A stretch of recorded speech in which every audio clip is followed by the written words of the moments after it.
Welcome to something special. Welcome to TEDx. This TEDx event is part of a global conversation that takes place every day in every corner of the world. In schools, in theaters, in workplaces, even in prisons, people gather to hear the best ideas bubbling up in their communities. More than 3,000 TEDx events are held every year in 170 countries. It's a remarkable thing. TEDx events are self-organized under a license from TED, a non-profit organization devoted to discovering and sharing powerful ideas in the form of TED Talks. It's not TED itself, but your local TEDx team of volunteers that has done all the work to put on today's event, including booking all of the speakers. It's this team's ideas, dedication, and time that have made this possible. We really hope today's program sparks an exciting conversation. This is a day for curiosity and for skepticism, for inspiration and for action. The more you enter into it, the more you will take out. And now, on with the show. To our first ever TEDxAIMSTuniversity. Good morning, everyone. It looks like it's a beautiful Sunday. I'm sure all of you are very excited for whatever we have today. I hope you have your coffee. I hope you're excited as I am. And I would like to just introduce myself. I am Susanna, a fellow AIMS University student, and as well as your host for today. Now, if you have any questions, you'd like to talk to me, or you'd like to let me know something and encourage me, the chat box are there. But I'll go through the house rules a little bit more later, all right? Before we jump right into it, let me give you a little insight as to how we have brought upon technology, entertainment, and design. Now, if you did not know what TED actually stands for, it stands for Technology, Entertainment, and Design, aka TED's overall mission to research and discover ideas worth spreading. Now, what does that mean? So TEDx is a grassroots initiative bringing the spirit of TED to local communities around the globe through these TEDx events, pretty much like what you're in right now. These events are organized by passionate individuals, such as my wonderful teammates who have put together this day, who seek to uncover new ideas and to share the latest research in their local areas that could just spark some form of communications in their communities. If foods are fuel for the body, then ideas are fuel for the brain. Hence, we have called our first ever TEDxAIMSTuniversity's Food for Neuron.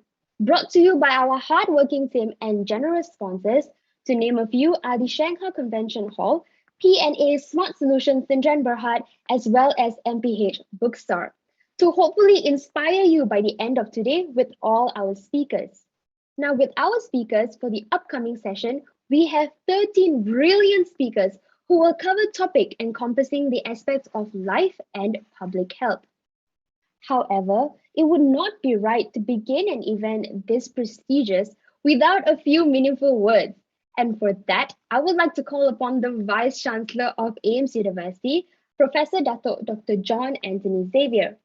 Now, let me just give you a little bit about him, and if I had to talk about him, I would have to give my own TED Talk, but I'll save you the trouble, and I'll just tell you a little bit about him. Prof has an extensive public management experience and worked as a consultant in public budgeting, performance management, and organizations. To name a few are the governments of Kuwait, Kenya, Sri Lanka, IMF, World Bank, and many more. To achieve these great feats clearly requires a dedication to education. Thus, Prof has honors degrees as well as a PhD in economics. For his many contributions, he has been given the title Dato by the Yang di-Pertuan Agong. Such an honorable man, and it is honestly my honor and pleasure to welcome the Vice Chancellor of AIMS University, Professor Dato Dr. John Anthony Xavier, for his opening speech. Let us welcome him.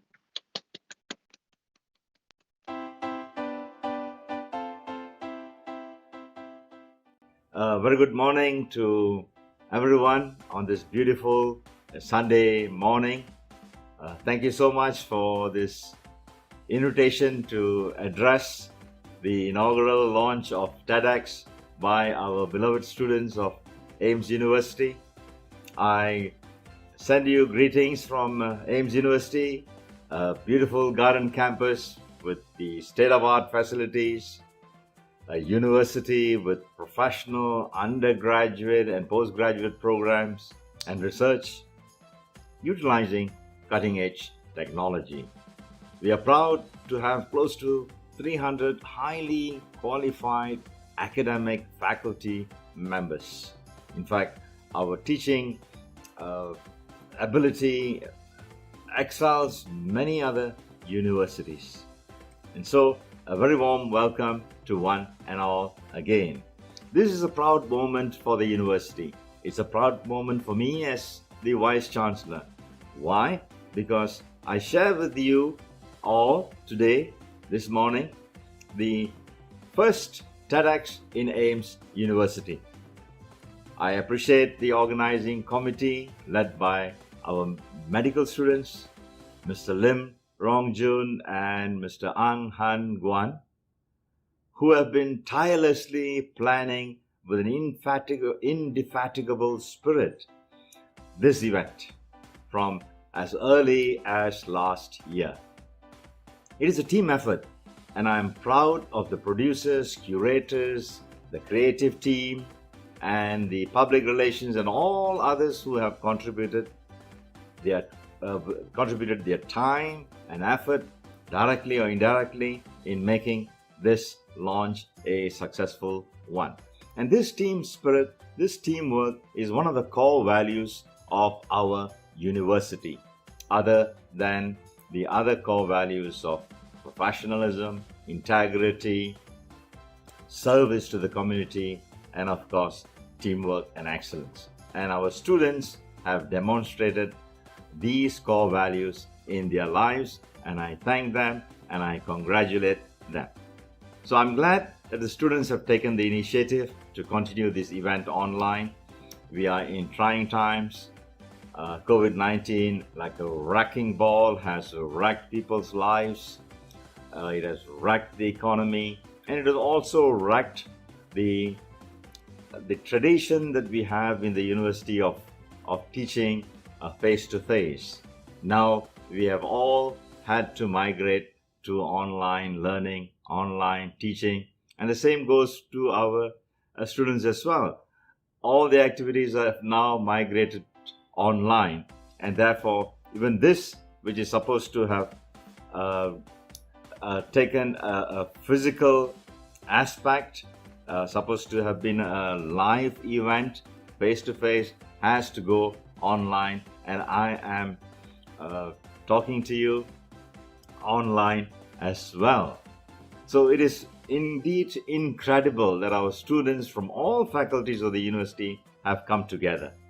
This is the hallmark of teamwork that I have been talking about as a core value of the university. And this coming together of students from various faculties has ensured that this historic event takes place today with all success. To the 13 speakers who have kindly consented to honor us in participating in this event, I salute you.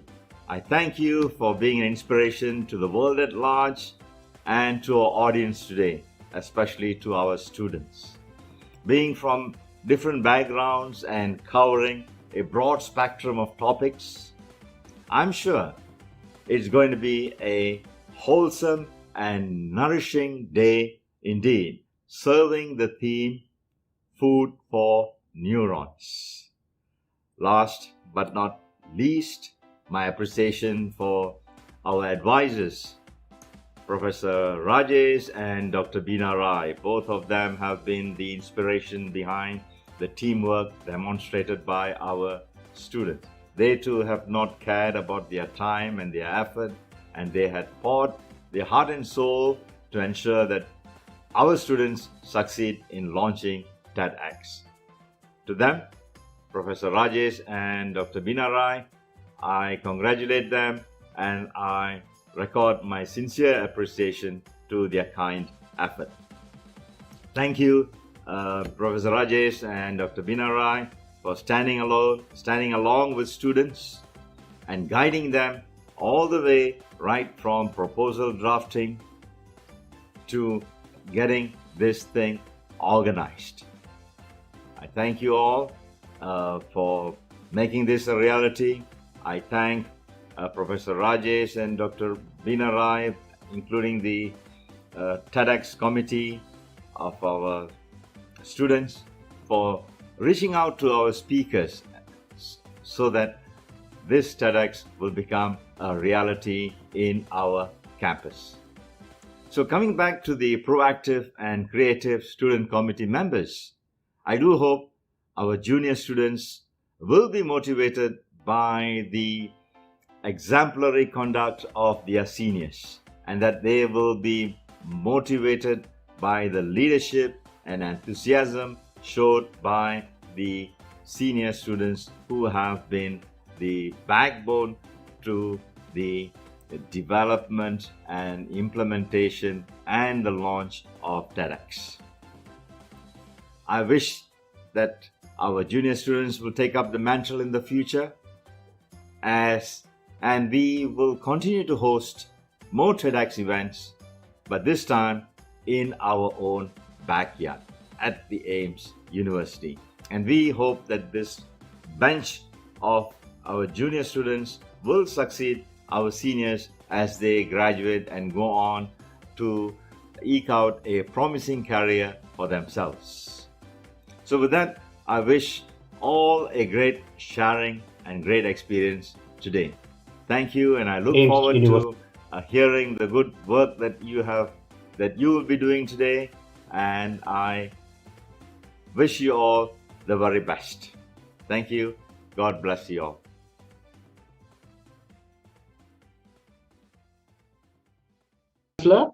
Getting the necessary approvals, pitching for sponsorship, inviting speakers, and finally planning the event. They all work together to make this seemingly impossible event possible. Thanks to all our inspirational speakers. We are glad you are here with us virtually, but we would have loved to have you in person at the campus. So many of you have visited our beautiful campus and done a lot to inspire our students like Datuk Ramli, Ibrahim. Dear speakers, thank you for making all of us realize that even sky is not the limit. Thank you, Dr. Bina Rai, for being there with the committee throughout. Thank you for reaching out to the speakers, and thank you for making this possible. To think of it, it all started with an email. I received an email back in January from Rangjun inviting me to be the advisor of this marvelous TEDx club. Without a second of hesitation, I agreed to it. And so did Dr. Bina when she was approached by this dream team. It was an awesome experience watching a team of youngsters start everything from scratch and making sure their dreams and visions become a reality. Most importantly, I record my deep appreciation and gratitude to all who have logged in today to support and be part of this milestone. So with that, on behalf of AIMS University, the management, the faculty, staff, and students, it is my pride and honor to declare TEDxAIMS open. Thank you.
AIMS, TEDxAIMS University's Food for Neurons. Now, I'm sure you're all excited and we want to go straight into our first speaker, and she's also like getting ready. To give her a little bit of time and also to, let everyone come in and settle down, let me just go through a few house rules for you. Since we're done with the formal part, we can be a bit more like, chill for now.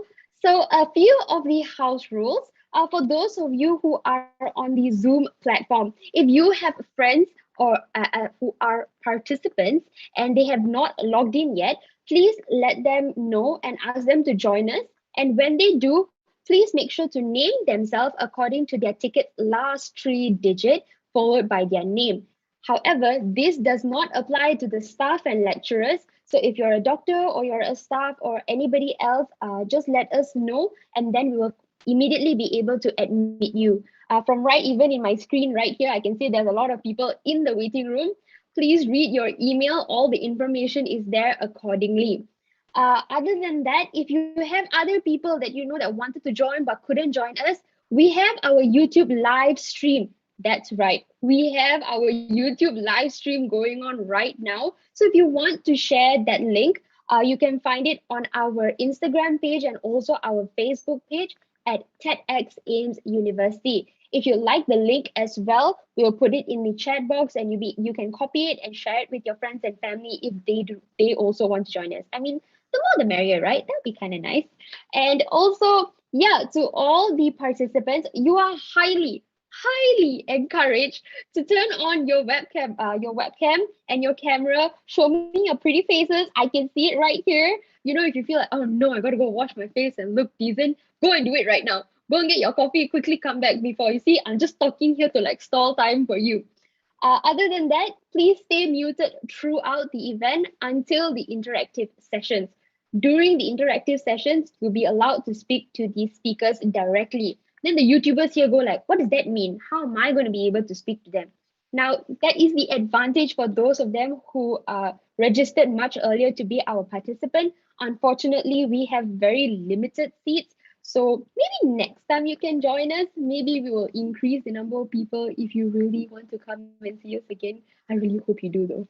And yeah, for those of you who are on the YouTube, you can continue to give your comments, encourage us, let us know if there's any problems.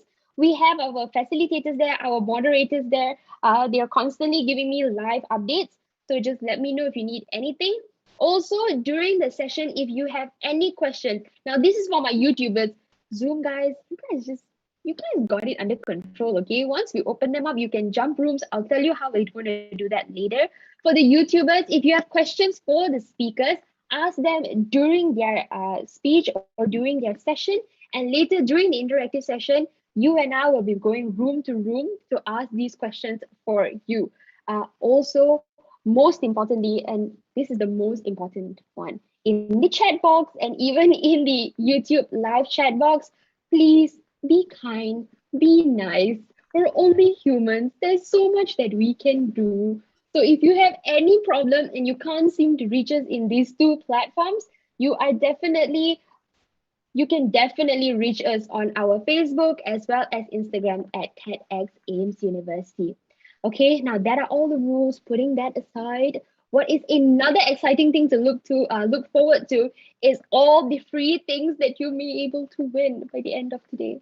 We have giveaways throughout the day, be it interactive sessions. And okay, if you know how giveaway is meant for those who are like lucky or like, but if you are someone who believes like by my willpower, I can win something, then maybe our last interactive game session might be just for you. You might be able to win a few goodies for yourself. So don't worry, I'll walk you through everything. If you have any question, let us know in the chat box. Our admin is there.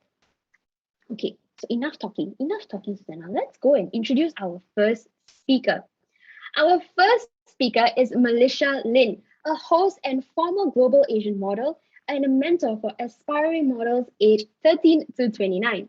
She works towards a more inclusive talent agency as the marketing manager of Idem Studio. Now, aside from her representation in the beauty media, she also puts in a lot of effort into contributing to the community. She's someone so young and she's a strong advocate for mental health. She is the director of YANA, which stands for You Are Not Alone, a Southeast Asia mental health initiative. She is also currently a talent manager at Lugiami Gaming, which empowers women gaming, and also the president-elect of Rotary Club of Bukit Bintang. Now, this woman has many titles, and I am very excited for her to share with us how are you going to live your life with passion. Without further ado, let us welcome Miss Melisha Lin.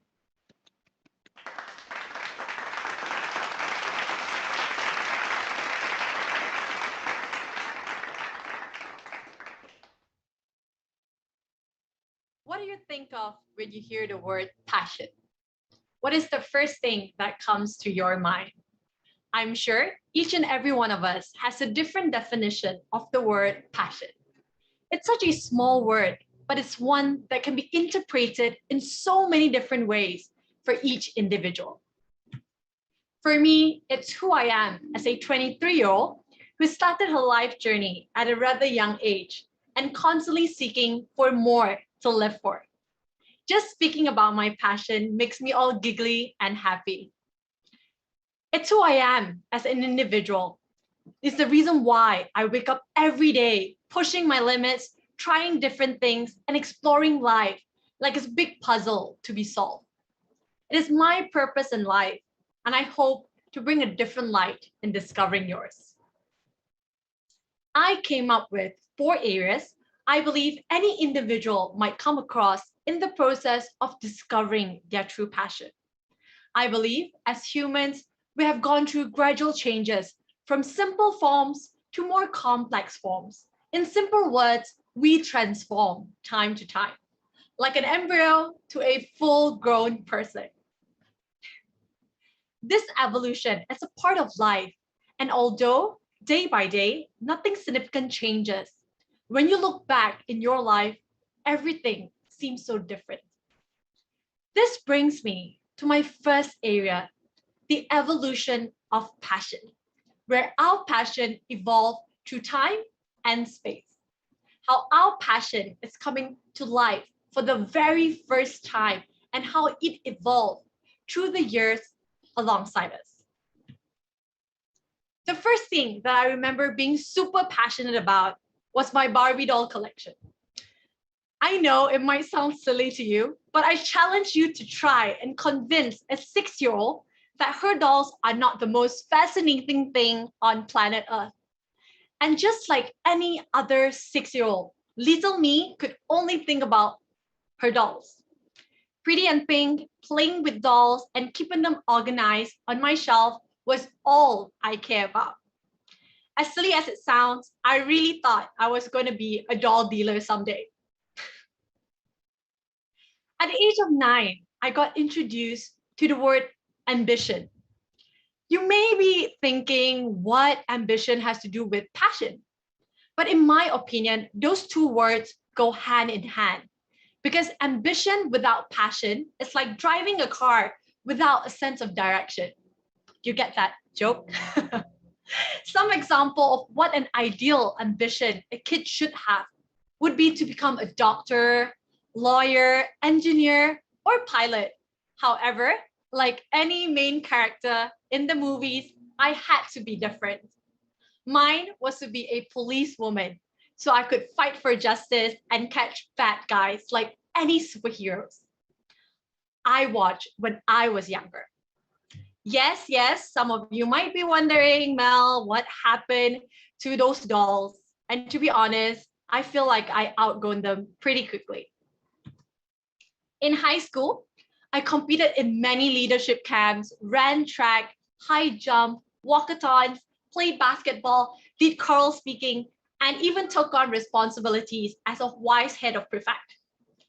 I have gotten a handful of awards for those achievements, but I came to a realization that I was a jack of all trades, master of none. I never truly felt like I belonged in either of those activities. And because of that, I started to seek for what's truly mine. During similar times, I was told by my mom there are chances that she wouldn't be able to send me to college. I was upset, of course, because I really wanted to do higher education. But due to financial difficulties, I couldn't. However, that didn't stop me. I did a variety of gigs, from promoting snacks in train stations, to selling sponges in the supermarket, to wiping tables in bars, and eventually hosting events and speaking in schools just to earn enough to put myself through college, pay bills, and to make ends meet. You might be wondering where I have time for classes and assignments. Well, I have great college friends. Shout out to you guys who understood my difficulties and did their best to make sure I understood the classes I miss occasionally. Apart from that, I also brought my assignments with me to work and to do it whenever I can, whenever I have a break or between traveling to different locations. In addition to how tired I was trying to juggle college and work, I lost that sense of excitement, that drive I had, my desire to succeed. I felt that I never felt, that feeling that I never felt before in my life. I felt lost. It was the only time in the 20 years of my existence that I felt passionless. No dolls, no superheroes, no ambition, no hobby, just plain work and studies. I felt that something was missing until I got involved with social work. Being a part of Rotrack, having the opportunity to do so much more than just working or studying made me feel alive for once.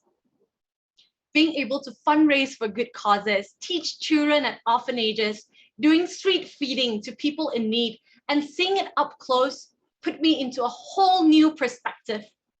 Seeing what I have taken for granted, the opportunities to make a choice, to work, to study, to learn, a choice that those individuals might never have.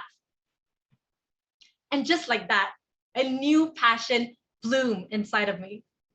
Because of my gigs and social work, I got the chance to interact with young students and listen to their struggles.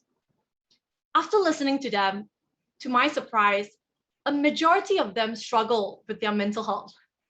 Years I struggled with mine, and having nowhere and no one to go to left me wanting to do much more, something that I would never imagine doing. This pushed me to start a passion project with Rotaract, and the idea of YANA was born. So if you don't know, YANA stands for You're Not Alone Southeast Asia Mental Health Initiative, which is a youth platform dedicated to normalize conversations and break the stigma surrounding mental health. This project reached 50,000 young adults within a year through our listening programs, awareness campaigns, and even through our partnership programs with the Philippines and other sea countries. And just when I thought my passion journey was over, something unexpected happened.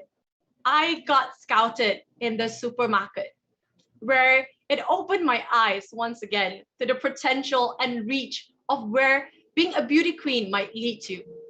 I had the privilege to represent Malaysia and share my knowledge and culture on the international stage. Experiencing the passion of the Filipinos towards pageantry made me want to accomplish much more and evolve my passion. Despite losing the competition, I took it as my stepping stone and bettering myself and projected my energy towards building a career as a model, host, mentor, and advocate for what's close to my heart. This evolution of passion teaches you that passion changes with time, environment, and priorities. But at the end of the day, it can be found once again, just in another form. This leads me to my second area of passion, which is the realization of passion, where we come to acknowledge and fully understand our inner motivations. This might be a transitional phase in our life where we find ourselves at a place where we realize our passion, our motivation, and our mission in life Some of us are lucky enough to transform our passion into a career, and some of us might only be able to turn our passion into a lifetime hobby. No matter what our evolved passion is, in one way or another, a significant part of our life. I have a question for everyone. Have anyone in your life ever doubted your passion? I have, convincing me that my passion might only be a hobby and never sustainable enough to be a career. However, I was well aware that passion is who I am. Passion is what sets me apart. Passion is what I put into each and every work I do. Passion is my way of life, and it's applied in every aspect, be it running, walking, speaking, or even presenting my talk here today at TEDx. Passion. In order to make passion your career, you have to understand that sometimes it takes all of you to really make it work. I was once asked whether I would choose passion over money. And honestly, I would choose passion any day of the week because I truly believe in the law of attraction. Many might disagree, but money can't buy you happiness. Yes, it could buy you an iPhone 13 Pro Max. I agree. I'm just saying, guys. But the truth is, there are limits to how much satisfaction money could give. True passion will attract people, opportunities, and eventually money. When you truly believe in what you do and do it with all your heart, money follows. In our journey of life, we go through various changes which alters our passion, forcing us to sometimes adapt to it, which leads to our third area of passion, the adaptation of passion. You might end up not liking what you used to, but it doesn't mean you have lost it. It simply means you have adapted to the new circumstances. Changes in our life, monumental events that might occur, or just the fact that we outgrown our younger self might lead us to view our passion through different lenses. That passion we once thought would be our motivation for the rest of our life, I mean, doll dealing, policewoman, might not look as appealing as the years goes by. That doesn't mean it's gone.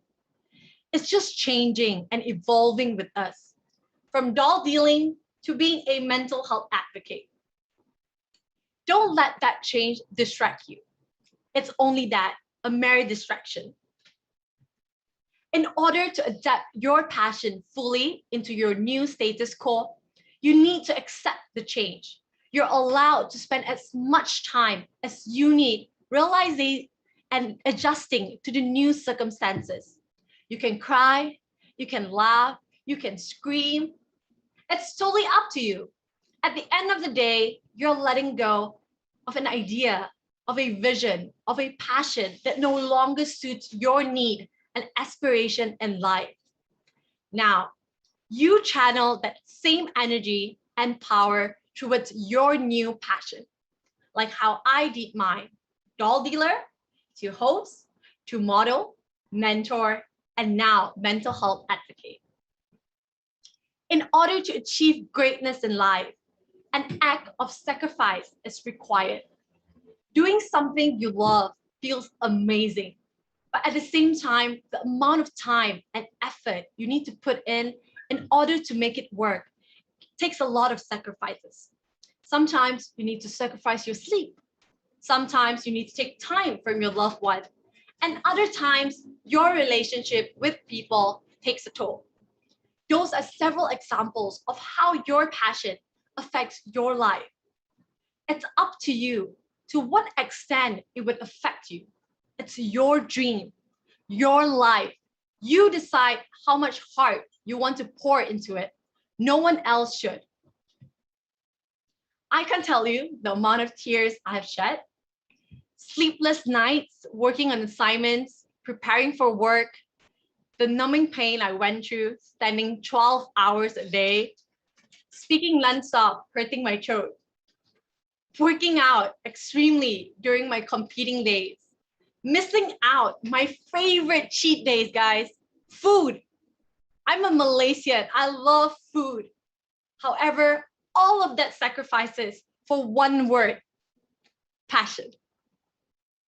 Many ask me whether it's worth it. And to be honest, it sucks to not be like anyone else or everyone else at my age. But I have accomplished so much and still accomplishing more than I could ever dream of. If your passion doesn't give you the same feeling anymore, that doesn't mean you have lost it. It simply means you have adapted your passion. You have to come to a realization with yourself that it's okay to not be okay and to seek that passion once again. We might have lost 2 years, almost 2 years, to the pandemic, but it also pushed us to come up with random things to survive, whether it's a new hobby, a new Netflix show, new job, or new dishes to try. Change the way you see things, try new things. And sometimes, like what Nike said, just do it. That is what passion is all about. A feeling, a drive, a push to do whatever it takes because it makes you the happiest person.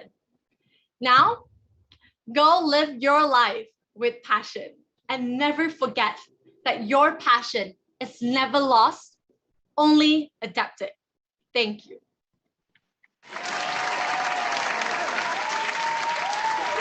Thank you. Thank you.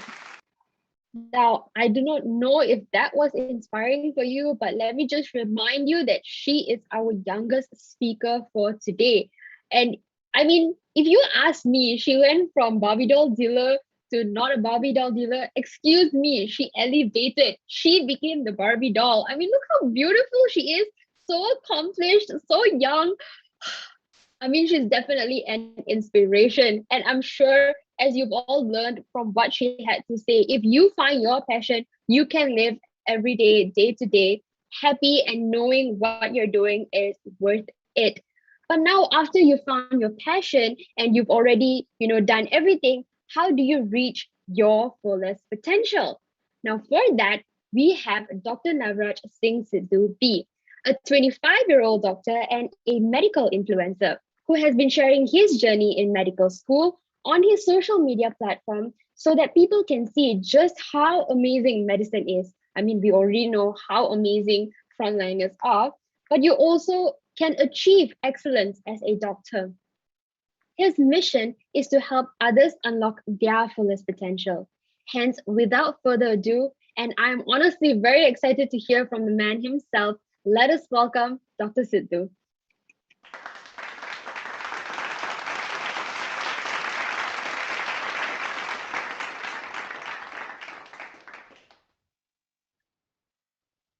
Think about some of the best people in the world right now. Cristiano Ronaldo, Novak Djokovic, Gary Vaynerchuk, Will Smith, just to name some of my favorite idols.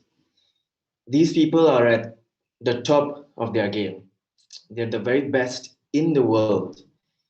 And to get there, you've got to be willing to do what no one else is willing to do. You've got to think this, you've got to say this to yourself, that I'm willing to do something more. I'm meant to do something special with my life. And we all have the potential to do this. We all have the necessary tools within ourselves to achieve greatness, but then why aren't all of us living our best lives or doing the things that we want to be doing? Because what do we do when we work towards something and we don't see any results? We give up. Even in an atomic level, our electrons are vibrating at ground state, meaning it's vibrating at its lowest energy. And to reach an excited state, it needs to receive more energy. And to reach its maximum state, which is a state where you can form bonds with other compounds and transform itself into something more, transform itself into something better, it needs so much more energy. If our electrons are already vibrating in such a low energy, then how can we expect ourselves as a whole human to work so hard and bring about change into our lives? 1.5 years ago, I was vibrating at my lowest energy. I was at my absolute worst. I was in my final year of medical school and I was completely lost. I was depressed, heartbroken, overweight, mentally weak. I had no confidence in myself or anything that I did anymore. For months, all I was doing was binging Netflix, eating crappy foods, and sleeping all day. That was my routine. I was not going for classes, and I definitely was not studying. I had no interest in my life or anything that I did anymore, and I had given up. It's a very scary time in my life, and it was rock bottom. I kept sinking deeper and deeper into this hole that I created for myself with no way of getting out. And then, you know what? Told myself, enough is enough. I was tired of being too tired. And I knew that this is not me. There was so much more I'm meant to do. There's so much, I truly believe that so much more left to offer to this world. And but I needed a change. I desperately needed to make a change. And so I created my very own 100-day transformational program where I figured out exactly who I wanted to be and what I wanted to be doing at the end of these 100 days. And so I figured out exactly what I wanted. I focused on each aspect of my life and I wrote down all my goals and I worked towards that life. I knew that if I can do this for 100 days, I can do anything in life. I truly believe that this 100 days will be the necessary momentum for me to set the rest of my life up. I know that if I can do this diligently just for 100 days, I would be reborn. I would reinvent myself. And so I worked towards that life for 100 days. And I graduated my own program. Fast forward to today, and I'm living my best life possible during the biggest pandemic in the history of the world. I'm just so in love with living life, and that's how every day should be for everyone. You live your best life possible every single day. You figure out how you get to do that every single day. I passed my exams, I graduated med school, and finally fulfilled my lifelong dream of becoming a doctor. I lost a lot of the weight. I started my own podcast show on Instagram, which I absolutely love doing because I get to bring this incredible, amazing people. One of them we just heard from Melisha Lin next week, to my show and inspire people all around the world with their stories and their ideas to help others build a better life for themselves. I created my own business and I help other people in their own transformational journeys. I have a better relationship with my family and my friends, but most of all, I have a better relationship with myself. I'm more confident in myself and the things I do right now. I have a better sense of love and appreciation for myself. And there's one thing in particular that I would like to share with you guys. There was one goal I had written down during that time, and it was that I would one day give a TEDx talk, and I'm just so grateful that I'm here right now with all you amazing people and all these incredible guests being able to do just that. Has anyone here been in a traffic jam before? I'm sure all of y'all have. Yes, Melisha. But I want y'all to imagine right now that you are in one of those extremely long, stand still, turn off your engine to save petrol kind of jams. All right? And you've been waiting for a while, but you're still optimistic that things will start to move along shortly. Now, half an hour passes by and you start to get a little bit frustrated, but you're still waiting. 1 hour passes by You're still stuck at the same spot. You are now even more frustrated. 2 hours passes by. You are stuck at the exact same spot you started out with. You haven't moved at all. You are extremely frustrated. You start having all kinds of terrible thoughts. You start blaming everything and everyone around you. You become this completely negative version of yourself, and you don't feel like you'll ever reach your destination in time. At that moment, it feels like it's the worst possible feeling in your life. You almost want to start crying, and all you want to do is get out and give up. But now imagine that you are someone who, in these moments, remain calm. You're patient, you're positive. You turn on the radio, you put on some music, you use your phone to watch a movie, call a friend, work on an assignment. You adapt to the situation. You make the most out of your time because you know no matter how long you wait, sooner or later, things will start to move. And that's exactly what happens.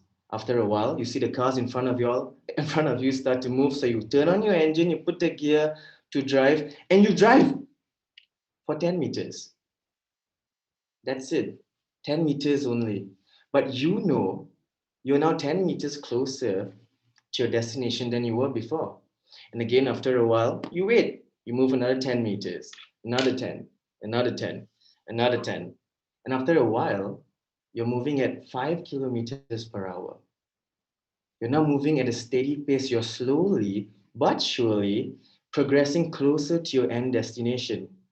After a while, you move a little faster, 10 kilometers per hour, 20, 30, 40, and suddenly, without even realizing, you're driving at 100 kilometers per hour. The road is empty for you. You can see your end destination so clearly in your mind. Everyone is going at their own speeds, but you are just focused on your own journey. You can already taste the mutton curry waiting for you at home. And finally, you've made it. You're home. You've done it. Suddenly, waiting all those hours in the jam doesn't even matter anymore.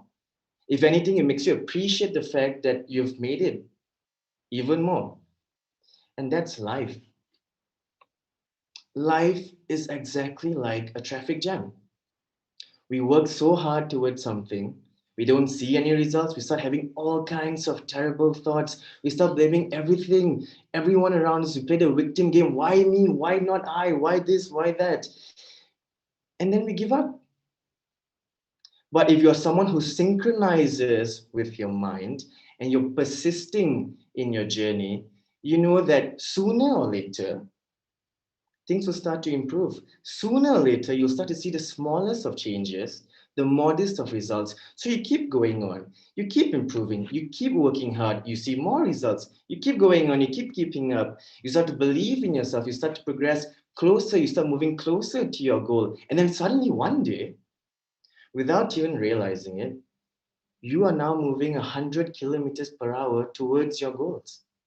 And nothing is going to stop you at that time. Nothing can stop you at that point. And then finally, one day, you've made it.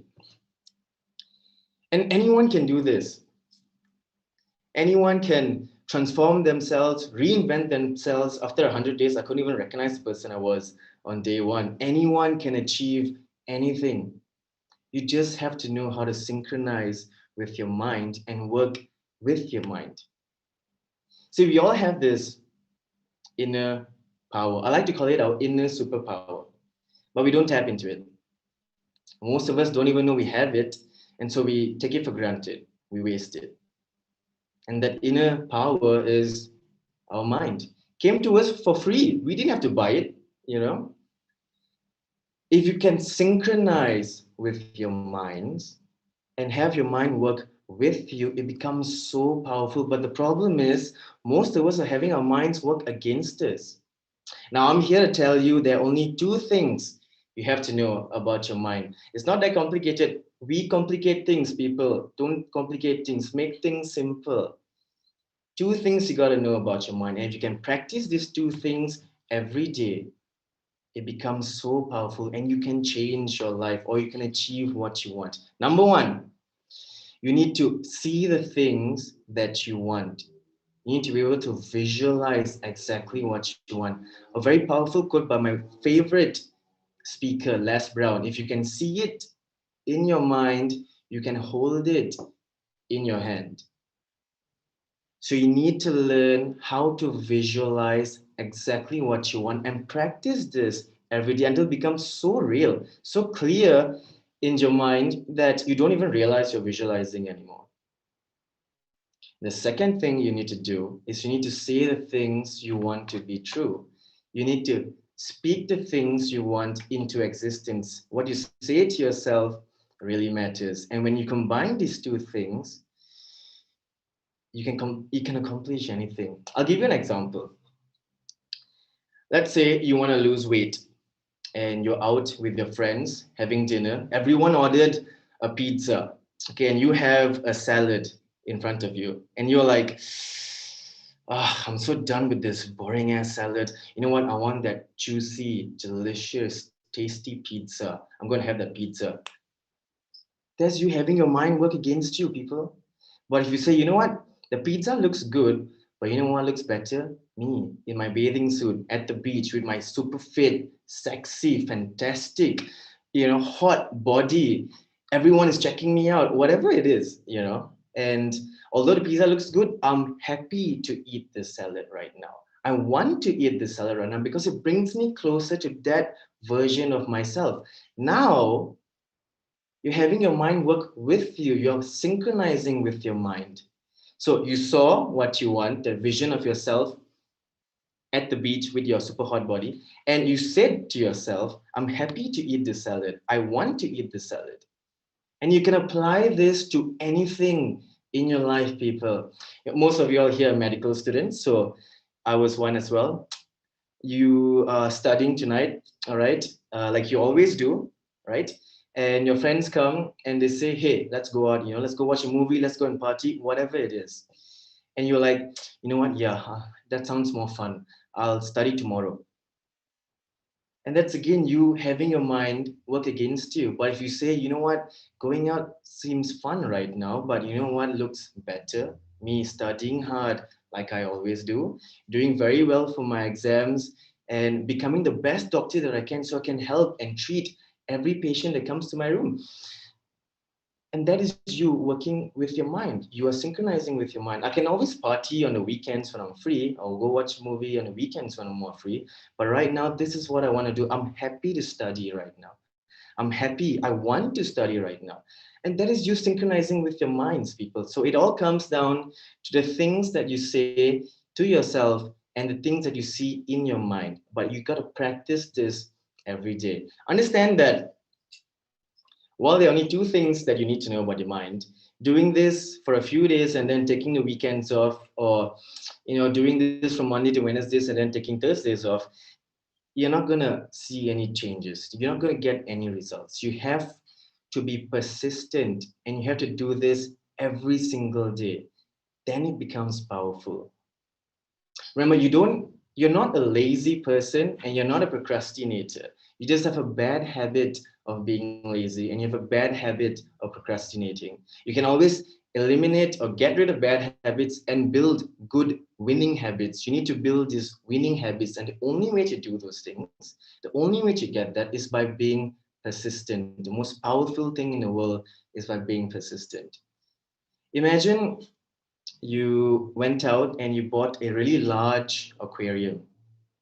You brought it back home, you took out everything, you just filled the whole aquarium with water. And you went and took one single drop of red dye, a tiny single drop of red dye, and you put it in the water. And you see what happens. You wait and see. And nothing happens. It dissipates. But then you come back again the next day and you put another drop of red dye into the water and you see what happens.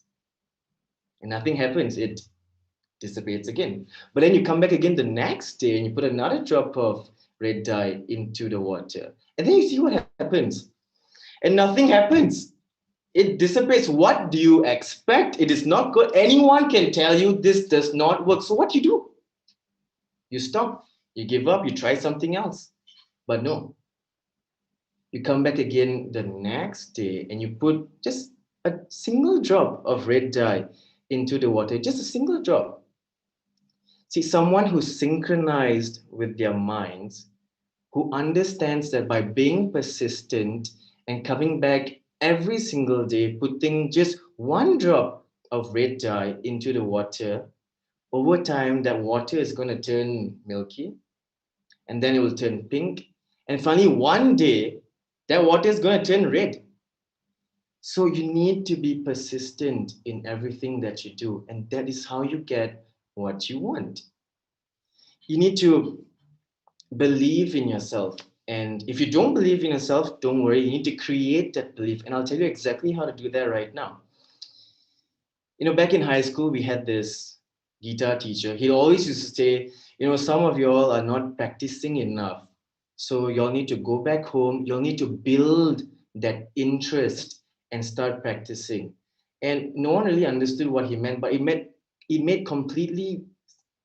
perfect sense to me, because the moment you are able to play a song or learn how to play a scale, you start to feel good about yourself.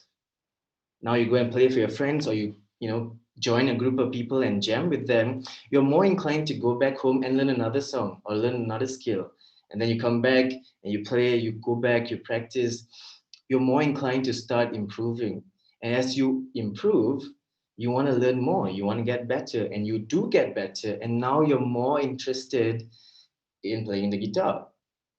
And then as you keep practicing, as you perform in front of people, as you start your own covers, start your own band with a group of friends, you become more passionate, like Melisha said. It's a skill.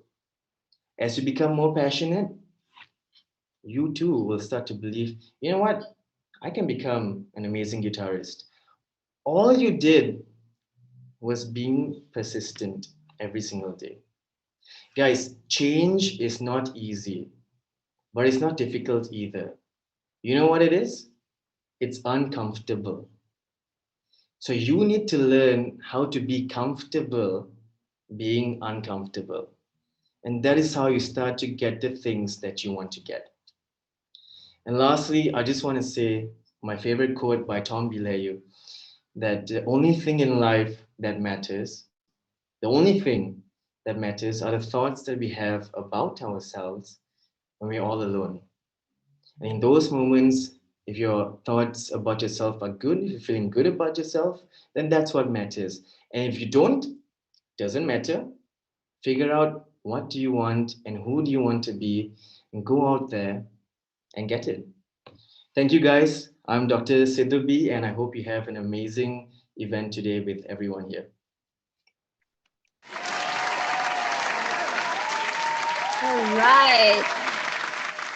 Thank you so much, Dr. Sindhu.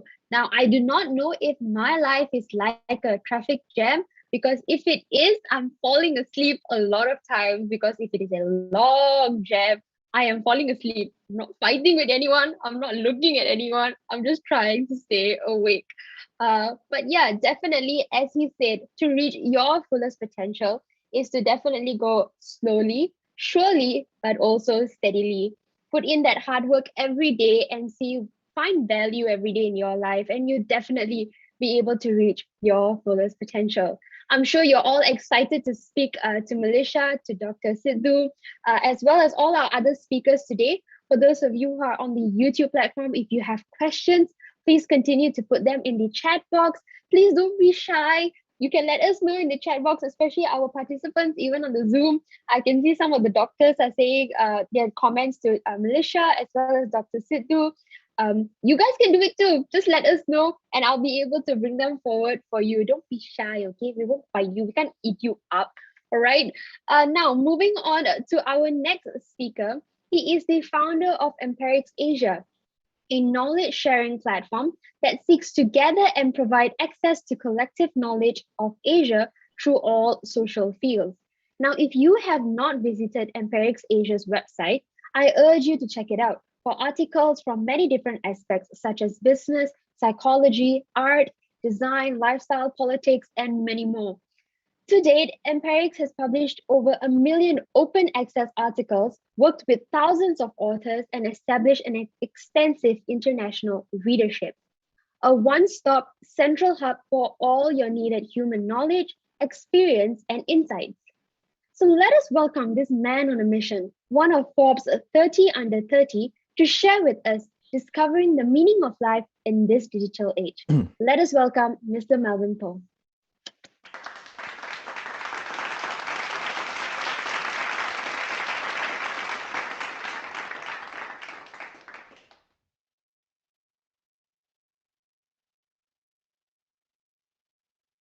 I think we might start off with one without the internet.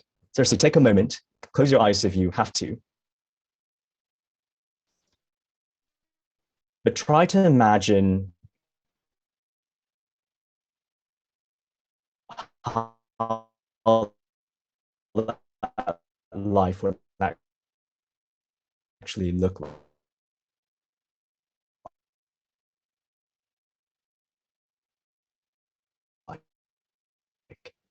For most of us, billion people connected to the internet, essentially fused to our lives.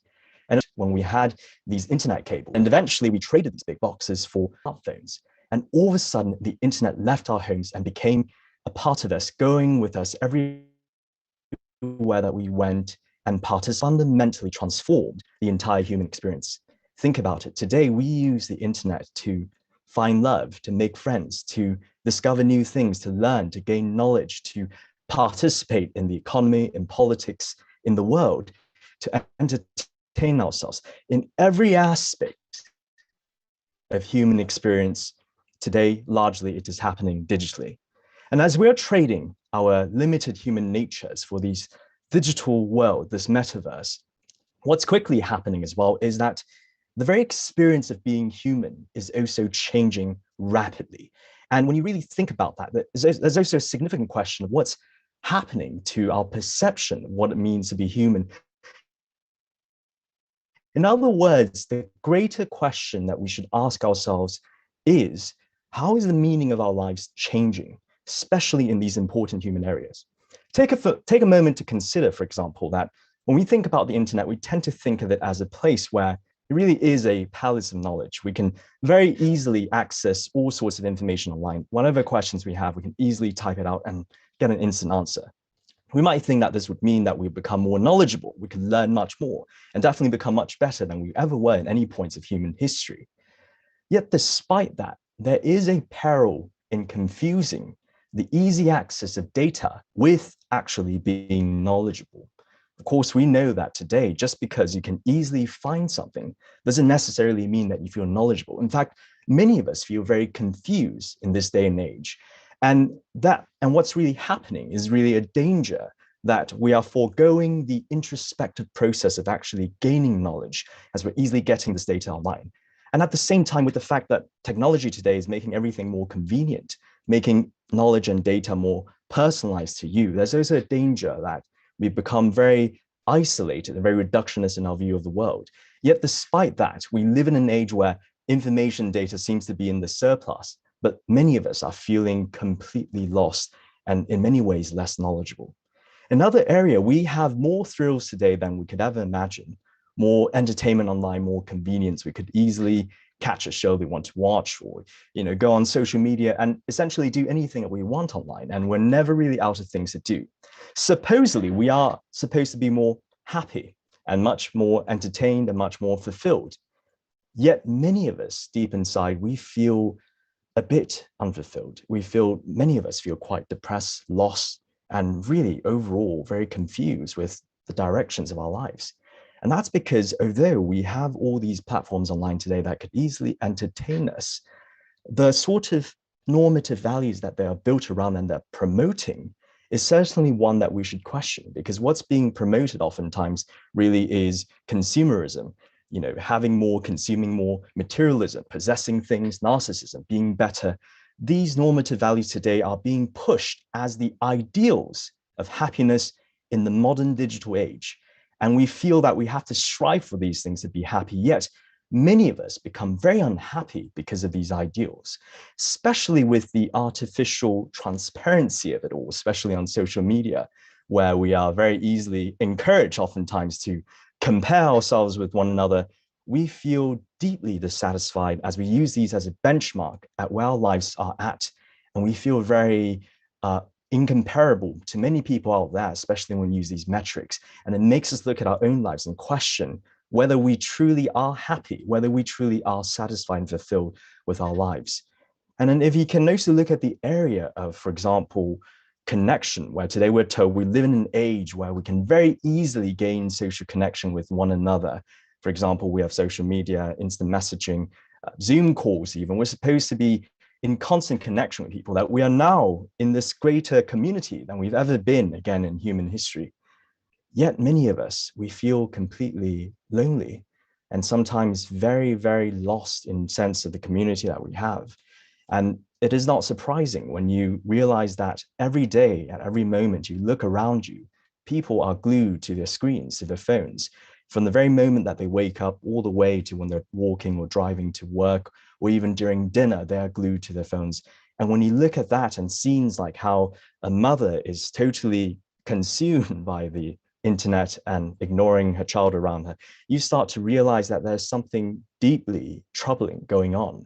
And especially when you realize that human connection is changing so dramatically, especially in what it means in today's age, you start to be concerned.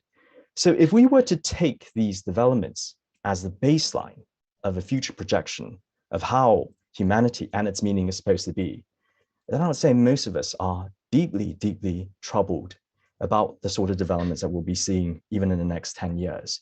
Because although technology has brought us so much more convenience and certainly so much more access to so many things, we have more knowledge and more data that really makes us knowledgeable, more thrills that really makes us very happy, more connection that really makes us feel a sense of belonging, then you realize that we need something more.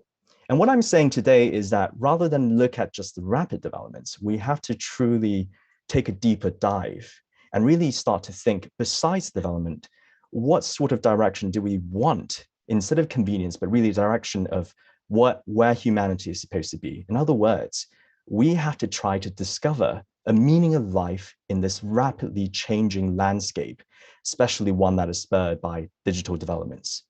Well, to begin with, on the aspect of knowledge, if you were to look at, for example, works from, and what I'd suggest is really to look in the areas of philosophy and the arts, we can truly learn a lot. For example, the great philosopher Socrates once said that the unexamined life is not worth living. Now, he's not being elitist to say that people have to be intelligent and therefore have a worthy life. But his point really is to say that at the very outset, for us to really have a life that is truly valuable, we have to be able to have great examination, in other words, develop deep intellectualism. This will allow us to process what's happening around us and more or less to create our own sense of value system. And this is something that's really important because, again, without these things, without these meaningful things that come from examination, these values, then we are very much just wandering aimlessly throughout life and oftentimes being swayed by these developments. And we feel deeply, deeply lost and more confused. But what does it mean to really develop intellectualism? Well, it certainly isn't to, say, do a Google search, an instant search and result. That isn't intellectualism. According to the philosopher Dewey, intellectualism is not so much about the outcome or the data that you get. It's actually about the journey, to subject yourself through this rigorous journey of actually contemplation, introspection, reflection, the things that we would have to take time to do. And this is the really interesting thing about today, is that it's so easy that we are totally foregoing this path, but to actually spend time to learn and go through the process of thinking, really to discover yourself through this process. And that is really the root and the key to intellectualism that today is being lost, that we have to regain again in order for us to truly become knowledgeable, but also really to have a foundation to process every aspect of our modern lives. Then when it goes on really also to the aspect of connection, what does it mean to really connect? Well, one important area for us to really realize is to know that it certainly isn't so much about us just, connecting to people on social media. That really isn't the key. Research in sociology and also psychology has demonstrated that for humans, a big aspect of connection really comes from the actual interaction that you have with one another. There's something deeply meaningful about that we constantly forgo. Even in areas from literature, we realize that, again, some of the greatest inspirations in our humanities and our art and our culture have come from the experiences we've had with people that we can't forego just because of the convenience of being able to catch up with one person. Even in our own experiences, that when we actually spend time with people, we certainly know that being able to actually spend time with them physically in person, although it might not be as effective as reaching so many people at the same time, gives us more memorable experiences than we can truly ever kind of imagine and compare, especially in the digital age. And truly great authors like, for example, Hemingway and Oscar Wilde, they've talked about this. There's truly something very beautiful about that we are today increasingly losing sight of. And also even in the areas of happiness, we constantly think about being happy means to be successful in life, which to us means, to many of us means, making a lot of money, being successful in our careers, buying a lot of things, having a big house, having a really nice car, all sorts of things like that. But even again, if we were to look deep into the humanities, into philosophy especially, we see that that's not true. The great Hellenic philosopher Epicurus have actually mentioned that, in terms of actually chasing happiness in life, it certainly isn't these things that we're talking about. To him, these would be the empty desires in life. And the reason why they're empty desires is because, in essence, these normative values we have today as the benchmark of our happiness, materialism, consumerism, narcissism, these things, they are endless. You can never have enough of them. Whenever you have them, you still want more, and you want more, and you want more, and you will never reach an end goal with these things. And that's why we start to realize that these really are, these ideals that were being presented really are a fruitless chase for many of us. And that truly we need better and really better ideals to pursue in life. And according to philosophers like Epicurus, these are things like, for example, actually building human connection with one another, which I've just mentioned, spending time with people that actually, mean something to you. At the same time, also pursuing the passions that truly make you happy, regardless of whatever sort of metric that would be presented by society and by technology today. And also at the same time, really to spend time to really contemplate more about life in the same way that Socrates had talked about, really to develop a greater understanding of things. These really are the sort of ideals and metrics that would give us a much more fulfilling life than anything else. And so what we start to see is that what is being presented is that these ideals of today that are being presented by the technological developments that we have, they aren't necessarily right. And many people have seen that usually modern developments happen and we lose sight of what it means for the ideals of living. So for example, a great sociologist, you could say philosopher, Henry Thoreau, this person who actually abandoned his modern living and went into the woods and built a cabin and lived there, he did exactly that. And the reason why he escaped modern society at his time was because he was tired of what's being presented to him, that he realized that to truly be happy in the midst of modern development, one thing we have to have is not necessarily to abandon our lives and go into the woods, but to live authentically, to live on your own terms, and to discover what these terms are. And that really is the key for us to have a fulfilling life. That really is the key for us to discover our own meanings of life in the digital age. And that's the thing that we're losing sight of. So today, as we're thinking about all these developments, and truly we have a really fun life in many ways. We have many things that our ancestors and our 4 generations could only imagine. But one thing is very, very certain. We are losing sight of what it means to live. And we have to spend time to discover it. And really to discover it, we have to reconnect more towards our more humanistic sides and perhaps draw inspiration from really humanities, culture, arts, philosophy. And there are lots of great thinkers there. But one thing is for sure, if you're feeling lost in the digital age, certainly don't feel that you're at fault, because we've never really spent time to think about it. But certainly now it is time for us to discover the meaning of life in the digital age. Thank you.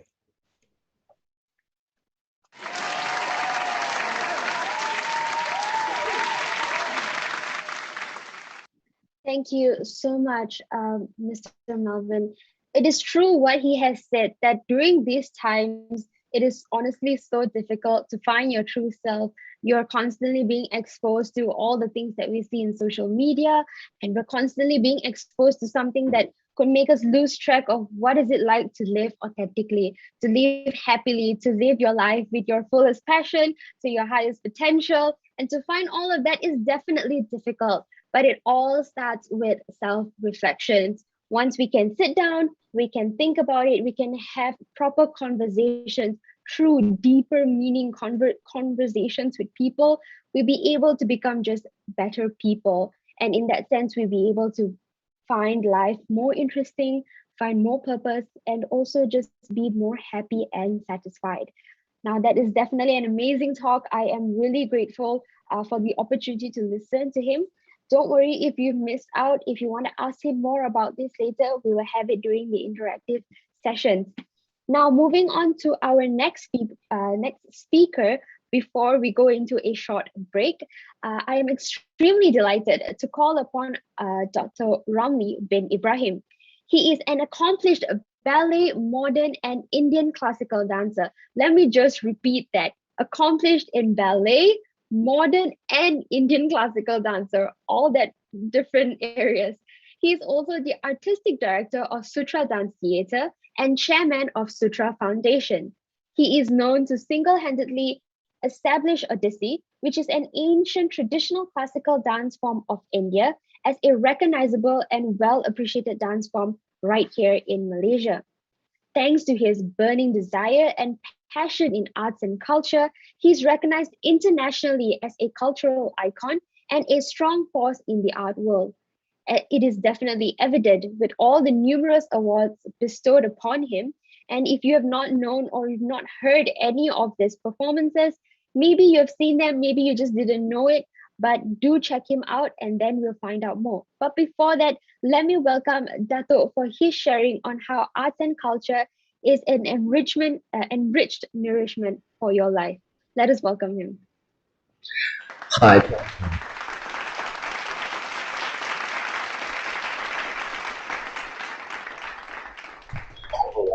And I'm Ramli Ibrahim. I'm a dancer, choreographer, and teacher, of course, chairman of Sutra Foundation based in Kuala Lumpur, Malaysia. Thank you, TEDxAIMSTUniversity, for inviting me to speak on art and culture as nourishment for life. To be physically healthy, we are told we need a balanced diet.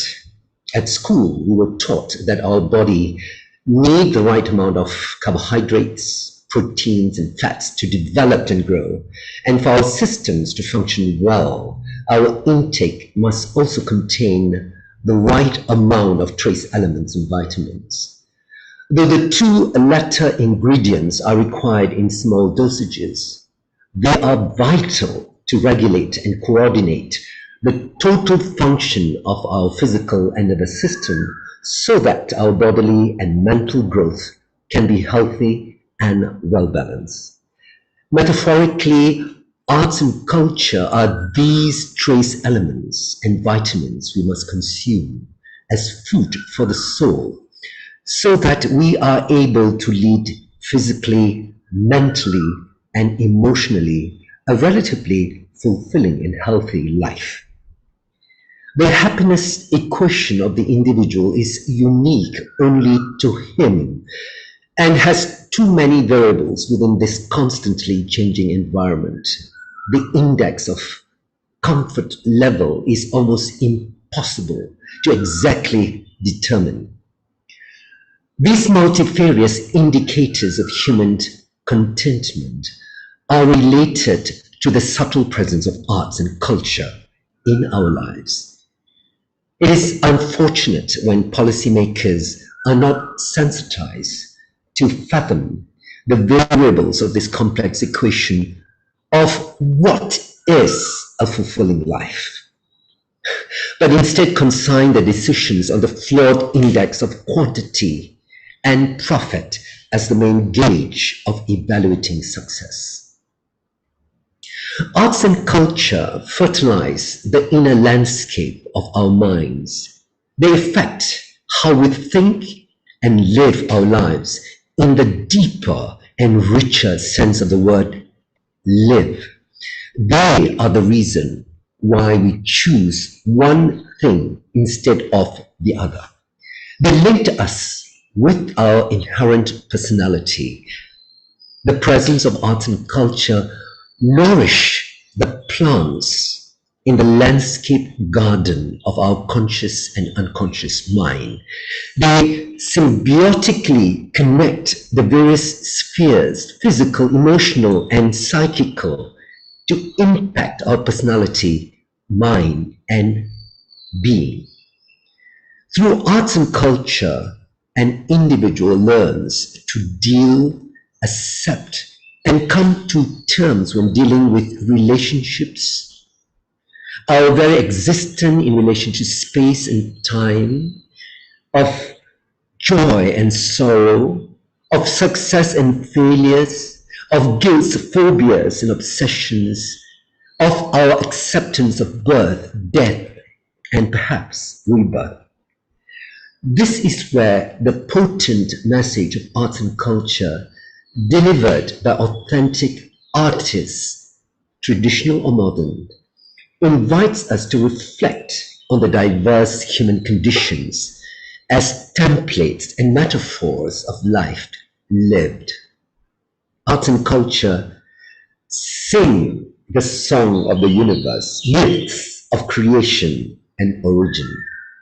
The most authentic deal with the messages that sensitize our humanity so that we are aware of and come to terms with the complexities and challenges of the mortality of life. Arts and culture pose questions which allow the individual to have conversation with himself first, so that he may understand the nature of his own inherent personality. Arts and culture transform the individual through realization. The individual may experience and subsequently contemplate on the ephemeral glimpses of painful beauty and also terrifying truths. Arts and culture teach us to be mindful. They make us aware of the diversity of life, allowing us to partake in life without dogmatic judgments. This is how an individual is transformed and enlightened. Consequently, the collective transformation of sensitized individuals affects society. As society evolves and becomes more refined, as more and more enlightened individuals influence the collective personality of the community. Unlike the world of digital technology, arts and culture are not about information. It is about transformation. Unlike the world of artificial intelligence or AI, arts and culture invite you to ponder on the nature of authentic instead of artificial intelligence. This is called wisdom. The awareness of the importance of arts and culture is presently more vital than ever in the inculcation of right values in our education system. In Malaysia, we somehow have lost our value system. With the present exposure of rabid corruption, lack of work ethics and responsibility, we seem to have thrown our values out of the window, even though the religious indoctrination have increased. Art and culture, by their sheer expressivity and beauty, invite our sensibilities to be more compassionate, simultaneously encouraging us to explore other realms beyond the safe, familiar perspectives from a simplistic vantage point. The exposure increase our awareness of the plurality of lifestyles and allow us to come to terms with conflicting attitudes we ourselves may have inadvertently adopted. Ultimately, arts and culture embody the soft power appeal of shared universal aspirations, which is also in accord with nature. Arts and culture open the way for us to foster eternal values of inclusivity when dealing with our lives. In the present climate of ideological extremism, art and culture represent the leveling factors that act as antidote to many dogmatic stances. They act as leveling factors when they groom us through narratives, parables, and passionate expositions of creativity. They contain positive prudence, which have sustained our civilized values and ethos, reminding us of our need to embrace diversity and inclusivity. Culture, the message of arts and culture, presents the more preferred mode of universal spirituality. Spirituality is the ocean. In the present modern era, we become thinking humans, adopting a more accepting rather than dogmatic attitude in our lives. The cultivation of a holistic personality of our youth, sensitive to the diverse and interrelated ecosystems within which we function now, should be the moral responsibility of our educators as those in a position of power to effect a collective change. It is a continuous process of education towards a more civilized and humane global society. We need to be vigilant.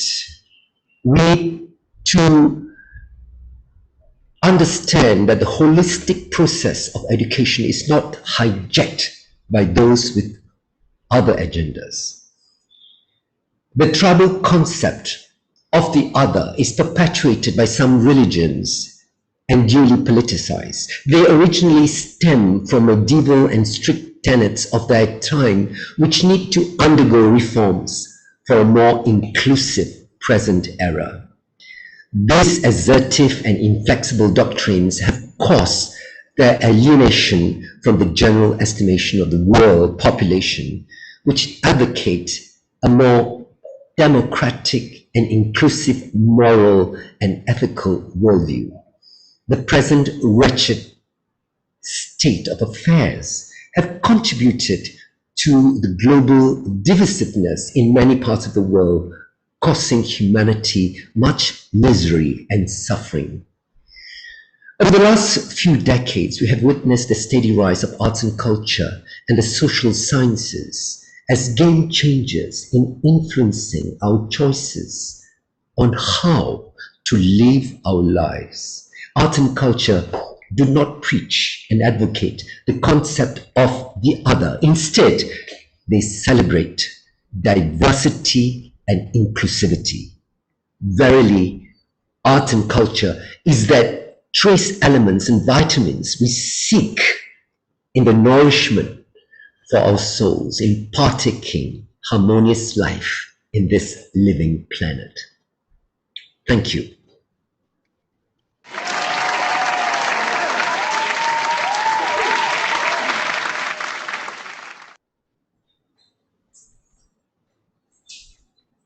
No, can you hear me? It looks like my video is a bit stopped for a while.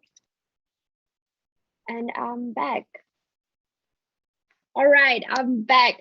Thank you so much, Dato. Honestly, I loved how you ended it, how you said that arts and culture does not preach, but it celebrates diversity, and it's definitely a beautiful thing, something that has lost its value over these years and definitely has been increasing back its awareness. And I'm sure all of us should learn to embrace it. Maybe we can be the generation that learns to incorporate this in our daily life. Just don't look at all the intellectual science, this technology, only this is good. Let's just take away the artificial intelligence, but the true beauty and meaning of life is in arts and culture. Now, I'm sure you're all tired and you want to go to the toilet, you want to get a coffee, and you just want to go and get a short break. So this is for you. We're going to go into a 10-minute short break. And if you're free and you do not want to move around, sure, we're going to put up our merchandise Shopee link in the chat box, both on the YouTube and our Zoom links chat box. Check it out, purchase some merchandise maybe, and quickly come back for our first giveaway. And I'll see you in 10 minutes.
All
right, welcome back, everybody. Can you hear me?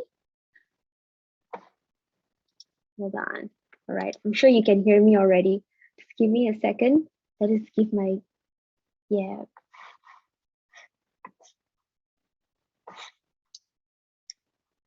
I'm sure all of you can hear me now. What I'm going to do right now is welcome all of you back again. Yes, I'm so glad all of you can join us. Some of y'all are maybe now only waking up and just feel like, okay, yeah, I can get this day started. I don't know what's the weather like where you're all at, but currently in KL right now, it rained in the morning and I can see the weather outside my window here. It looks so gloomy. It's so nice to sleep in, but it's okay. We're all here. So I'm sure all of you are back. You've gotten your stretch in, you've gotten a coffee, maybe drank some water. Let's get the moment excited. I'm sure everybody, like, to get you more hype, we're going to start with our first giveaway of the day. Now, for our giveaway, we are going to have 2 lucky winners, and they are going to win exclusive TEDxAIMSTUniversity customized notebooks. Then y'all go like, notebooks? What am I supposed to do with notebooks, Susanna? Excuse me? They are customized, one of a kind, only for you. And if you're lucky, you get it. If you're unlucky, you don't get it. So do you want it? It's okay.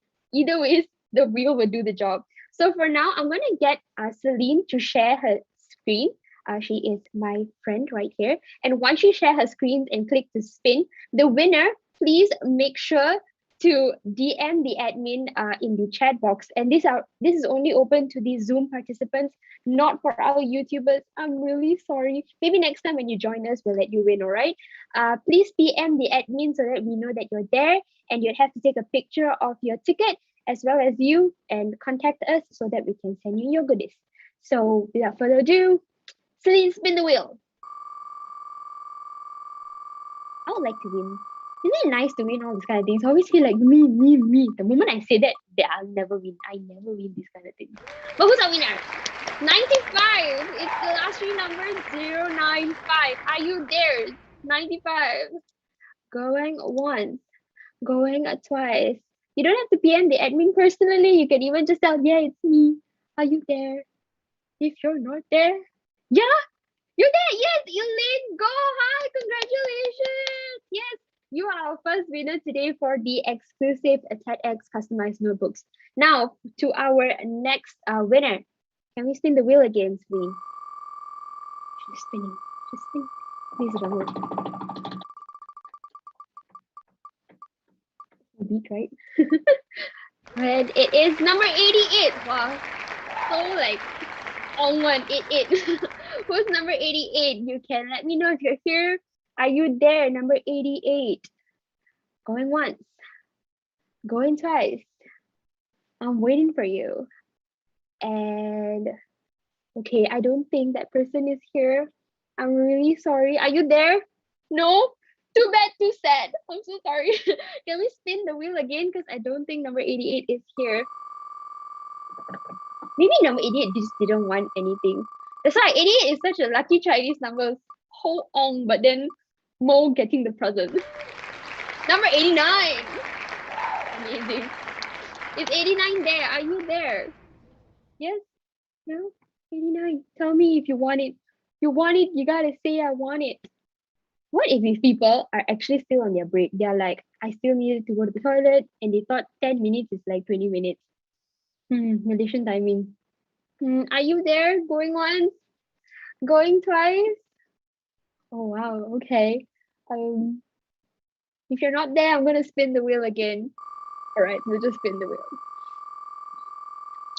Come on, please be there. Maybe the next winner, can you please say if it's you?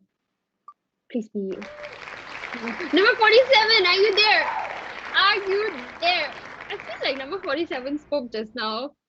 Are you there? Number 47. Hello? Thank you.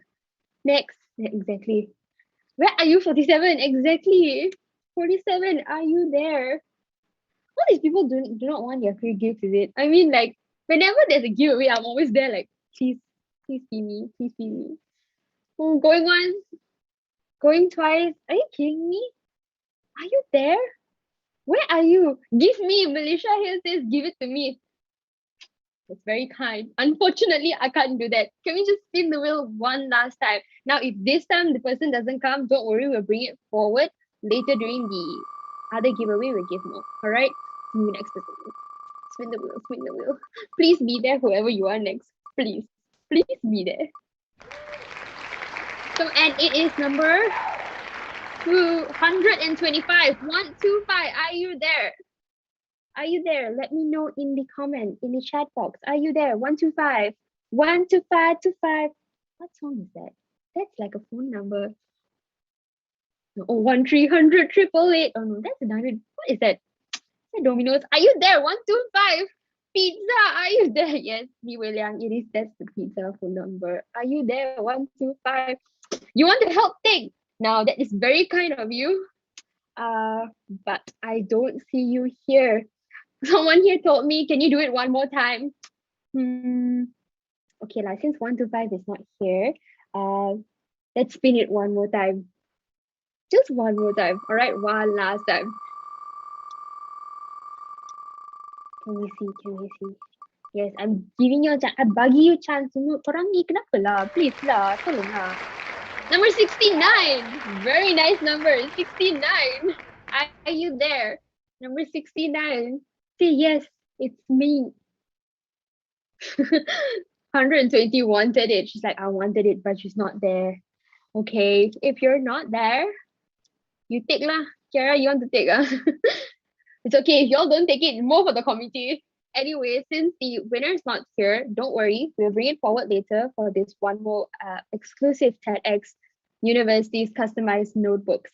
Don't worry if you feel like you do not win anything today. I'll tell you at the end how we're all winners. Plus, just being here and listening to all these inspirational people, that itself is a blessing. That itself is finding the true meaning in life, just constantly learning from one another. So don't worry, we'll have them throughout the day and there are more attractive prizes to win. I promise you there's not only notebooks, okay? We have other things as well. But before we go on to our next giveaway and also into our next sessions, I'd just like to remind again of a few couple of house rules. If once you've entered into the Zoom, please try to stay in the Zoom. Don't keep going in and out because sometimes they can be a bit distracting. As well as please do not leave comments while the speakers are speaking. However, you can say something, give them reactions throughout, please on your camera also so that we can see your pretty faces. Look at me, I on my camera throughout. so that I can see the speakers, and then they can see me as well. Then I can nod my head, so they know yes, people are agreeing with me. On top of that, stay muted. We are going to go into our interactive session just before going for our lunch break. So keep all your questions. You can ask them in the comment sessions for the YouTubers. And yeah, enough talking. Now let's go on to our next speaker for the day. For this session, we are going to call upon a public health medicine specialist in the field of epidemiology. Now, if you do not know what epidemiology is, it is the study of a branch of medicine which deals with the incidence, distribution, and possible control of diseases and other factors relating to health. Susanna, lots of words, too complicated. Make it simple. All right. Epidemiology is basically where it's a branch in medicine, which means doctors who go and study any form of diseases, why it's happening, how it's happening, and they bring all these numbers to you. Pretty much like what are all the information we got on COVID. Somebody is going out there to study how this is all happening, how many people are getting affected and all of that. So the people go out and they study about this. And due to her specialty, Dr. Kamaludin is a member of the Selangor Task Force for COVID. She is currently the Deputy Director of Safety Net Incorporation, which is based in Manila, an epidemiology training program alongside India, Bangladesh, Indonesia, and Myanmar. They work together to strengthen this field. Now, among her many achievements, and she has many, so be patient with me, she is the first Asian woman to chair the TEPINET Advisory Board at Task Force for Global Health USA. She was appointed by World Health Organization as a member of the WHO Expert Committee for MERS-CoV and World Health Organization Technical Consultant for Field Epidemiology Training Program. She's appointed as the Director of Institute for Medical Research, IMR, in 2016. And lastly, she was appointed by the ex-Prime Minister of Malaysia as a member of the Expert Advisory Group for Science and Health since 2020.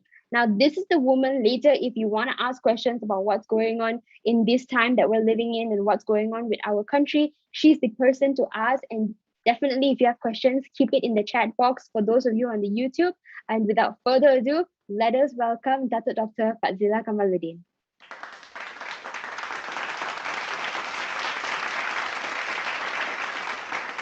Thank you, Susanna. I feel so humbled by your introduction. Okay, good morning, everyone. Firstly, I would like also to thank the organizing committee for inviting me today. And I would also like to inform everyone that this coming 7 September 2021, we, the field epidemiologists, will be celebrating our first World Field Epidemiology Day. Why do we choose 7 September? It is actually on this date in 1854 when John Snow provided evidence to where the source of the famous London cholera outbreak. And it was the water pump installed on Broad Street. So by just him removing the handle of the water pump, the outbreak stopped. So what has that got to do with field epidemiology? Field epidemiology is just like what Susanna mentioned just now, it's the public health action in trying to answer where, what, when, and more importantly, why does an incident or an outbreak occur? So I just like to give you an example. A field epidemiologist would like to find out who are affected, where does it occur, and when does it occur, and for the action to be taken, why does it happen? So with very limited resources, time-wise, a field epidemiology must make an immediate decision for an intervention to take place. I like to relate this with a personal experience that I investigated an outbreak. A director of a hospital saw that in his hospital, there was an increasing number of bloody diarrhea occurring, and it's all among foreigners seeking treatment at his hospital. So he alerted the Bureau of Epidemiology of a health department. And I happened to be around the department at that time. So we quickly went down to this island. So this hospital was on an island. And yeah, we look at the reports, we reviewed the data at the hospital. Yes, it was only among the foreigners. So it was very peculiar, and also it was alarming, and it created a hoo-ha on the island because the local health authority decided to close all the eating places and also including the restaurants in the hotels. So we quickly went down to investigate. We interviewed the foreigners, we interviewed the tourists, we also interviewed the locals. We took blood samples from them. We also took stool samples. They were very cooperative. They gave us their stool samples, and also we do some environmental testing. We went to the market. We took some food samples there, and we went up to the reservoir. And we took water samples there. We took also water samples at the distribution points, and we noticed there is a similar finding in the stools of those affected victims, and also in the water samples that we took. And so we need extra evidence for that. So we went to the locals that I mentioned just now. Only the foreigners were affected, none of the locals. So we went to see the locals, and we went to their houses, and we noticed that 100%, none of the locals were using piped water. All of them were dig their own wells to use for their daily consumptions, and also for drinking. Because piped water, you have to pay the bills. And this island, is 80% are foreigners and tourists, and it's very heavily dependent on tourism as the source of income for the locals. And so when we gave us a strong evidence, it has to do something with the piped water. And we look at the local. We went and discussed with the local authorities, and we told them our evidence, and we showed them our evidence, and it was true enough. When they treated the water at the distribution point, and later they upgraded the reticulation system, and the outbreak actually stopped. Why? It was initially the water was never treated. It was infested with parasites. So that was, I could say, something that related to what Jon Snow. So when we did the investigation and we showed evidence, and immediate action was taken, and the outbreak stops. So as a field epidemiologist, we need also to look at the contributing factors surrounding it. So that's why we look at the environment, we look at the perceptions of the people, and more importantly also the local politicians, and also the social media. So as a field epidemiologist, we have to be very sensitive to the surrounding, especially when we decided on or the decision that we made. So why suddenly a field epidemiologist? Actually, field epidemiology has long been with us. There are 185 training programs in 85 countries worldwide, following the same training module that was based on the Epidemic Intelligence Service program in USCDC. So we focus on disease surveillance, data management, outbreak response, and communication. So this is the crux of being a field epidemiologist. So how do we get ourselves connected with all these 185 programs? It is true what we have our body that is called the TEFINET, the Training in Epidemiology and Public Health Network. And in the African region, we have it's called FINET. And in the Eastern Mediterranean, we call it MFINET. And in the European, we call it EPIET. And as just what Susanna mentioned just now, in this part, we have the Southeast Asia Field Epidemiology and Technical Network, Safety Net, and that's where I'm currently attached. So with this governing body that's connecting all of us, we share resources, we share expertise, and also we have a common family bonding, in the sense that every year, well, this is before COVID, TEFINET will hold a yearly scientific conference where the trainees from all these programs will try and compete to present their work. And we, the alumni, it's a time for us to gather and share our resources. And usually we have the international night, and that's where we share our culture. When I heard Datuk Ramli just now was talking about culture, so you can see from India, from even Malaysia, we did an Indian dance before. So that's a night that we all look for. That's a very strong family bonding that we have. And so in terms of bonding, I would like to share with you again another experience that until now I can still remember, where I was called to be a moderator. There was the two of us.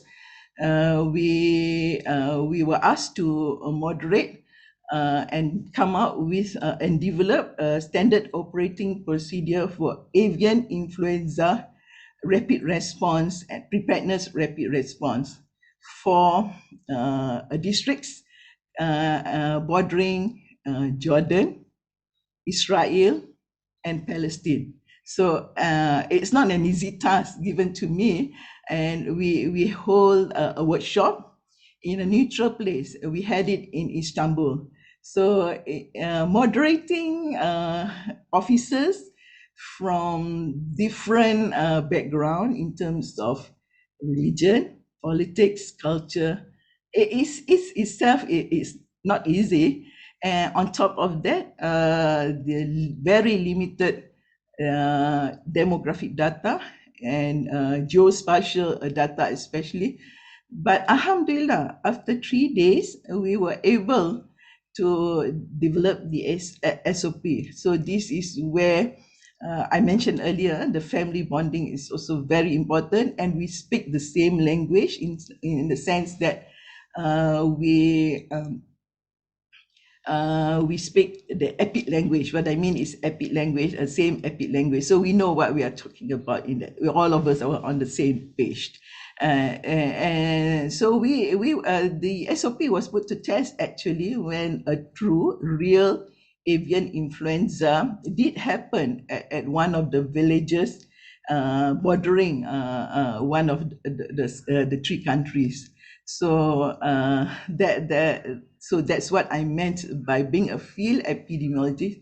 You have to have that wholesome concept. Having trained in medical medicine, that's an advantage in terms of having the clinical knowledge and experience. And on top of that, you need to have some epic background and of course statistics, because most of us, we play with data. And you have to have the decision theory knowledge. And also important to have is the lab and also behavioral sciences and also communication language. And in terms of trying to communicate whatever the findings that we have. I don't want to make like as if field epidemiology is an elite program. Actually, it's not. Anyone can go through the training. We have a different levels of training depending on the country, the needs of the country. We have what is called the frontliner field epidemiology. It's a 3 to 6 months training, and where they will be trained in disease surveillance, looking at all the infectious disease, the ups and downs, or when will be an impending outbreak and all that. So in terms of intermediate field epidemiology training, it will be about 6 to a year course, and they will be going more in depth into the epidemiology and statistics and disease surveillance. And a 2-year program is a complete package for field epidemiology training program. And this will encompasses mostly in terms of communication. Why I mention communication is very important in field epidemiology, because if you are able to find the source or evidence to whatever the cause of the incident, if you do not communicate well to those who need to know, or to those who can take action or intervention to whatever cause or source of the incidents, then that's no point. So in terms of a good field epidemiology, they must either communicate it, know how to communicate, and how to associate themselves when such situation arises. I like again to share with you another experience that I until now I still remember. This happens in 2004, December 2004. It is the tsunami in Aceh. So I was called by the Malaysian relief team to join them. So it was on the 3rd day post tsunami. It was like a war aftermath. You arrive there, you see all the bodies are still around, decomposed bodies. You can make up who they are. Either it's a male or a female body, either an adult or a child. But other than that, you don't know. You don't know who they are. You don't know what faith they have, what religion they practice. It was a very depressing situation to be in. And our immediate job that was given to us was we need to have a mass grave. And these victims will need to have a proper burial or funeral. It's not an easy task. Why? It's more because the decision made is irreversible, and the consequences will have health consequences and also social consequences. So what we did was we met with the mayor of Aceh, together with the dignitaries, their experts. We had a long discussion of how best to handle the situation. I would not like to discuss with you the details more, because due respects to the victims and also to the relatives. But but being a field epidemiologist, those are the things that you need to maybe you need to come across. So those are the unexpected things that may come your way. So I would like to conclude to say that to be a field epidemiologist, you have to be wholesome in terms of your work processes, and also more importantly, you have to have a very logical and also critical thinking, and loads of common sense at the end of the day. And also just be yourself, and you will get through to be a good epidemiologist. And I would like to end my talk with this slide, just to show you how comprehensive a field epidemiologist can be. So this is that was when I was much younger. in Aceh. That's when that we did. I mentioned just now. So field epidemiology in public health incident. Those are the things that we normally have to take into consideration. With that, thank you.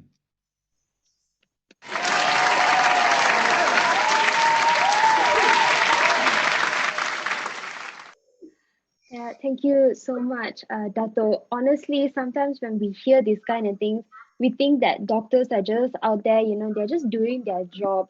But sometimes they really have to go out into the field and they have to see these kind of things. And for all humans at the end of the day, it can be so disheartening. Honestly, that's one of the reasons why I believe that if I did medicine and if I was a doctor, I would feel just so heartbroken. I'm the kind of person that cries if I see a dog on the road and it's limping or doesn't have food. So I cannot imagine what it would be like going into a place as Dato has gone into and seeing all these bodies just there. You don't see race, you don't see color, they're just bodies. And you have to be so sensitive, like making sure the information that you're finding out and the decisions that you make is right. And sometimes they may not be the best and it might not make everybody happy, but you just have to do what is right while being human and holding yourself back and putting all of that. It is definitely not easy for everyone. So it's really very touching. Thank you so much, Dato, for your sharing. um, so next, I would like to invite the director of Atrui Global, a social enterprise that aims to create a sustainable future with better health for underdeserved communities. With a passion for social work, Dr. Andrew Kok Wai Yun has traveled to over 20 locations in multiple countries for humanitarian trips since 2007. He is currently running a clinic that focuses on primary care for the communities in need in Subang Jaya. At the same time, he is also pursuing his master's in public health at the University of Suffolk. Now, without further ado, let me welcome another doctor, Dr. Andrew Kok Wai Yun, with his message titled Something My Father Loves to Say: Prevention is Better Than Cure. Let us welcome him.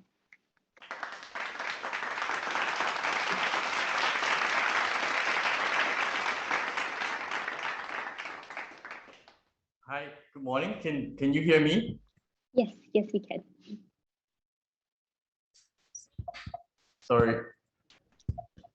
No problem. Hang on, yeah. I just got a glitch. No problem. Hold on, I'm so sorry. It's stuck somewhere. It's all right. I'm sure you're all excited to hear what Dr. Andrew has to say. So let's give him his time to do his thing. Give me one moment, yeah. Sure, no problem.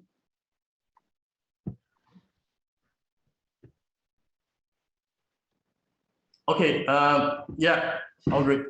Can you hear me? Yes, we can. Okay, sorry, good morning to everyone, and thank you so much for having me on board. Good morning to the speakers, and I would like to especially appreciate the organizing committee.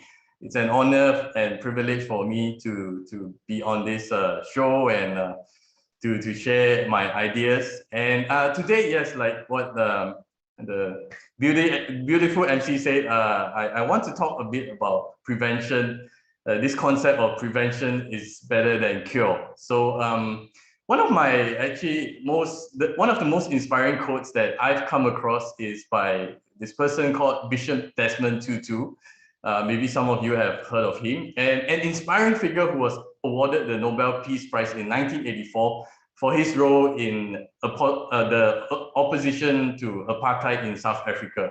Now, in referring to the negative consequences caused by the discriminatory system of apartheid, he said this: there comes a point where we need to just stop pulling people out of the river. We need to go upstream and find out why they're falling in. So essentially what he was suggesting was that instead of pulling all our efforts together into putting out fires, perhaps the wiser thing to do is find out why the fire started in the first place and what could have been done to prevent it from happening.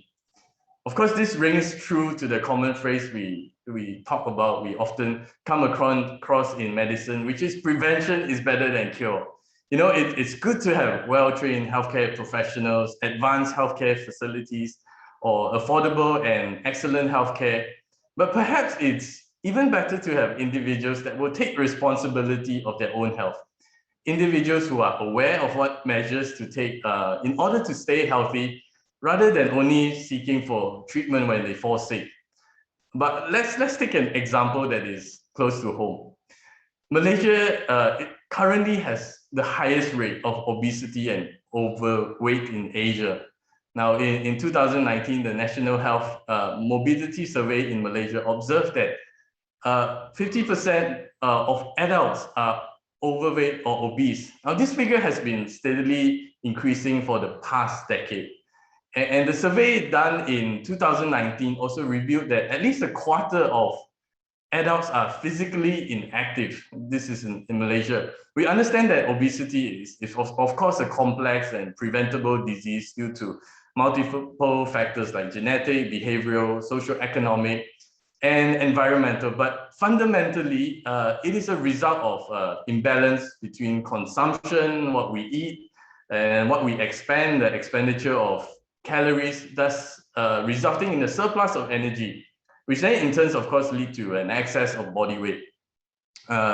And while we know that environmental factors, changes are likely to be the main factors driving or accelerating the rise of obesity, we are clear that high caloric consumption or inadequate physical activity are likely to be the main contributors of obesity. So let me talk a bit about physical activity and how much exercise or how much movement do you actually need every day to be considered adequate. Now, the physical activity guidelines of Americans categorize levels of physical activity into 4 levels. So inactive, insufficiently active, active, and highly active. Now, an adequate amount is considered to be 150 minutes to 300 minutes of moderately intense physical activity per week. So what is moderately intense physical activity? It is equivalent to energy use like brisk walking. So this is not like walking slowly, but it's walking quickly, mopping, you know, your household chores, vacuuming, or raking the yard. As brisk walking is actually considered a form of physical activity that is moderately intense, it's actually quite easy to measure it because you just have to measure the daily steps of an individual using your smartphones, everyone has one, and your wearables, right? And this can determine the level of physical activity performed daily. It's interesting that research showed that when individuals having low level of physical activity, low level being less than 5,000 steps a day, if they were to increase their physical activity to more than 10,000 steps a day, this was of course done throughout a 12-week program, they actually decreased their body weight, they decreased their BMI, weight circumference, body, as well as body fat percentage. Now, they also showed a reduction in negative mood. So it helps with your psychological aspect as well. So reduce anxiety, depression, and anger. And other studies have found a range of benefits from walking 10,000 steps per day for young to older adults. Now, these findings include like reduction of your blood pressure, blood composition, or lipid profiles. And the rate that is suggested for this 10,000 steps per day is about 100 steps per minute. So that's the pace that you have to go at.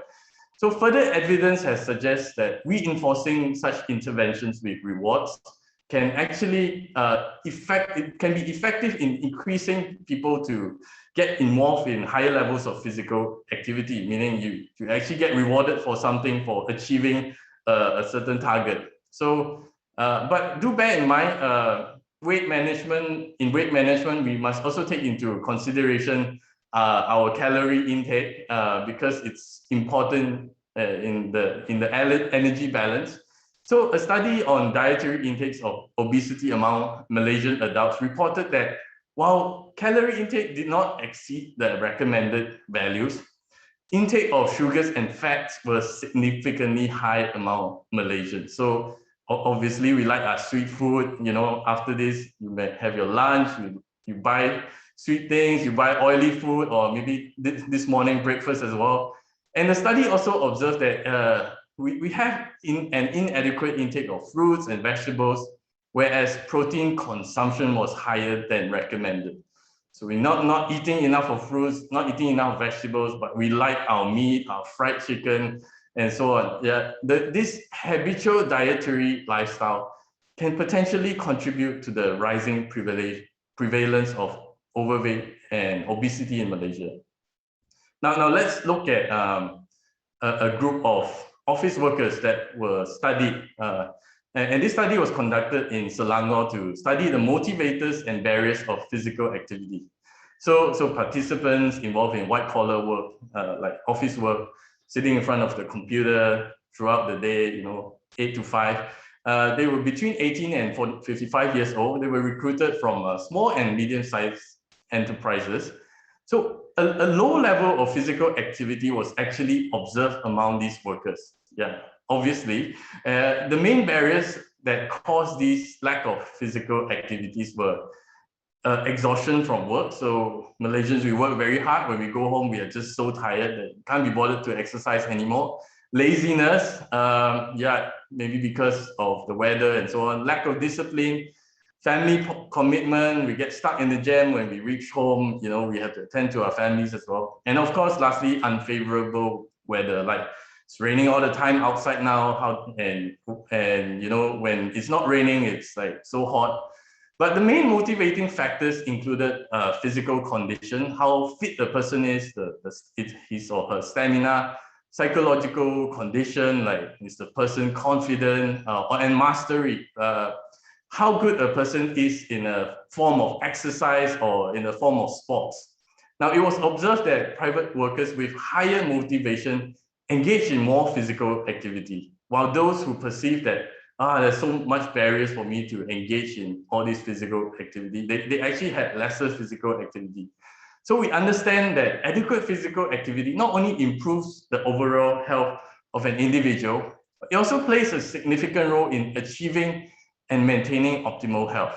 Now, this is the big question.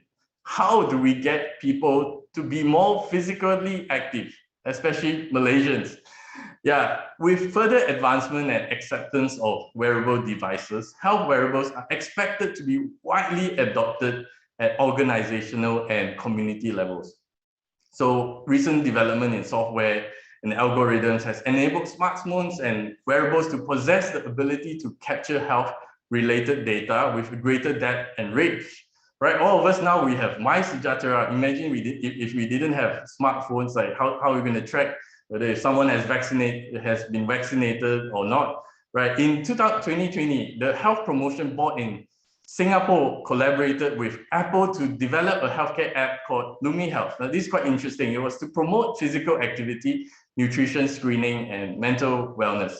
Now, it's an app to encourage Singapore citizens to stay active, make healthier food choices, practice mindfulness, sleep better, and there is an incentive of up to 380 Sing dollars in the quest for better health. So this app is basically like Pokemon Go, when you go around, capture your Pokemons, and you get some sort of rewards. But this is more like they get you moving, they get you to stay healthy. In return, you have coupons and so on, up to 380 Sing dollars.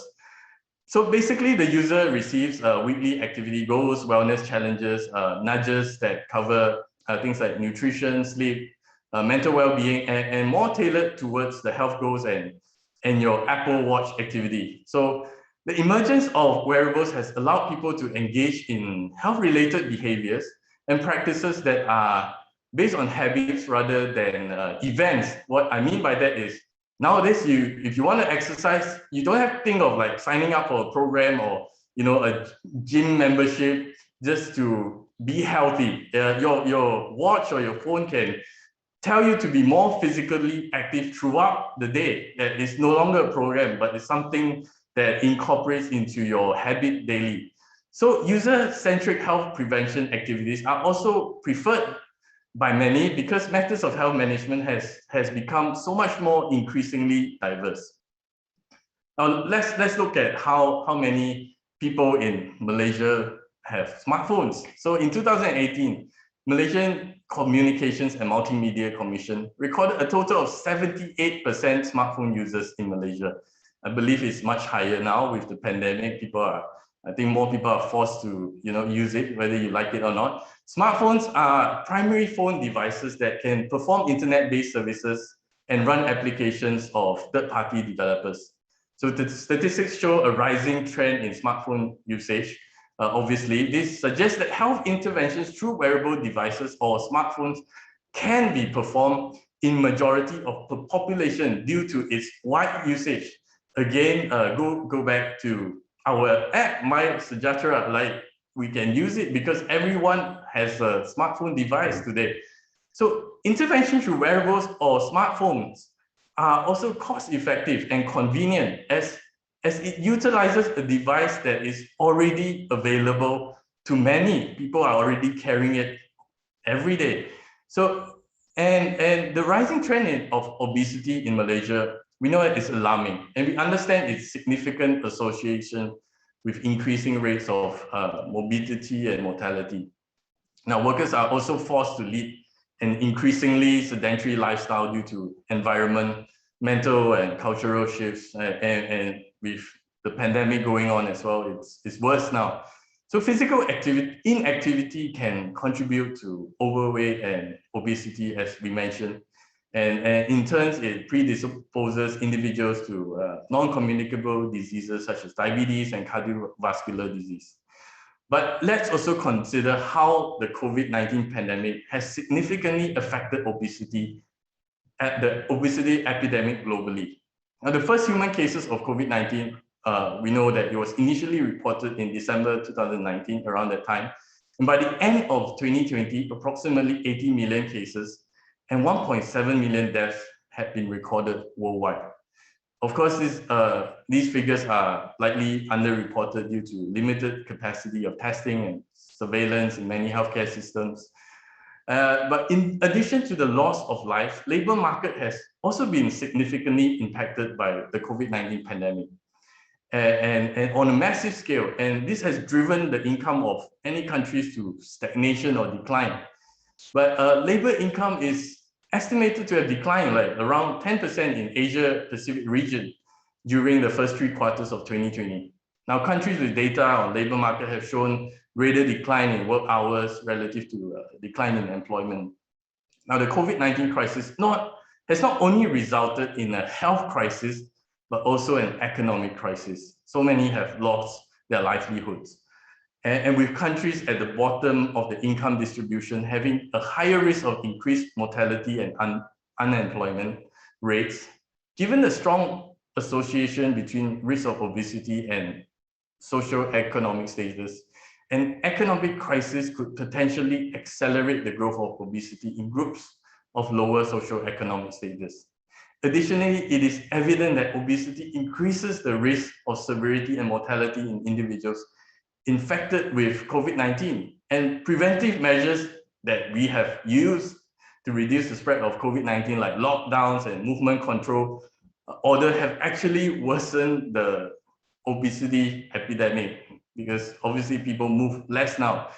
Now, what can we actually do to mitigate the negative impact of obesity in our lives? Now, the truth is a lot needs to be done.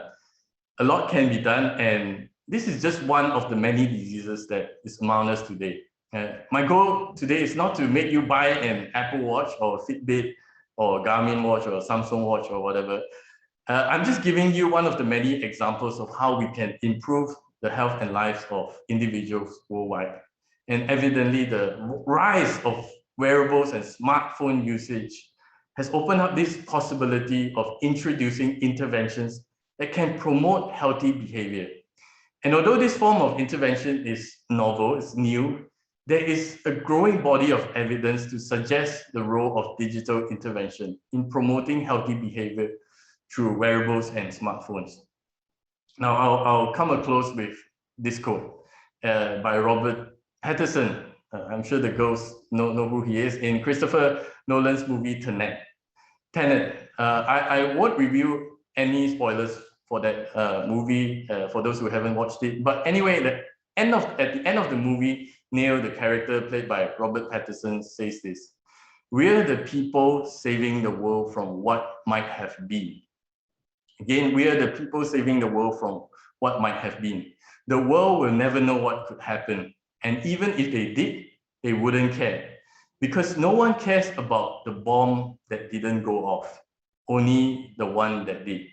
Now, it's necessary and important to fix what is broken, to provide treatment for the sick, to engage in disaster control activities. But might I suggest that instead of only focusing on solutions to existing problems, let us also focus our efforts on prevention rather than cure, and really harness the power of technology, and together create a sustainable future with better health for everyone, every day, everywhere.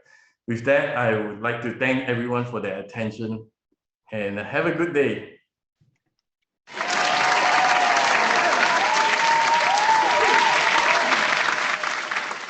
Thank you so much, Dr. Andrew. I truly believe with what you just said. I mean, nobody cares about what's going to happen. Nobody knew 2 years ago something as big as COVID would happen. And then when we were hit by it, we will all just have to stay home and, work with it. And pretty much like he said, everything has become so convenient. Did you know that working out for just 1 hour a day is only 4% of your 24 hours? Like 4%. You can sit on your phone and spend 2 hours. That is 8% of your time scrolling. I'm pretty sure you can do a lot more with just 1 hour. Go for a walk. And by now, you don't even have to go out. If you can't go out, skip rope, do home workouts or something. There's always something that you can do. There are so many platforms where you can learn. People who are giving free workout sessions, go and find a few of them. Pretty much like what Dr. Sindhu Navraj said earlier today. If you can picture it, you can do it, but you have to put in the effort every other day. I am really, really thankful for Dr. Andrew's sharing. Pretty much also as a dentist, we like to make sure whatever we do with our treatment, we want to go with prevention better than cure. After all, pretty much like what Dato, Dr. Fadzilah also has mentioned, once you go and you have to do all the damage and you can't just go in and do something, right? You can't just go and fix something. You have to study what is going wrong, why it went wrong, and how, and all of that. So, I mean, it's difficult, but if we can take that extra step, that extra preventive methods, then, we would all be able to live life much better. I mean, who wants to die at such an early age? So, if you don't do it for the world, do it for yourself so that you can feel good. I mean, it makes you feel healthy, it makes you look good. You want that nice summer board. Even if we don't have Malaysia, I mean, Malaysia, 24 hours summer board, maybe not today morning because it rained, but, all the other times, it's nice. Anyways, moving on to our last speaker for our morning session. Can you believe it? We have come to like half of the day already. This is our 7th speaker. So if you have all your questions, get ready. All the members on the Zoom, please prepare yourself. Get up, wash your face, look neat, because you're going to have to on your cameras for the interactive sessions and also your mic. And those who are on the YouTube, please let us know of your questions. We're collecting it and I'm starting to get them already. So I'm sure you're all excited, but before that, let me invite our last speaker for the morning session. Now we have Puan Anita Abu Bakar. She is the founder and president of Mental Illness Awareness and Support Association, MIASA. The association is a mental health advocacy and has a peer support group based in Petaling Jaya. Puan Anita strongly advocates for mental health and has spearheaded many efforts to increase public awareness and understanding towards the importance of mental health. Now, especially in times like this where mental health is constantly deteriorating, but we're so blessed to be in such a time where people are out here addressing all these misconceptions and myths, very much like Puan Anita. She hopes to destigmatize mental health and to induce the availability of more support for those struggling psychologically. I am very excited to welcome Puan Anita Abu Bakar. Let us welcome her.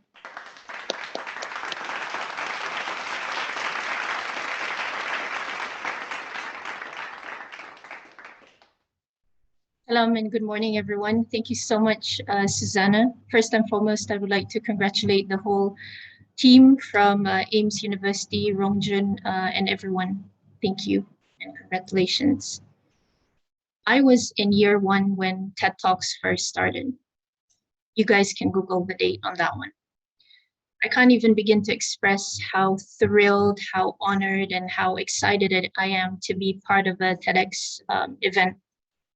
Being invited and acknowledged that my ideas are worth spreading. I've always wanted to say that in a real TED Talk setting. And those of you that are present here today virtually would actually like to hear what I have to say. I guess talking to Hubs about my ideas till he falls asleep at night has indeed been worthwhile. I am a person that enjoys talking to people. I find it fascinating learning from the many extraordinary journey and stories of people. More so now that I live with a mental health condition. Everyone has a story. How we walk our journey with our circumstances do shape how we become. Hence, I try to understand, I try to learn why people act, behave, and think a certain way, because it really helps me to learn about myself and it helps me to heal as well. So guys, it has been 8 years since my diagnosis, and it has been a long and hard road. But let me tell you, the most meaningful, purposeful, and truly amazing and fulfilling. Living with a mental health disorder truly has given me a different outlook in life. You know, I look at this world from a different lens altogether. Having empathy and compassion, a gift that I say that God gave me together with this condition. You know, if anyone were to ask me about mental health prior to my condition, you know, I would most probably concur to the many myths, many misconceptions that are often portrayed inaccurately out there. If we look at, for example, films, movies, dramas, music videos, often stereotype people like me being dangerous or being violent or being mad in that sense. And this is really in contrary to the experiences, to the depth of what we go through, you know, in terms of challenges, various things. And I think that this really reinforces stigma, and it really strengthens what we say, the negative perceptions of society. But truly, I wasn't always this way. You know, once upon a time ago, I thought I was invincible. You know, I had everything going on for me. I was doing well in my career. I was doing my master's. I have 2 beautiful children, a very supportive husband, and as much as possible, I was traveling the world with them. And I thought I was in the best of health. So thinking back when I was a kid, and the only reason that I could do this was only when I crossed over to recovery, right? I used to get anxious a lot as a child. Little things would seem unsurmountable to me. I would worry a lot. Although I did well in school, I had a lot of friends, I was an active child, but these thoughts, it would bother me a lot. And I still remember how and when I started having conflicting thoughts and values, and I wondered why I was different. Although, you know, facade-wise, you guys wouldn't be able to tell. I would question myself as to why I didn't conform. I had so many big questions with no answers. And I didn't really know how to express myself. I didn't know how to articulate what I was going through, nor did I know that it wasn't normal. So as I grew up, these overwhelming thoughts and anxiety would creep up, and it would go depending on what I did or what happened in my life. And so when I started working in the US, this was when my panic attacks started. I'm sure being in this pandemic hit, a lot of people are facing anxiety, going through panic attacks at this moment. So I too faced this a lot due to, you know, some traumas that I went through in life, the stressors that I had to go through, and it slowly caught up and I could no longer brush it off. And when I came back to Malaysia, it was really challenging for me in the beginning because I had to relearn a lot of things. I had to readapt because I was born, I was raised overseas, I studied overseas, I worked overseas. So it was a lot coming back to Malaysia. So I had a lot of stressors. And when I started experiencing these panic attacks, overwhelming anxiety, 8 years ago, I could no longer manage nor overcome what I was going through at that moment. And so when I was first diagnosed, I was very lost. I was very confused about what I was experiencing. I didn't know, where to go for help, how. I didn't know of anyone who had the condition, to be honest. If you guys have watched The Beautiful Mind with Russell Crowe, that was the only thing that I knew. And even then, I didn't understand what mental, health disorder or mental illness was all about.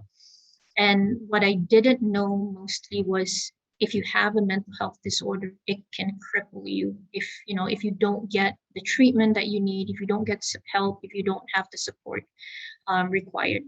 And I'm a person that rarely asks for help, even from my own family, because I feel weak if I do that. I feel embarrassed to do so. So during the time, coming back, working, doing my master's, having 2 children, I mean, obviously, it took a lot out of me, right? Energy, my attention, and it really took a toll on me. I became so overwhelmed, and I didn't know that something wasn't right. Although now, reflecting, I knew, but during the time I couldn't, because I had so much of things going on, a lot of people relying on me, and I kept pushing, I kept hustling, and because of my ego as well, wanting to succeed, wanting to achieve my KPIs, that I forgot to take care of myself. The thing is, when we're young, right, we think we're invincible. We rarely fall sick. I rarely fell sick during the time. So I thought, I'm strong. I kept on pushing, and after not getting enough sleep, not taking care of myself, not resting enough, my brain and body collapsed. And when it happened, I wasn't prepared, obviously. And so like a tornado, it hit me and I crumbled. I lost functionality in life, feeling that there was no way out. And really, really quickly, guys, I fell into this deep and dark hole. I felt disconnected. I felt isolated, empty, and alone. I was crying a lot. I felt really trapped in my own thoughts and hopeless in my recovery. I didn't really understand what was going on. I didn't know what to do. I could no longer take care of my kids. I couldn't take care of my husband. I couldn't take care of the house. I couldn't work. I couldn't even be alone, even in my own house. I felt afraid of everything, and I was in my panic cycles, and they were really vicious. And on some days, it became very difficult even to breathe. So to sum it up, I felt very defeated after everything. Here I was feeling crippled by my own anxiety, fear, and panic. It is as if your brain, it tries to kill you. It is so catastrophic. And I remember pushing everyone away, especially my kids. I was so embarrassed of my condition. I felt like a burden to everyone. I felt guilty for not being able to function and contribute. So I felt really trapped and hopeless, and with excruciating psychological pain, and every day felt like this slow and painful death. And what happened was, one day, I have this favorite spot in my house. So one day I was sitting at my usual spot in the house, and it suddenly hit me. It was really an intrusive thought, but it really hit me as to why people end their lives. I suddenly, remembered this one Chinese actor that ended his life, and I could relate to that. And it truly shocked me, because that was the realization that I had, that only through ending your life is how it gives you that sense of comfort and hope that the pain will end. And because of this, I immediately went upstairs to pray out of desperation. And I told God, I said, Ya Allah, I know that you have promised us, your servants, that you're not going to give us something beyond our bear. But right now, what I'm going through is something that I can't bear. So I beg you to please grant me patience and show me a way out. And this is how I finally surrendered myself completely to God for the first time in my entire existence. I then, I pulled everyone closer to me. I stopped questioning about my condition, but rather I embraced it, which this was eventually how the anger kicked in, right? And I garnered my strength from my kids, from my husband, and also my mom. And that was how I found my willpower and strength to overcome, to beat this condition. And having a mental health disorder, let me tell you, this is one of the reasons why I do what I do. I need to provide this insight because having a mental health disorder is the hardest thing that I have ever gone through in my life. But crossing over to recovery is even harder. So through the many rock bottoms that I've gone through, finally finding my willpower and strength, surrendering to God, seeking knowledge, understanding my symptoms, getting support, learning effective coping mechanisms, embracing whatever that I'm going through right now, my condition, is how I was able to get back up on my own 2 feet. So it is a holistic approach to recovery.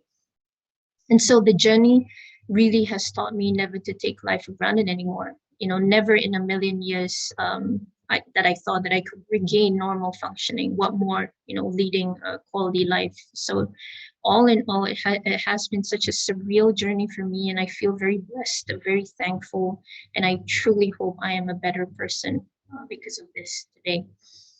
And what happened was, interestingly enough, after crossing over to recovery, my husband was the one that suggested that I went public with my condition. And I was truly shocked, to be honest, because I thought that, he would be, or my family would be embarrassed because there's a lot of stigma, there's a lot of shame attached to a mental health condition. And so I was afraid, or I was shocked because I thought that, people would label me and they would feel uncomfortable because my family is, of course, my priority. So the conceptualization and birth of my NGO happened in 2017 with the hope that no one would have to experience what I did. And if possible, I really wanted to create a platform that people, felt a sense of belonging, they feel safe, they feel empowered in their recovery. And so I formed this NGO with the support of my husband, my family, my friends, and many silent heroes. This is, the very first of its kind in Malaysia. And one of the things, guys, that I've realized throughout my struggles is this: knowing that there are other people struggling as well, and the fact that you're not alone in this journey makes this world less lonely, and it gives you hope, right? And that is enough to make you hold on and work through all these struggles and pain and issues that you have, although some days it might, to be honest, feel very unbearable. But last year, beginning from last year, this world has changed immensely, right? The pandemic hit has impacted the mental health of many, with challenges that are multifold and manifold. And despite these challenges, there's been a huge opportunity for us to normalize this discussion, really taking away the shame, taking away the stigma attached to mental health and mental health disorders. And I am truly proud to be a Malaysian today because I see how Malaysians have come together collectively to act and work together in this time of need, and it's very much appreciated amidst all this chaos. And although being in this pandemic, it has impacted my mental health too, of course, but now I can manage better because I understand better now. And so before I conclude, if I may lend some lessons that I have learned in this journey, is this: those of you that are struggling with any kind of mental health disorders, mental illness, please know that you are not alone. You can recover despite whatever mental health disorder you have. I am a living proof, together with the thousands of my mental health peers out there. Don't allow stigma to silence you and rob you from your recovery in life. You can thrive in this journey with your mental health condition just like anyone else. It will come at your own time and at your own pace. And to be honest, truth be told, there are limitations, right? But with these limitations, God has replaced it, let me tell you, with extraordinary empathy, compassion, and love for humankind. This test, being afflicted with this condition, has made me learn to help others and make myself useful to society. And if it wasn't because of the condition, I don't know if I would be doing what I'm doing today. So I am, forever grateful. You see, desperation is something I know all too well. You might feel like you're drowning at times, but if you can trust me on this, hang on to something, find an anchor, find someone that can help you. You just need one person to help you go through this life, because there is always hope, even when the path seems dark and even when you feel like giving up. Sometimes it will be tiring, and sometimes your brain will tell you otherwise. It will constantly try to trick you. Don't let it have control. Take your power back and never give up. Every time you fall, get back up and fight even harder. You got this. I believe in you. Thank you so much, everyone, and thank you for listening. Much love.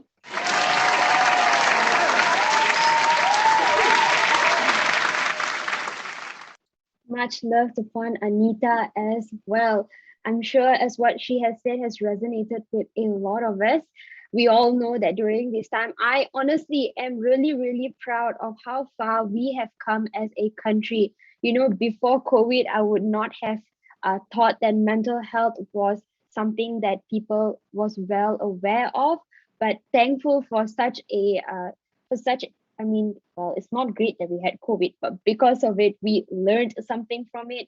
And as she said, no matter what you're going through, okay, although I may seem this bubbly, this happy, that's what everyone tells me, but I truly struggle on my own. And what is so wonderful is that when you have a community, you know that you are not alone and you're not struggling.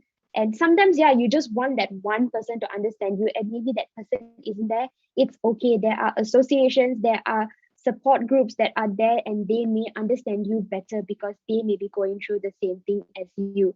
Although it may seem as impossible, but together you can say, I am possible. Like, it is possible for you to go through this. You're able to, add days to your lives and make much more out of your life right now. I believe everybody was given a purpose in life. Everybody is put in a place at where they are right now because they have a purpose, they have a reason for that. And if you are looking for that, just know that you are not alone if you're struggling. I'm really, really thankful for Puan Anita. She's really kind. If you do not know, you can also go and check out the association, find out more if you like to. You can talk to her after this in our interactive session. So as I've already said, we're now going to move into our interactive sessions. I'm sure you're all excited. You have questions and you are all hyped up right now. Don't worry, this is how we're going to do it. So for all our participants, I'm going to get our organizing admin in the Zoom to open up the breakout rooms. Once we do that, you will be assigned to all the different rooms and you can go in there, open your mic, on your camera, talk to the speakers accordingly. And you will also be allowed to freely jump between rooms if you have questions. Now, try if you're too shy and you're not sure if they've already answered that question, just put it in the chat box, because in each room, we also have moderators as well as facilitators to help you out. But if you're too shy, also you do not want to on your camera, you don't want to do anything, just put it in the chat box. If they have time, they will run through it with you again. Also, on top of that, as how I've mentioned, I will be coming into each interactive room, each breakout room for the questions from the YouTube side. So I kindly and humbly request, once I come in, maybe put a small pause to your questions and I will ask the questions on behalf of the YouTube people as well, because we got to be nice as well. But, I won't take up too much of your time because we're fair like that, okay? I am a woman of my word and I keep to it. So, yeah, I'm going to get Vincent to open up the breakout rooms. Once we're done with the interactive session, please do not go away. Come back. We are going to do another giveaway before we go into our lunch break. All right. Yes, Vincent, can we get the breakout rooms to open? Everyone's like getting excited. All right. So if you're unsure about how to join your breakout rooms, speakers, kindly join your breakout rooms. Participants also, you can join in your breakout rooms. I'm just waiting for everybody to go. Click into the breakout rooms.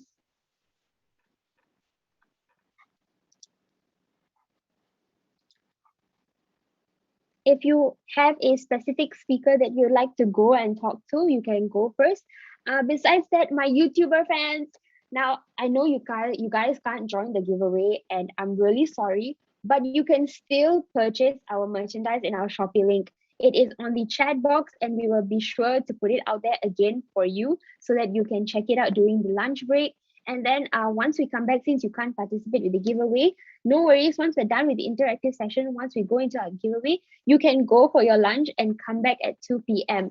But be sure to maybe, check out our merchandise, maybe buy something, support us. Nobody has to know. Nobody has to know that you were not in our Zoom. You buy the merchandise, people think like, oh yeah, you were part of that. Yeah, that was a cool event, right? Yes, it was. It was great.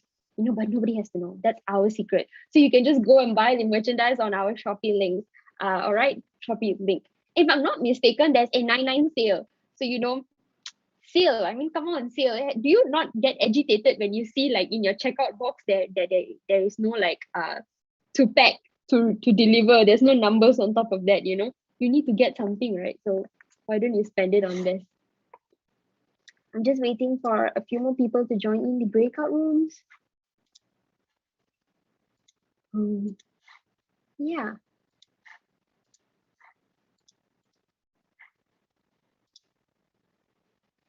I have my boss at the back here telling me like, okay, you wait first.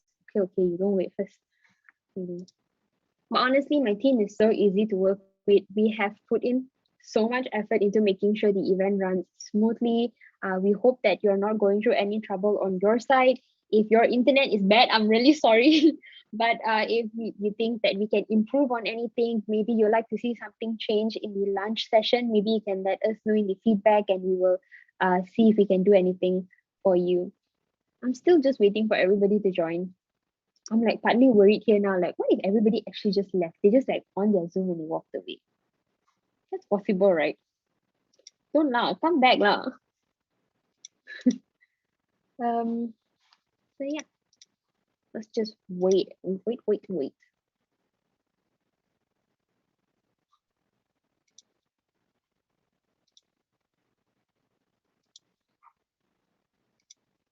All right.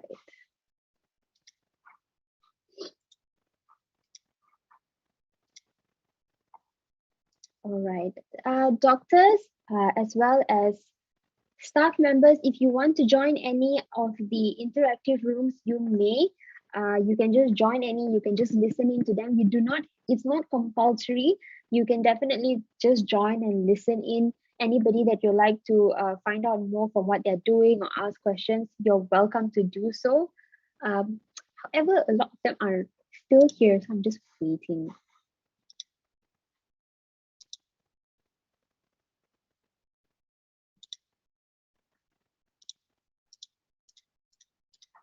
All right. We have so many participants. So blessed. Hashtag blessed up. Okay, since we have time, why don't we just look at some of the comments? Some of them were saying that, yeah, the quote on Robert Pattinson. Okay, if you do not know who Robert Pattinson is, he was the Twilight guy, the vampire, the super fair one. And I'm going to be honest with you, even in high school, I didn't think he was very like, he was all right. Like, I didn't get the hype. I'm sorry. That's not my type.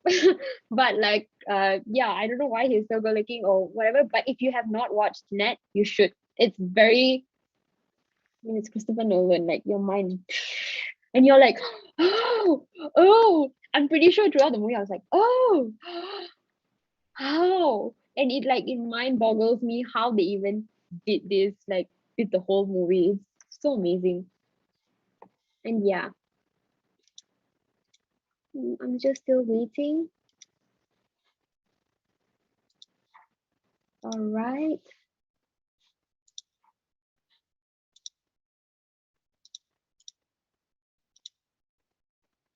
All right, in that case, I think we have about a few already. So we're just gonna jump into rooms. And first off, for the YouTubers, I only have a few questions, but no worries, we will still go and visit all of them. I think we have for our first speaker, Miss Melisha Lin. So we will go to her room first, all right? our streamer. Let's go to Miss Melisha's room. Come on.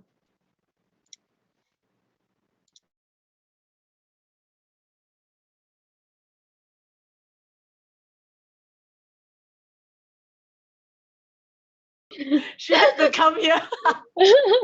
I'm sorry, you're the first speaker, and there was like at least there's one question for you, so I had to like ask. I'm really sorry to the participants, and the streamer is here as well. So do you want to say hi directly to the YouTubers first? Okay, cool. You can just say it. You're here already. Oh, where? I'm live. I didn't know. Yes, you are. Yes, you are. Okay, cool. So You wanna what's say my hi? question? Okay, you want to ask straight your question. All right. How did you know that this is what you were passionate about? Was it more of a gut feeling, intention, or something that inspired you? I'm not so sure which passion, he or she is talking directly about, but I'm assuming that in general, where's that energy coming from? Where's that passion coming from? I Yeah. think since young, I always have it. I'm very passionate, even in things that I do. Like I said, I was working in high school. I didn't have the opportunity I wasn't given the opportunity to pursue higher education, but I wanted to do it. I knew I needed a certificate to be able to find a better job, because I think it's very realistic. I think we have Asian parents, guys, so it's very realistic. We need to be able to work. We need to have a cert. We need to get straight A's. It's always like that since the very young age. So that was installed in me for sure. But for me, I think I always like doing co-curriculum work stuff, like whether it's representing clubs. I was Toko co-curriculum when I left my high school. I was handling 7 clubs when I was leaving in Form 5 during my SPM. I was in 3, and my father and mother were already scolding me like, you're spending too much in co-curriculum. I don't know how you did it. I mean, passion, I really emphasize a lot on the word passion. You can ask my friends Maria and Fika. They are in other rooms, I know, but they have always described me as the word passion, passionate. Like I asked them when I got the opportunity to speak by Sydney, I was like, what topic do I really want to talk about? And Fika is here, and they were like, you know what, passion matches who you are. You have worked for so many years. I work and study for almost like 5 years plus. But it's amazing. You really see a lot of things in a different perspective. Like what Tanu earlier, MC, you're not here, but just now Tanu was saying like how he felt grateful that he had opportunities to do things that people don't. Yes, So it really opens my eyes. Passion, it's my way of living. So yeah, I always discovered that passion since a very young age. It's my drive. Like I said, it's a feeling, it's a drive. And without passion, I am clueless. I don't know what else to do. That's very nice. I'm sure like a lot of people do struggle. Like sometimes we want to do so many things, but we don't know what we can do. And you're right, being in an Asian culture, sometimes it's all about like just do the right thing, just do a certain set of stuff. But you said like, you wanted to be different and you wanted to be the main character. You are like the main character of a Korean drama. Like I'm studying, working, and then I'm a model, like, like real Korean drama stuff there. But yeah, thank you so much, Melisha. I won't take up too much of your time anymore. Thank you to the rest also. So I'll just jump rooms now. All right, thank you. Thank you. I will go to our next speaker, Dr. Navraj's room. Bye, Susanna. All right. Whoa. So we need to back. Question, Maria, and that using this 5-second technique, will really, really make a difference.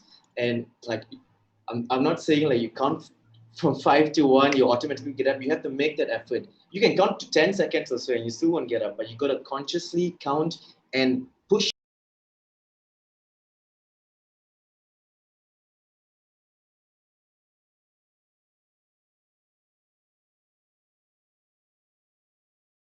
All right, heads up, MC is going to enter very soon. I think about 5-10 seconds. And I'm right here already, actually. All right. Hi. Hello. Thank you so much, Kiara. Hello, Dr. Sindhu. As well as Maria, just now, Melisha was saying that you are somewhere else, and I think you're here.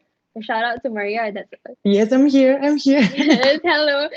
Yeah, so we have a question from the YouTube side. I'm so sorry to the rest. I'm sure you're all like excited to ask questions. I won't take up too much of your time.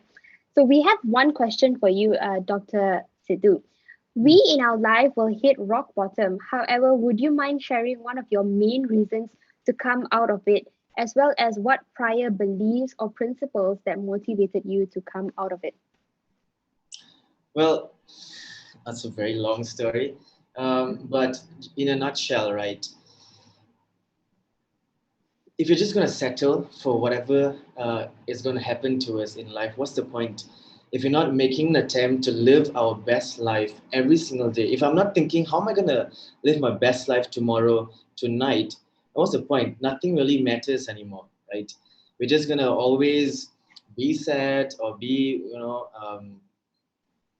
whatever negative, whatever bad emotions, whatever lonely things that we feel when we are at our worst. It happens for sure, but we decide to stay there, and that's the problem that most of us go through. Even Miss Anita earlier said that, one day she just decided enough was enough. I wanted to feel better about who I am and what I do. This life is such a beautiful place if you really want it to be.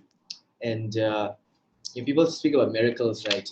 Do you know there's a 1 in 200 million chance for you to win a lottery? Winning a lottery ticket, 1 in 200 million. And most people who win the lottery end up losing all that money, all right? Because they don't know how to handle it. But there's a 1 in 400 trillion chance for you to be born right now as a person that you are with the genetic code that you have right now. So like, you are already a miracle. Each and every one of us are winners. We all, essentially lottery winners. And why would we ever waste that? And all this obviously came to me not in like a second. It came to me over time, and that's when I realized that it all comes from me. I can motivate myself to do better, and I don't like the word motivation. It's such a weak, meaningless word. A lot of people butcher it, and I just want to enjoy myself. I love what I do, and that's what everyone should seek out for themselves. Figure out what makes you happy and go out there and do that. I hope that answers that question.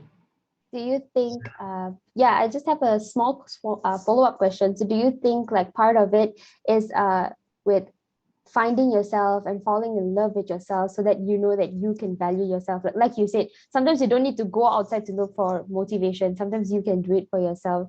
So do you think like it builds with like finding your own value? Yeah, definitely. And not sometimes, you can never find motivation out there. It doesn't work. It's always from within. And you don't have to go to a mountaintop somewhere alone and, sit down there for like 1 year to find yourself. You can find yourself right now. Get a piece of paper, write down, what do I like about myself? What don't I like? What do I want to be true about myself? And start, We all have values inside of us. We just forget to acknowledge them. I'm sure in this past 20 plus years for yourself as well, Susanna, you've done so many things, you just don't realize it. Yeah. But when you write down the things that you've done and the things that you could potentially go and do after that, it's limitless. And so that's how I feel about that. All right. Thank you so much, Dr. Navraj, Sindhu. Thank you so much for your time. I will now move on. Thank you to the rest as well. I'm sorry I took up your time. RJ, can we go to Dr. Andrew's room? Bye-bye. Bye. All right. Thank you, Susanna. See you. All right. Okay. So anybody else? Thank you for that. Now that was actually very good because like if I were to list down things that I like about myself. And the other factor is definitely, okay, the MC is coming in now. Yeah. Oh, okay. Yeah. No problem. I'm so sorry to disturb you and pause you on your question. Okay. So we have a question for you from the YouTube live. One question, sorry, I won't take up the rest of your time. Dr. Andrew, what could you say about the current pandemic situation in Malaysia? What can I say? I think it's going. We are seeing light at the end of the tunnel. I would say that with increasing vaccination rates and so on. But again, it's not just vaccination. We can't put all our eggs in one basket. It has to do with a lot of other things like what Dato talked about, right? There's so many determinants in affecting the health of a nation. So I would say it's a great wake-up call because of what is happening for Malaysia.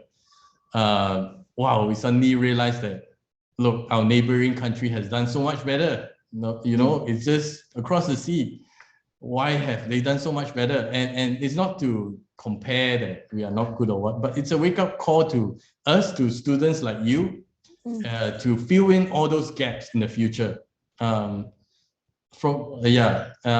feel it will create a better future if we learn from all the mistakes that we have observed during this pandemic. So things will be better, definitely. But yeah, we have to do something about all the mistakes we've made. All right.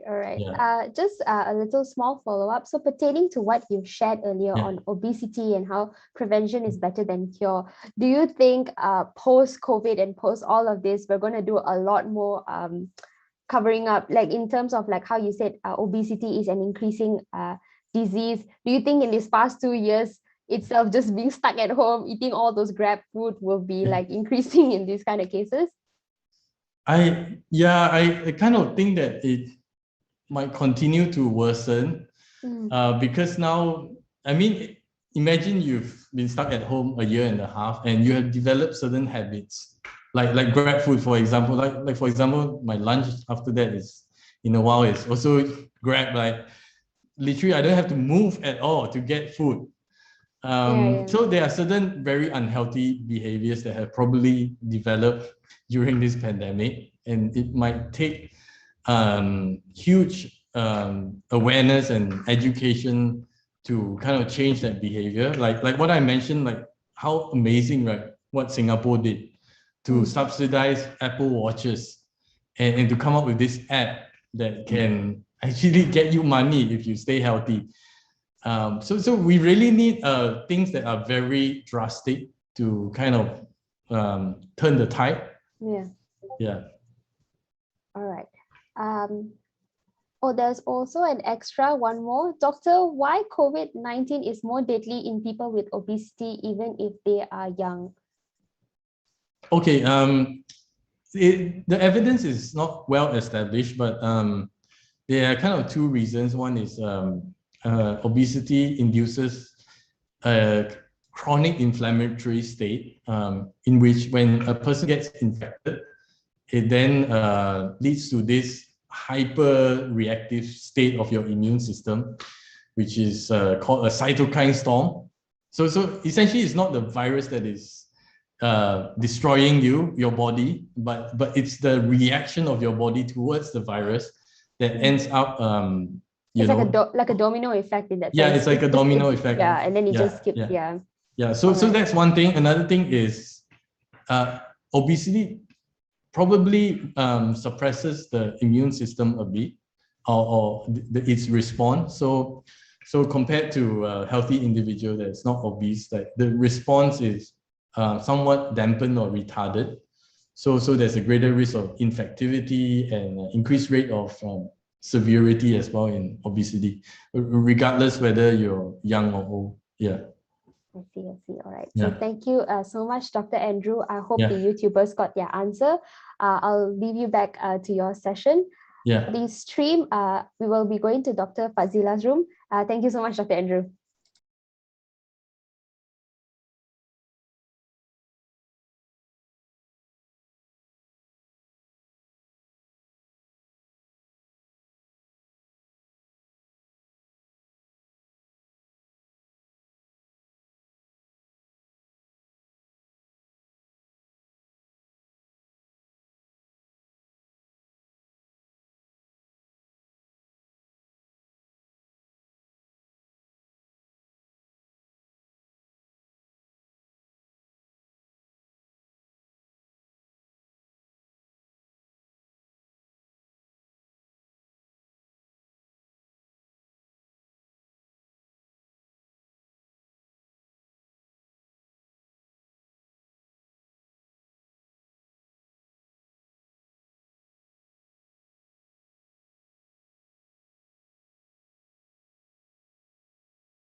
afternoon, Dr. Dato. We have a few questions for you from the YouTube. Currently, we are on the YouTube live.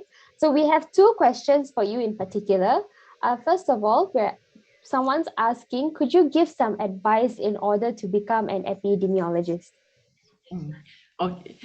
The thing is, you have to be a person, like I mentioned just now, a person who love to mix with people, and to be empathy, actually, especially the victims. You have to be empathy. You have to be sensitive to their culture especially, and also to their belief, which may be different than yours. You had and besides having all those technical knowledge, but more is how you interact with people. That's when you can get a lot of information from them, because whatever intervention you do, eventually it has to be adaptable, it has to be feasible to the people that need it. Yeah.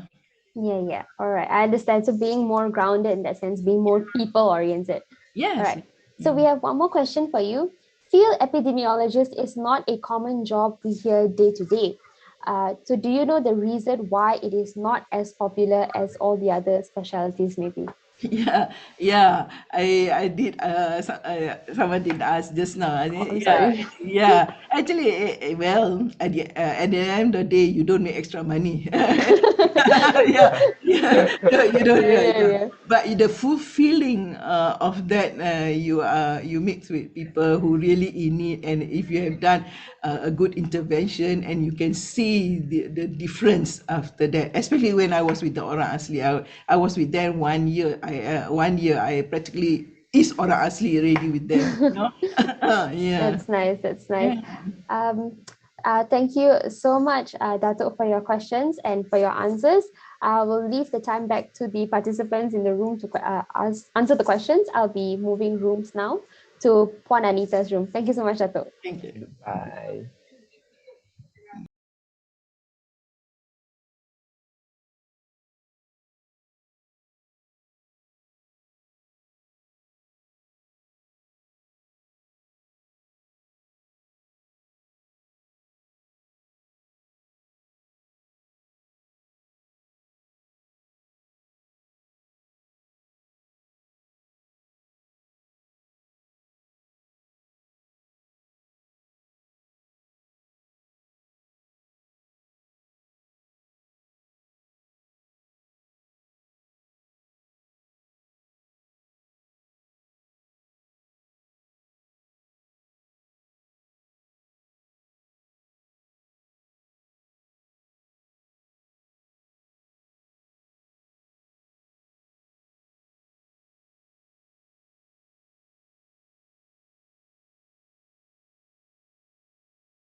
Is a symptom of a condition. It is a symptom most usually in depression, right? So depression is treatable. Hence, the symptom of suicidal thoughts and ideation is also treatable. But it takes time, and it takes a holistic approach once again. So there's always hope, and suicide is preventable. And so what I always say, that if even talking to a person, listening to them, let me tell you, it can save a life. Susanna is in here, our I know. Hi, Susanna. I just came in. I was just listening to you speak, and I didn't want to stop you. But we have two questions for you from the YouTube. One asking how to address mental health. I think the concern is basically how can you ask someone about their mental health, or maybe just address the issue itself. Susanna, really a lot of times we try to think too complex about it. We can just ask, how are you? And be prepared when the person says, I'm not doing too well. Yeah, I guess it's always the kabar baik, kabar baik. We're so used to the answer. We're not used to that. Oh, kabar tak baik, I'm not doing too well. I'm not doing well, I'm not feeling okay. And then click, awkward, right? You don't know how to respond to it. Yes. So I think it's so important for us to increase our vocabulary in mental health, increase our vocabulary in emotional vocab, right? I think this is so important because we limit ourselves to how are you, I'm fine, or how are you, I'm feeling good, when there's so many ways to express what we're going through. I feel irritable, I feel frustrated, I feel irritated, there's so many ways of expressing it, but we limit our vocab to just 4 or 5 words. And this is actually a study that was done, Susanna and everyone. Majority, if not most people, only have a few words to express themselves emotionally. Yeah, it's so true. It's so true. I think just being able to find, sometimes it's so difficult to say what you're feeling. You feel something, but you're not even sure how to say it. So you just be like, yeah, I'm fine, thank you. Exactly. But is that truly how you're feeling is something else altogether. One more Betul. question for you is, what is the trigger for mental health condition? Is it hereditary? Okay, so this is a very important question. It's also an FAQ. So first and foremost, you cannot inherit a mental health disorder, right? You can inherit the susceptibility to the condition, but it must be multifactorial. Okay, so it doesn't mean, for example, if a lot of people ask me, Panita, my mom has a mental illness, will I get a mental health condition? It doesn't work that way. You cannot inherit the condition, but you can inherit the susceptibility to it if you don't take care of your mental health. If, for example, you've got triggering factors, so you've lost your job, or you've lost a loved one, or there are chemical imbalances in the brain, or the severity of the condition, or you're not getting enough treatment. So all these factors in combination, you can be more prone to it, but it doesn't mean you are guaranteed getting a mental health condition. So it must be multifactorial. So the moment you know that, for example, your mom has it, now you can do something about it. So take care of your mental health, seek knowledge, have a healthy lifestyle, exercise, take care of yourself, invest in hobbies. Truly, guys, invest in hobbies. Sleep well, sleep on time, exercise, eat well, eat on time, eat nutritious food. It's a lot of things, Susanna. It's not just about... It's not something, it's just not an ABC. It should be something of your daily life. I think as Asian culture, we should really encourage our children and even our parents and people around us to just truly express yourself in the words and just truly understand how are you today. And even from just that and moving on forward with everything else. Exactly. Very, very important. Sometimes people ask me, Siponita, but eating clean is so expensive. I said, yes, it is. But imagine having a medical condition. It's more expensive with the treatments, with the medication. So invest in yourself, guys. Please do that. We rarely invest in ourselves. We invest in other things. We buy that handbag, we buy that expensive coffee, but we don't invest in eating well, in sleeping. We rarely do that. Like I said, because when we're young, we think, we're healthy, we're invincible. But it's not true, guys. Absolutely not true. That's true. All right. So thank you so much, Puan Anita. I'll just leave the time back to everybody else. We'll go into one more room. We'll go into Mr. Melvin's room. Okay. All right. Thank you, Suzanne.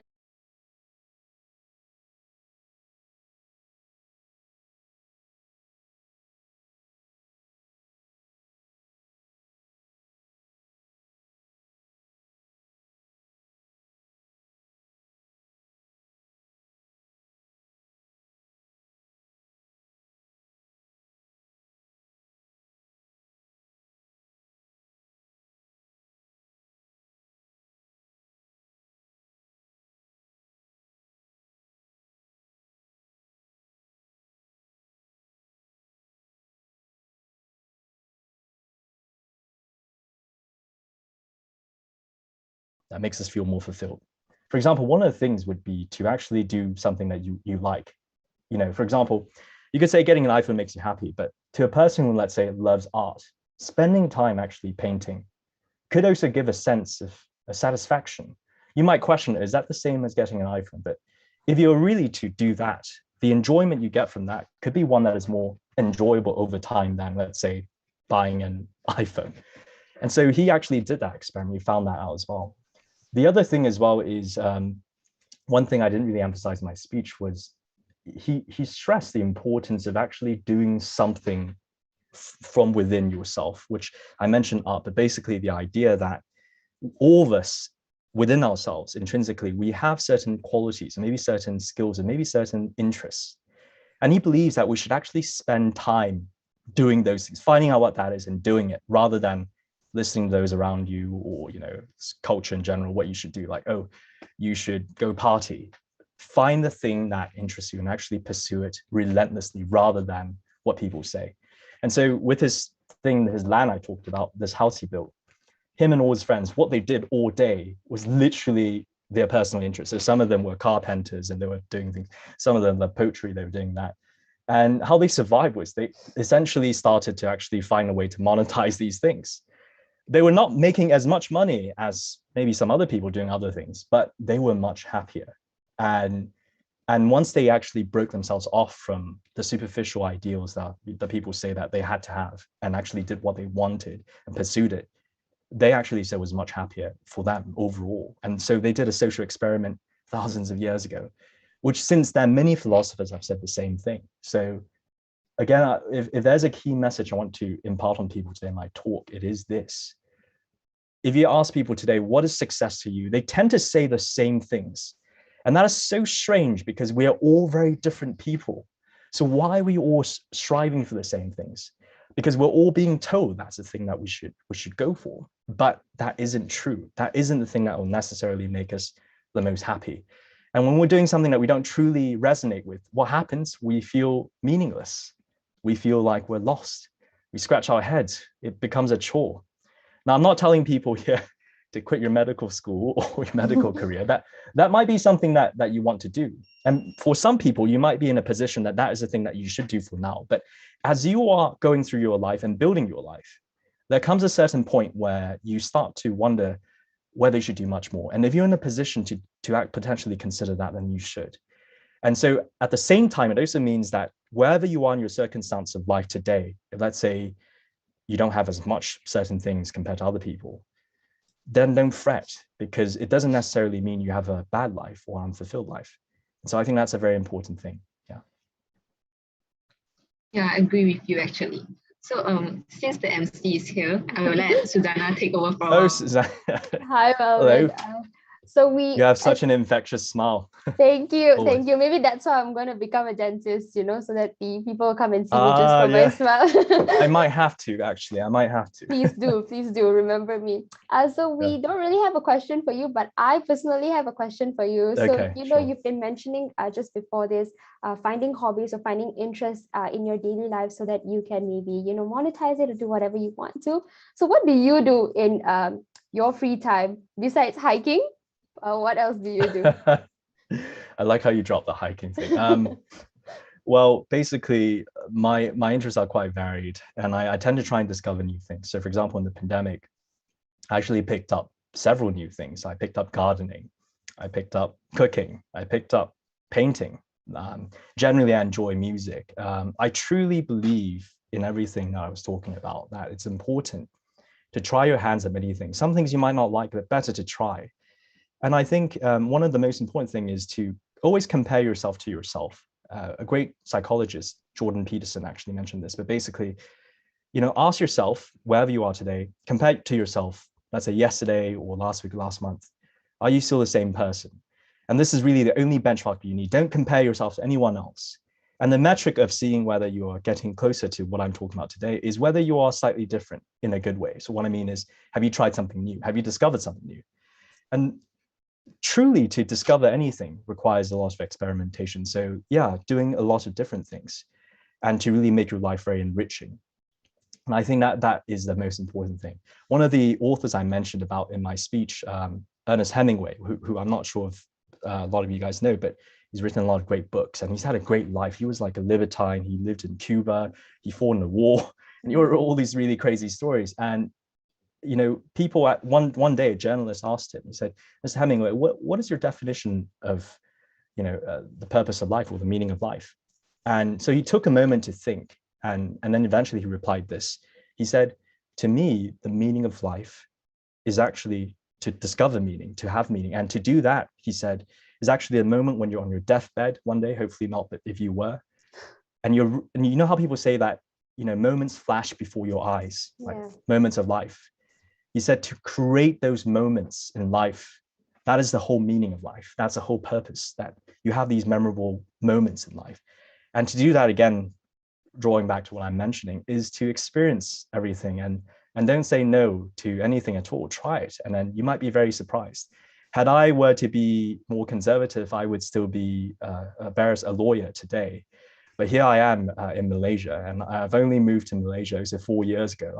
I would never imagine that I would ever move to Malaysia. I've never lived here before that. So, truly that is, I think, how you could have a good life. And again, drawing back to what you're asking, what do I do? All sorts of things, playing piano at 2 a.m. at night, hiking randomly, checking out the city, spending time with people, meeting new people, gardening, getting into bonsais, practically everything. Yeah.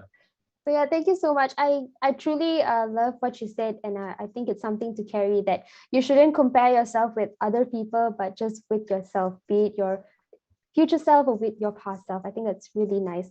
Thank you so much, Mr. Melvin. We'll go into our last room, and yeah, you can continue. Thank you so much. Yeah. Thank you. Yeah.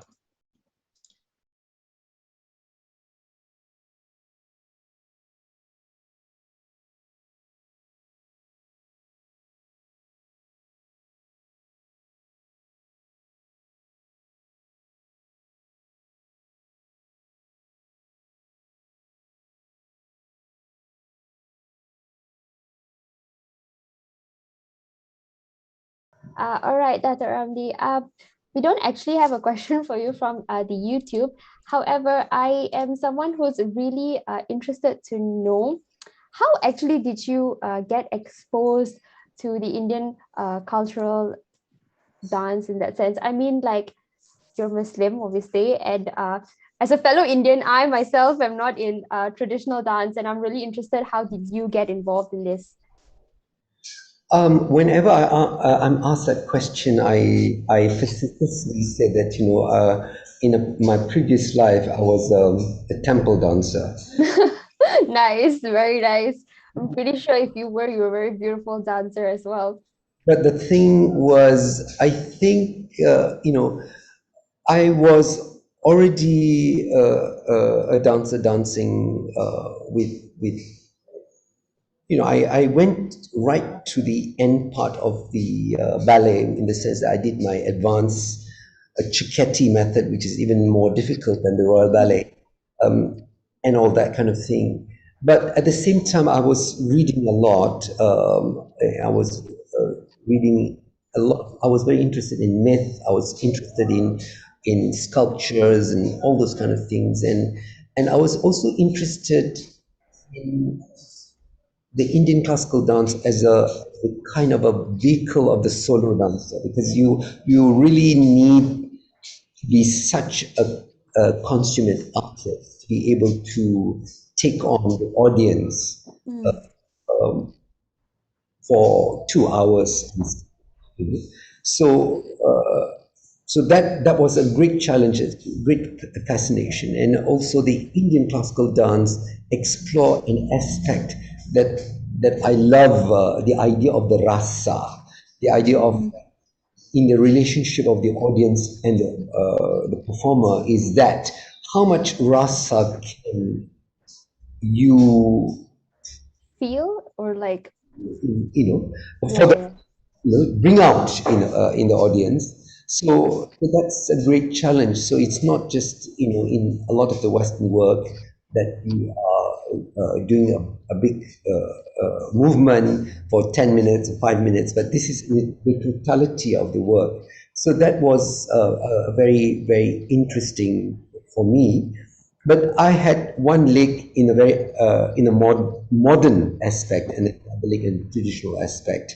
So that was a growth, and I was looking at other things. I was already exposed to yoga. I was already exposed to a lot of the Vedanta and all those. So that sort of come together in the Indian dance very, very well. And I think one of the great concepts of the Indian dance is to look at the dancer as a devotee who is having a love relationship with the Godhead, the deity. whoever it is. It could be Shiva, it could be Krishna, it could be a Bhakti Sringara that is happening, a love devotion that is happening between the dancer and the object of devotion. So those are incredible concept that I found. I see. Oh, is Datuk lagging for just me? But yeah, all right. So thank you so much, Dato. We'll be wrapping up soon. So yeah, I'll just let the others continue, and I'll see you all in the main session. All right.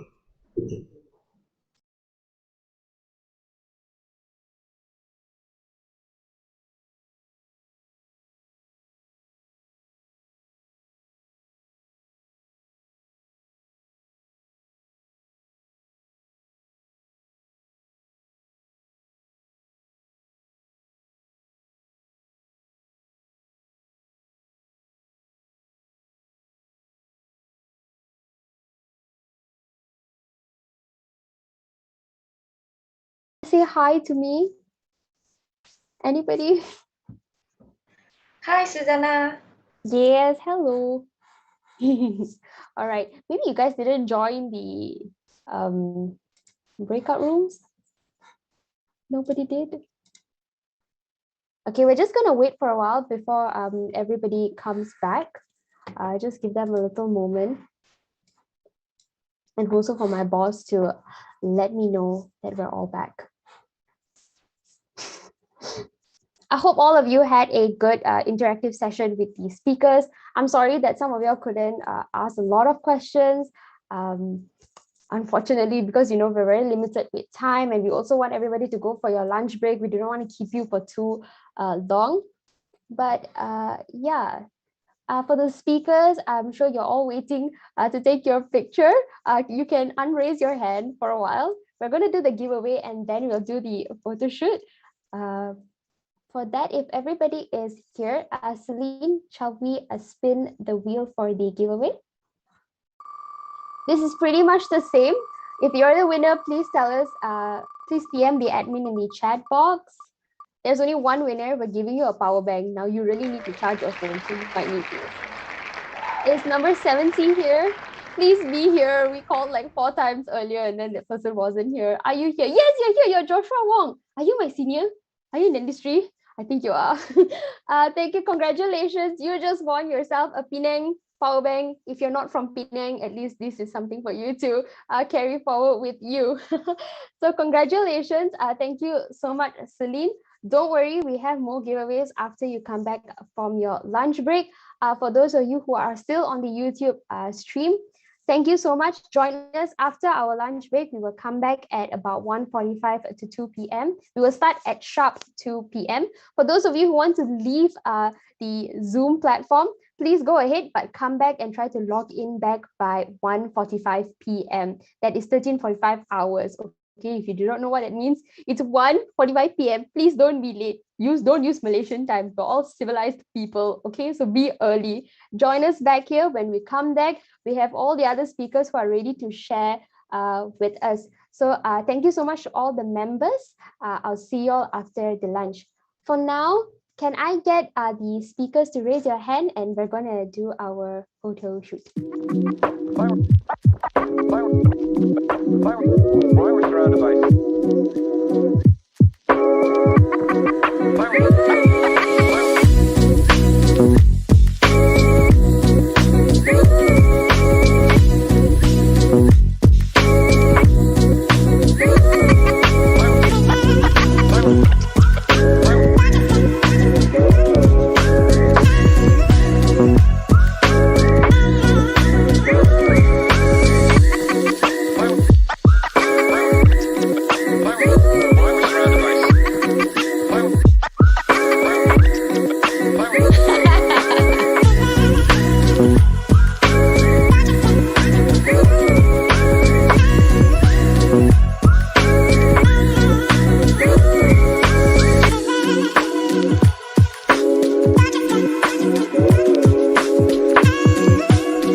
I never thought you would become mine.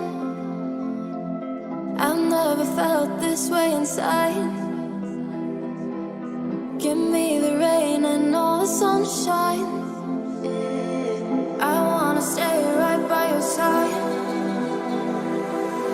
And I will sail into the mighty ocean if I could see you tonight. No matter where you get my heart in motion, you make me feel so alive. I don't wanna be without you, I just wanna be the one to give you all you need. I got you for life. I don't wanna be without you, I just wanna be the one to give you all you need. I got you, I wanna stay by your side.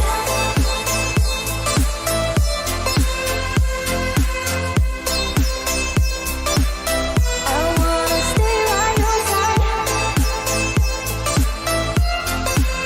for life. I wanna stay by your side. Can you make me part of your plans? You can take me anywhere. All my love is now in your hands. I will always be right there. And I will sail into the mighty ocean if I could see you tonight. No matter where you keep my heart in motion, you make me feel so alive. I just wanna be the one to give you all you need. I got you. I don't wanna be without you, I just wanna be the one to give you all you need. I got you. I wanna stay by your side.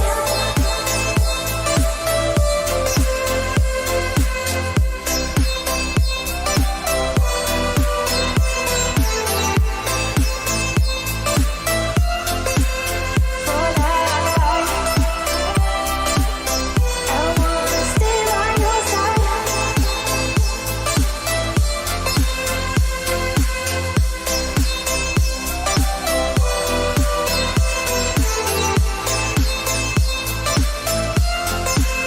For life. I wanna stay by your side.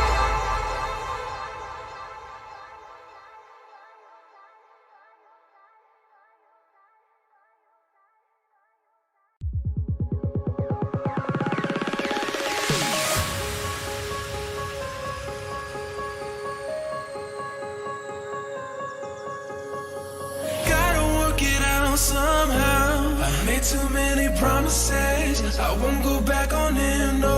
Girl, we gotta work it out right now. I swear I'll make you love again, I'll make you love again, yeah. If this the last thing that I say, I make sure I say it the right way. If this the last thing that I do, I make sure that I get through to you.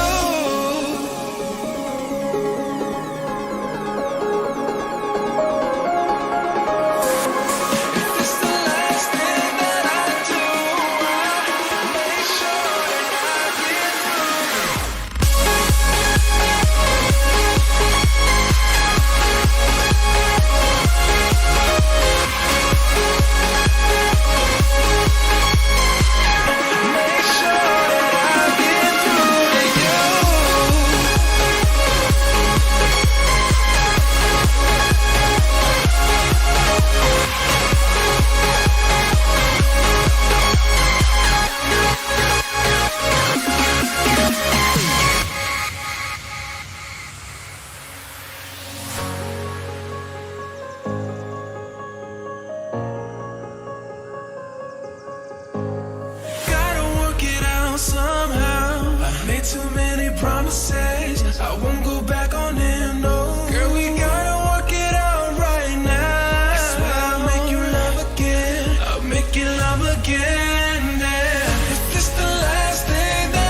been running into you in my head, in between what could have been. Yeah, yeah, yeah. Everybody seems to leave bittersweet memories. Time does seem to fly. Then it's hard to find, yeah. Used to dine and dash, run and laugh, skinny dip off a ship. Oh, oh, not a worry for a million miles.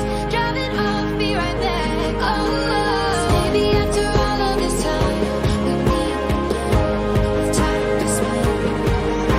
It's even after all this time, would you be mine? 'Cause I drop it all just to get you.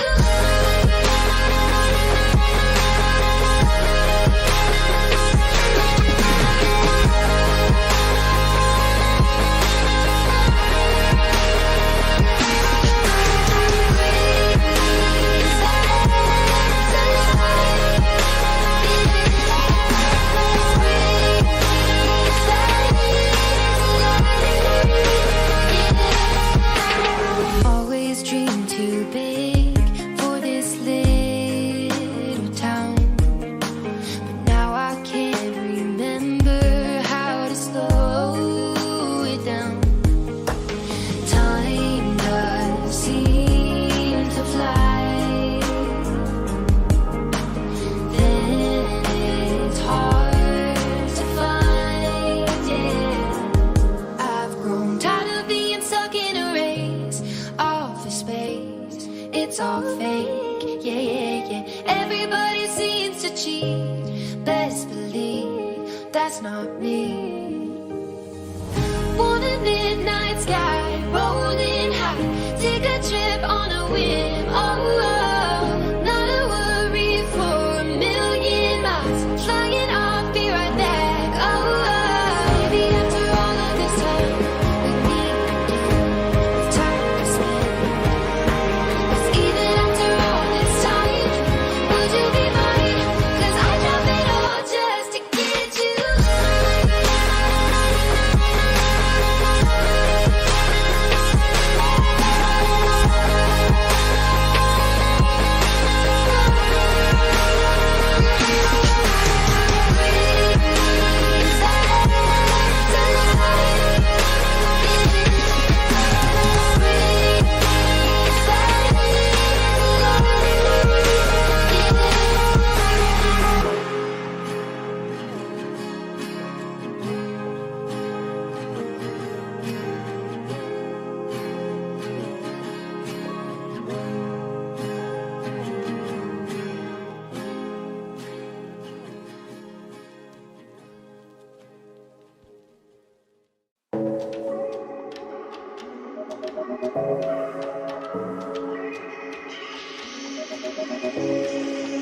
Got you wrapped around my mind all day and night. Wanna feel your skin on mine. In paradise, can you feel the summer air creeping in? You know, I know it's a season. Every time we both come back around, there's just no stopping us now. No matter who comes in and out of our lives, yeah, you know, I know it's our season.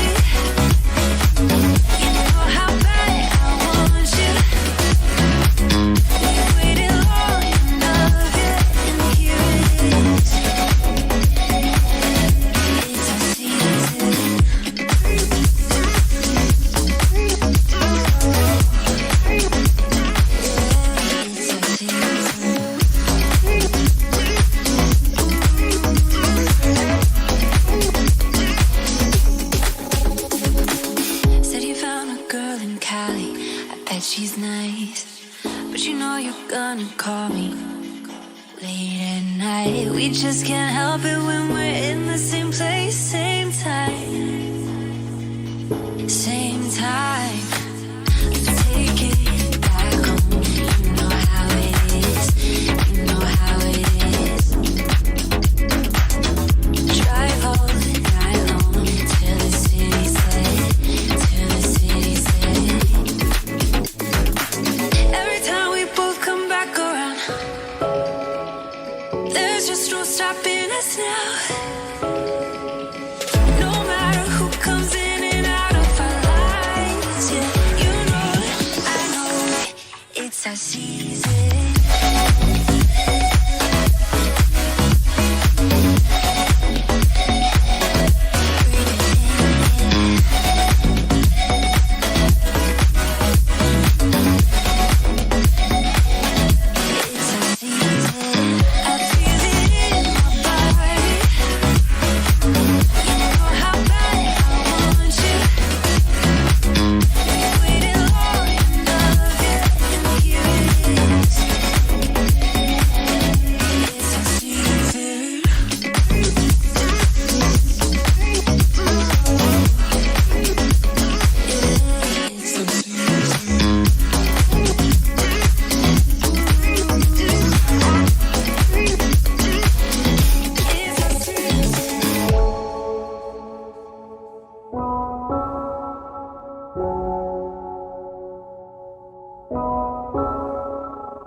Dying, shouldn't hurt you hear I'm crying. Can you practice what you preach? Would you turn the other cheek? Father, Father, Father, help us and some guidance from above. 'Cause right now people have me questioning, where is the love?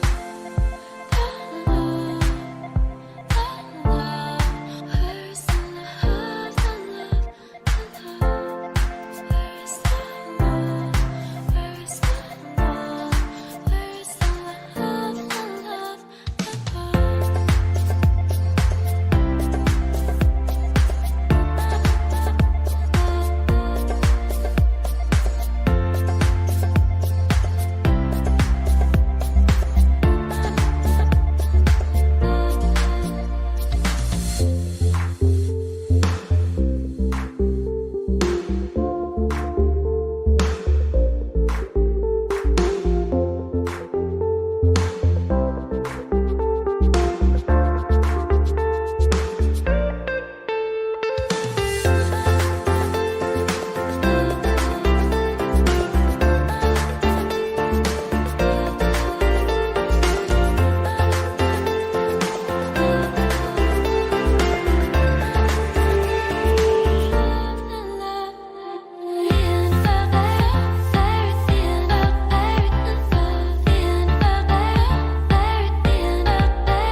Attracted to the things that'll bring you trauma. Overseas, yeah, we trying to stop the terrorism, but we still got terrorists here living in the USA, the big CIA, the Bloods and the Crips and the KKK. But if you only have love for your own race, then you only leave space to discriminate, and to discriminate only generates hate. And when you hate, then you're bound to get irate. Man, this is what you demonstrate, and that's exactly how anger works and operates. And you gotta have love just to set it straight, take control of your mind and meditate, let your soul gravitate to the love, y'all, y'all, the love, y'all, y'all.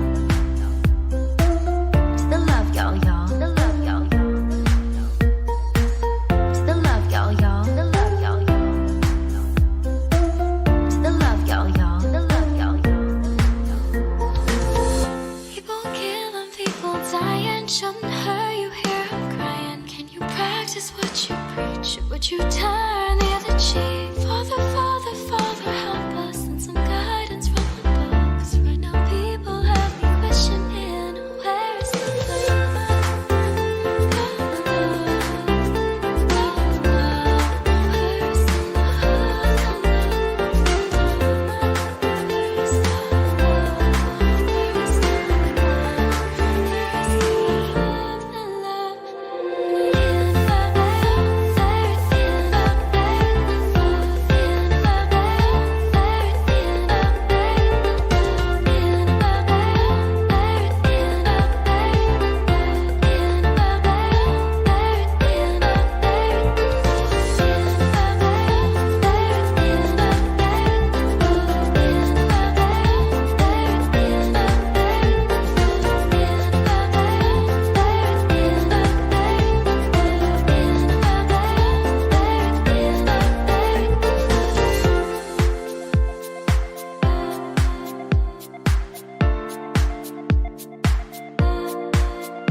concealing what deep down I felt for you. Oh, I regret for losing the one who loved me, for who I can't go back to. Walking through all the dust, memories and frame, a past we simply let be. Oh, but I don't close the door, waiting a chance for when we'll be back again. You make me feel so crazy, still in love with you. You make me feel amazing when I'm next to you. You make me feel so crazy, my heart breaks for you. Can't help but know that I'm still in love with you. You make me feel so.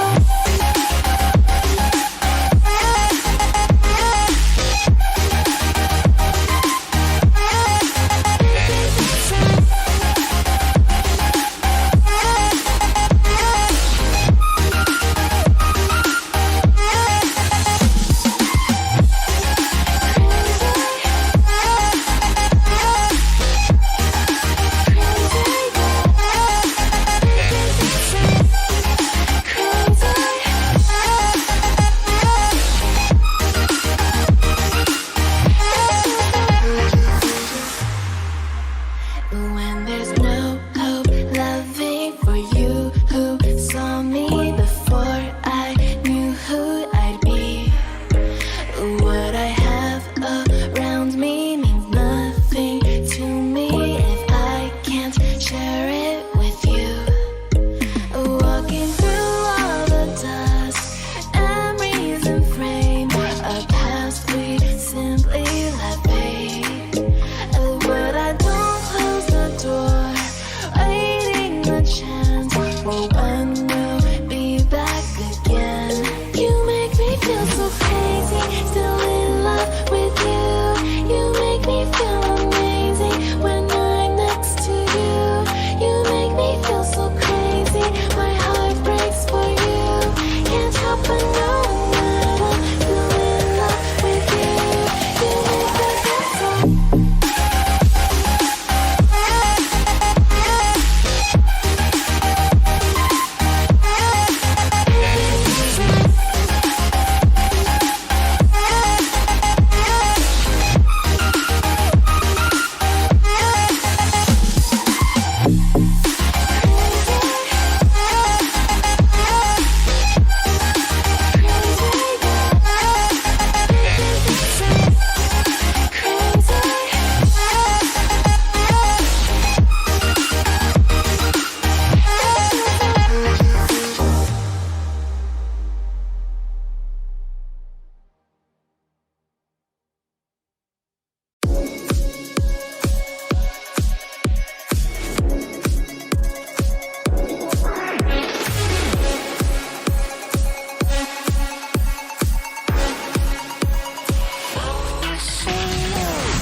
I'm sorry for the hurt, I'm sorry for the pain. I'm sorry that I ever let you think that you could stay. I'm sorry I'm the worst for always playing games. I'm sorry I involve you in my 2 a.m. mistakes.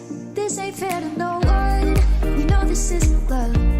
I hate that I'm a person that could mess with someone's trust. I only want you in a waste, naked and afraid that all the doors are closed and I'll end up alone. I only call you when I'm faded. I'm sort of ashamed that I let you pull me close just to let you go. Let's call it what it is, fill in all the blanks. Let's not make it something, boy, when we're not anything. Cause I can't and I won't and I don't wanna lead you on. But I hate when my bed gets cold and I know it's wrong. At the end of the night when I'm feeling the liquor stall, I still call you and you don't argue. I only want you in a wasted, naked and afraid that all the doors are closed and I'll end up alone. I only call you when I'm faded. I'm sort of ashamed that I let you pull me close just to let you go. This ain't fair to no one, you know this isn't love. I hate that I'm a person that could mess with someone's trust. Ooh, no. I hate that I'm a person that could mess with someone's trust. I only want you in a wasted, naked and afraid that all the doors are closed and I'll end up alone. I only call you when I'm faded. I'm sort of ashamed that I let you pull me close just to let you go. I only want you in a wasted.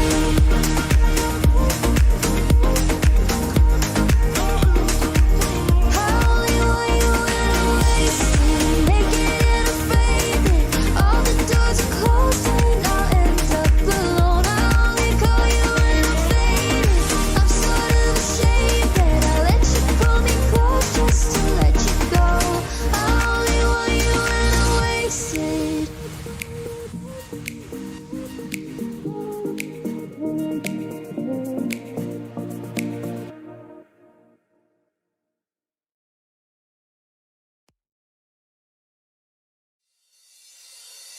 You've got me saying words in my head, filling my mind with these images, yeah. And it's the way that you look at me, makes me feel like I can't breathe. It ain't right, right, right, it ain't right, right, right, it ain't right. Oh no, it ain't right, right, right, it ain't right, right, right, it ain't right. Oh no. You're calling my phone, I'm being patient, but I'm all alone. Staying faithful and I'll never know when you're coming back around.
Every day we escape, losing all of our faith. We can't live this way. Feel me slowly fade away.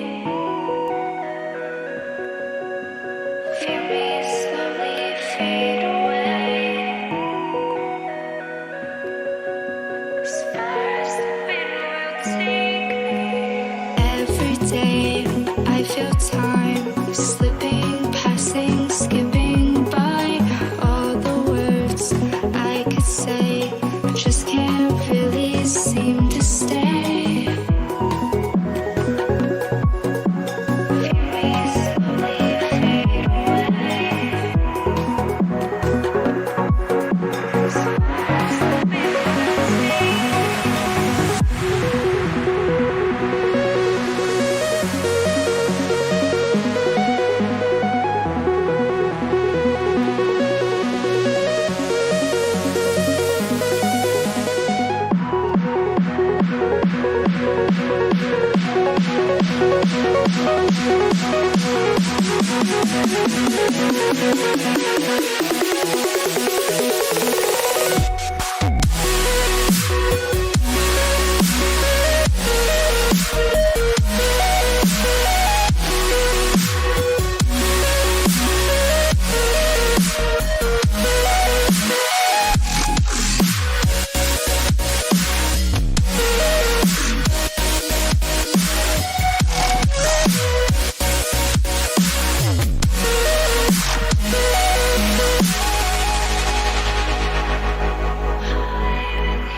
Every time I divide all the fractions of my mind, take away all the pain, give myself another day. Give myself another day.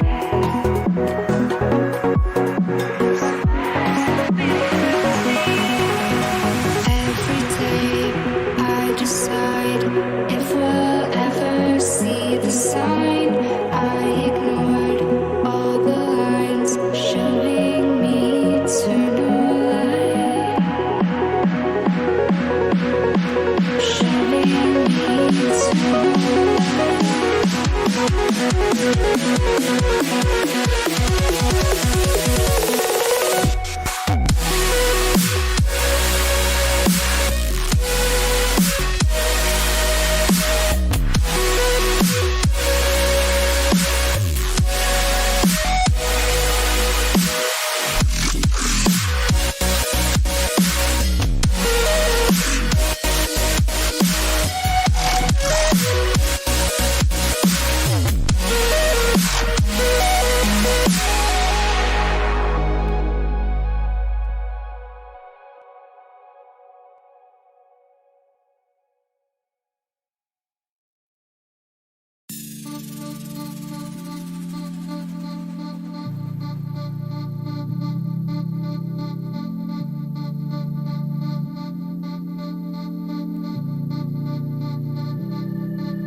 so true. Baby, why don't you set me free? No reason to hold on, just love and emotion. You and I were always meant to be. I wanna be the one you hold every single night. I wanna be the one who wants to do this lonely ride. You know you feel it, you know you feel it. Just you and I, I wanna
You hurt me, you did, several times. It hurts to admit that we're no different. I find it hard to commit, but you don't even try. Still I'm better with than without you. Oh, I'm on it, I want it, but why do you seem to call in your eyes? I can't tell if you're here or you're out there. Do you wanna be out there? You don't need to be Prince Charming to me. I just need this to be real. I don't need no fairy tale. You don't need a killer dragon for me. Ooh, I don't need no fairy tale.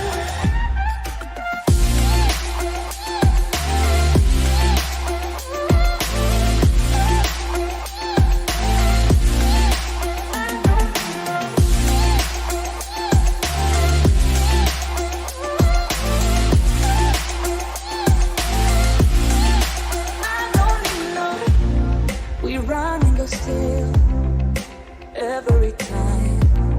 Whatever it is, I keep on trying. 'Cause it ain't hard to forgive when you know what it's like. That's why I'm better with than without you. Oh, I'm on it, I want it, but why do you seem to call in your eyes? I can't tell if you're here or you're out there. Do you wanna be out there? You don't need to be Prince Charming to me. I just need this to be real. I don't need no fairy tale. You don't need a killer dragon for me. Ooh, I don't need no fairy tale.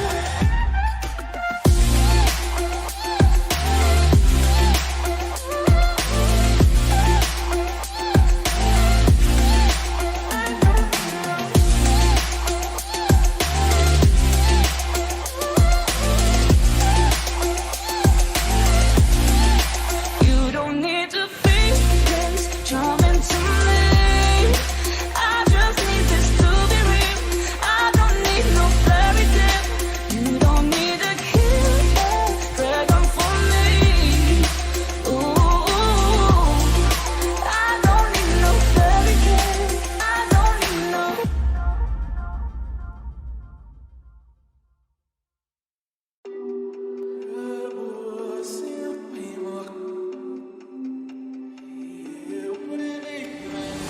Call me up when you're sober, when you showered and changed.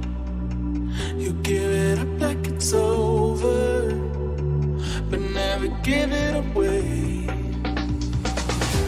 And I don't wanna fall for you this time.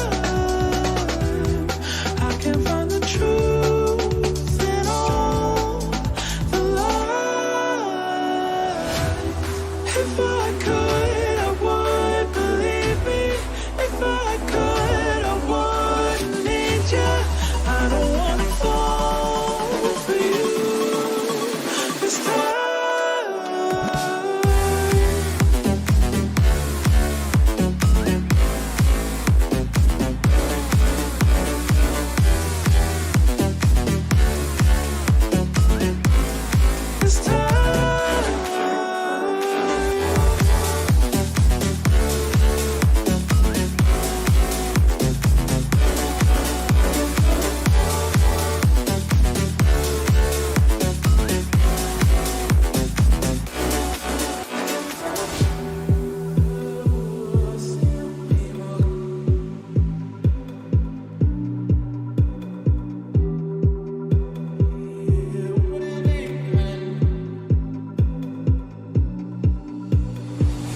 Call me up when you're sober, when you showered and changed.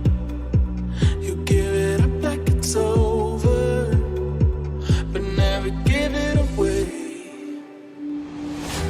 And I don't wanna fall for you this time.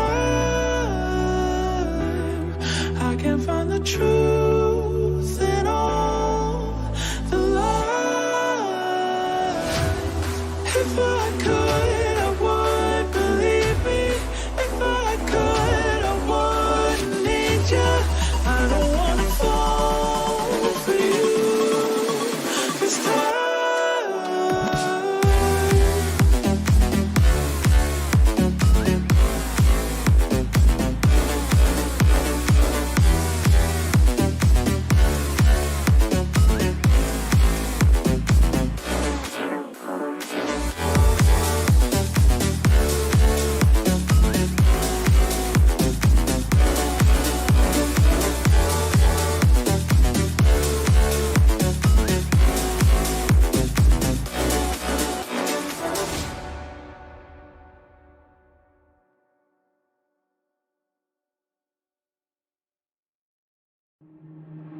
Waste another day, eyes on my display.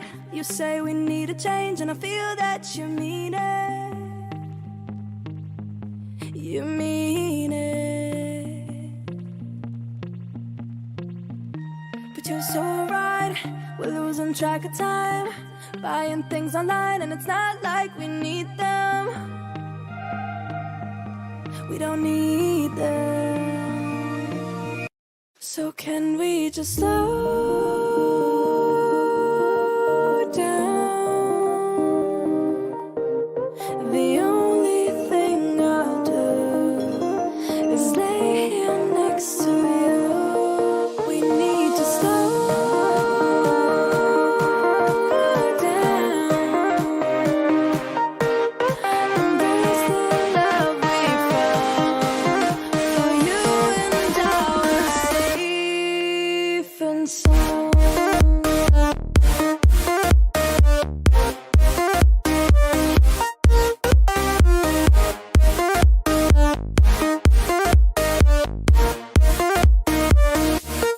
Can we just slow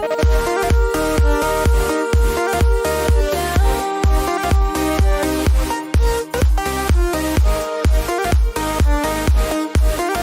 For you and I are safe and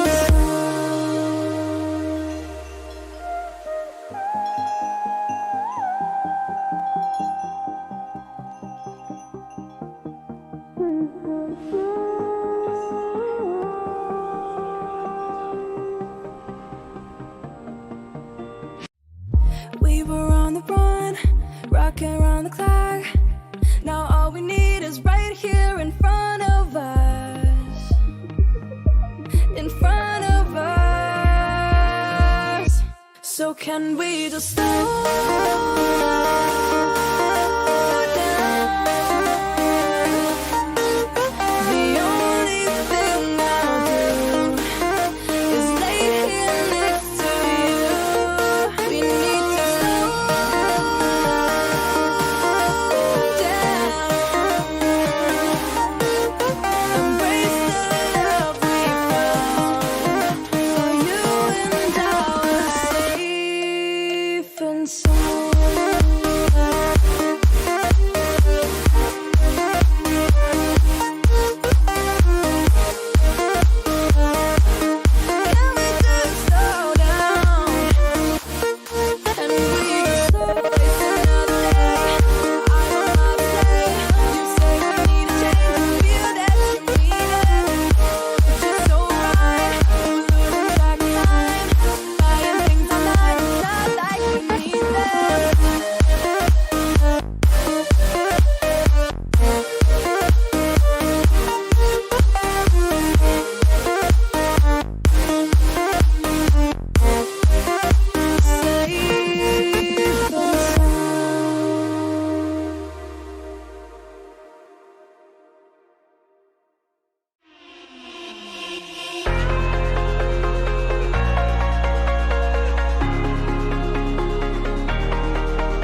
As the leaves start falling down and the shadows above the town, I can finally see you now. I see the fear inside your eyes, I see the pain in your smile. I can finally see you now. Oh, we radiate all over the world. We used to radiate, yeah, radiate, but now we're drowning.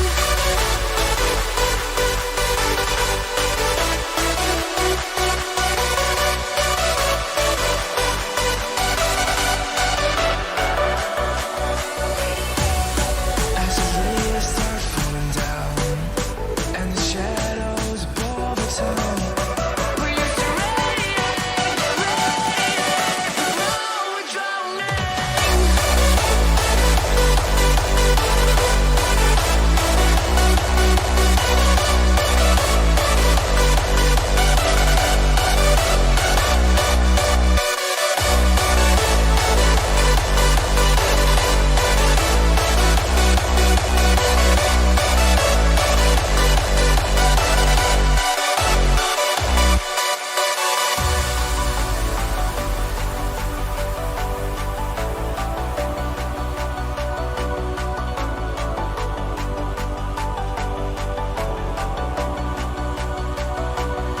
I see the fear inside your eyes, I see the pain in your smile. I can finally see you now.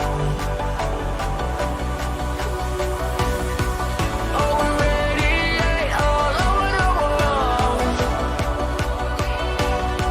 We used to radiate, yeah, radiate, but now we're drowning.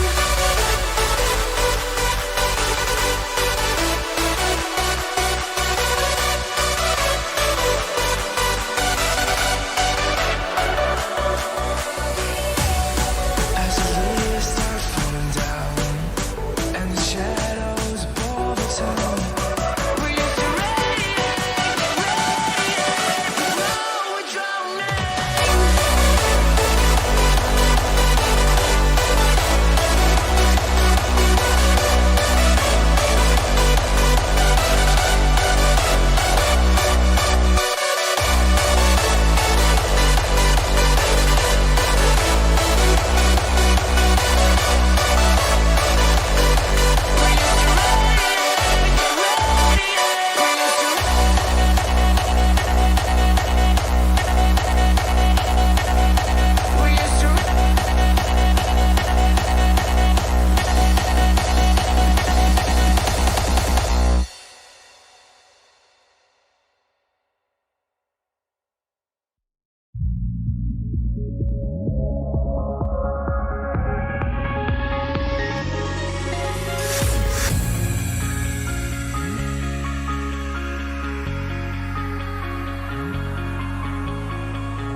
Starry skies, dark nights, crowded heights every day.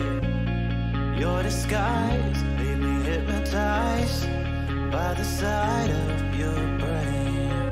We can go out, we can show them, live it like we want to, live it like we want to. There is no doubt, lose control now any way we want to. Show me you can come, we can fly past the skyline and the LA lights. We'll cry if it don't go right, we will do or die. I got the hunger for you, I want you to meet me in the middle, little by little. I got the hunger for you, show you what I am made of, my labor of love.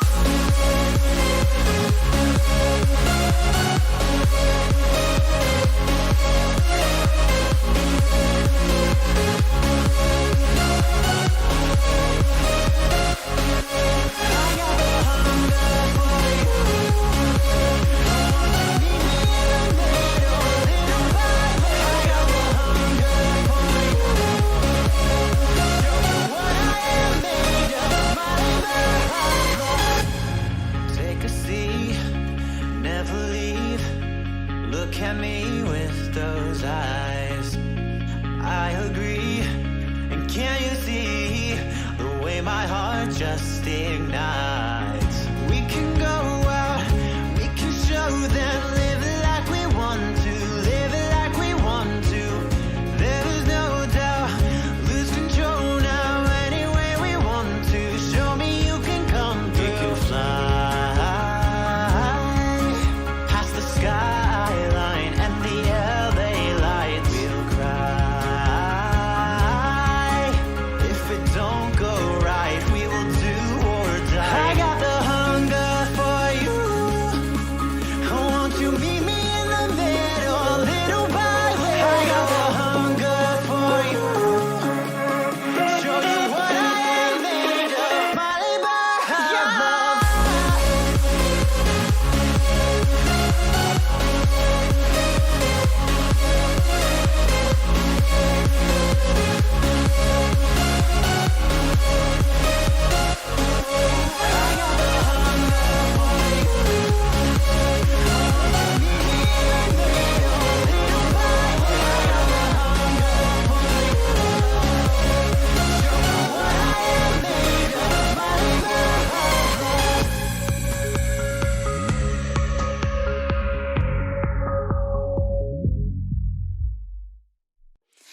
I wanna see the light. I wanna see the light. I wanna see the light in your eyes. I wanna see the light. I wanna see the light in your eyes. In your eyes.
There's no one like me.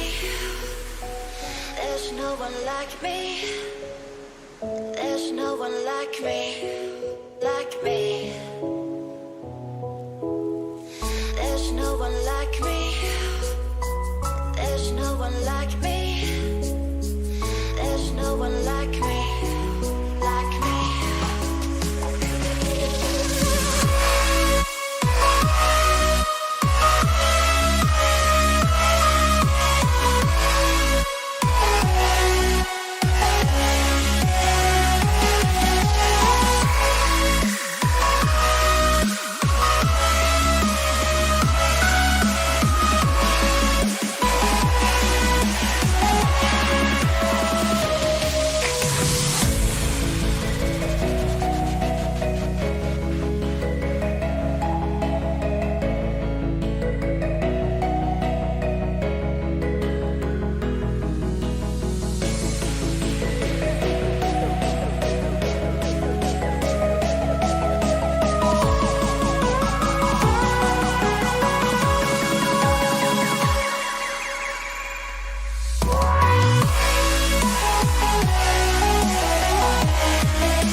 said you weren't here, but you've been dead. Your eyes, there's no power that can make time turn back.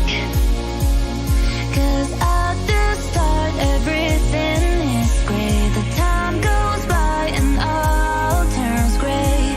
It's like the law of life. What goes up goes down. Oh yeah.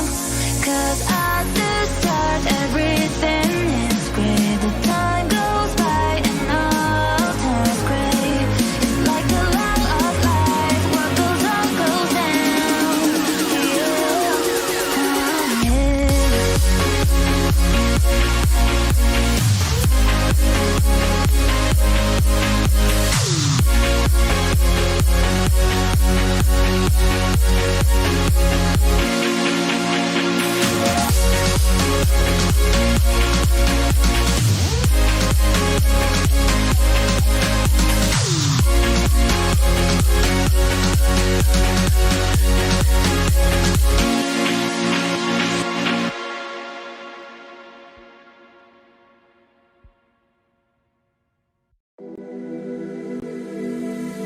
I never thought you would become mine.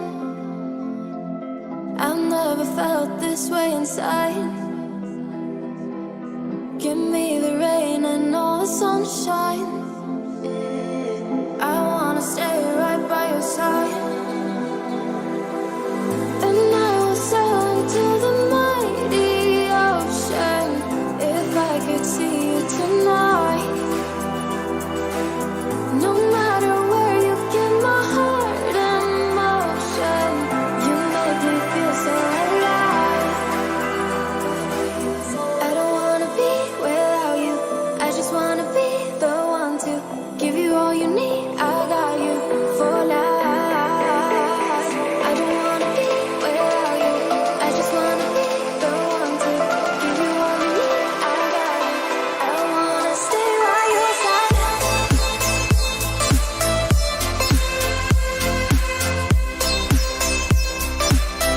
I wanna stay by your side for life. I wanna stay by your side. Can you make me part of your plans? You can take me anywhere. All my love is now in your hands. I will always be right there. And I will sail into the mighty ocean if I could see you tonight. No matter where you keep my heart in motion, you make me feel so alive. I just wanna be the one to give you all you need. I got you.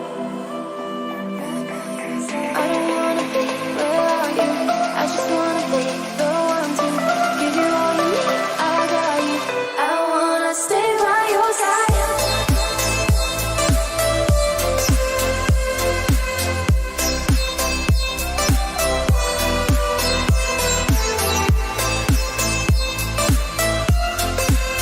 For life.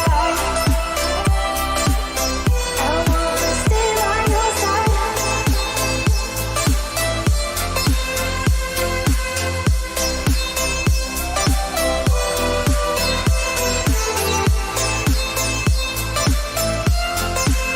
For life.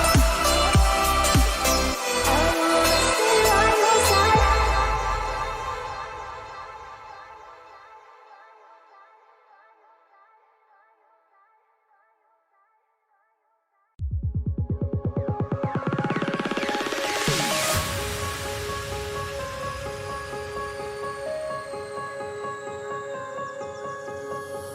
Gotta work it out somehow. I made too many promises. I won't go back on them, no.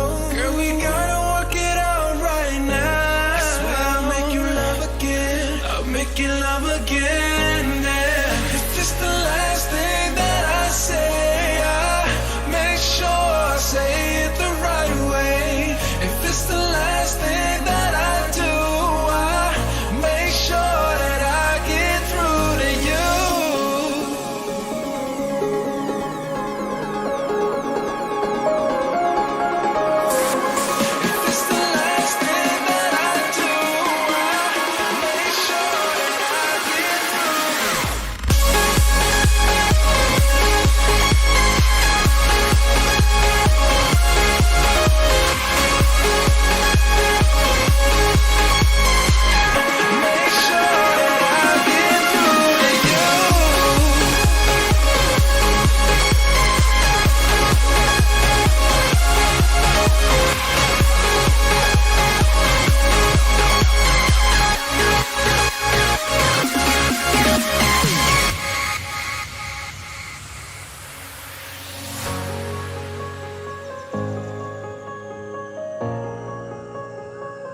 All right, a little technical issue over there. I don't know if you can see. I was just letting them know, like, guys, I can't unmute myself.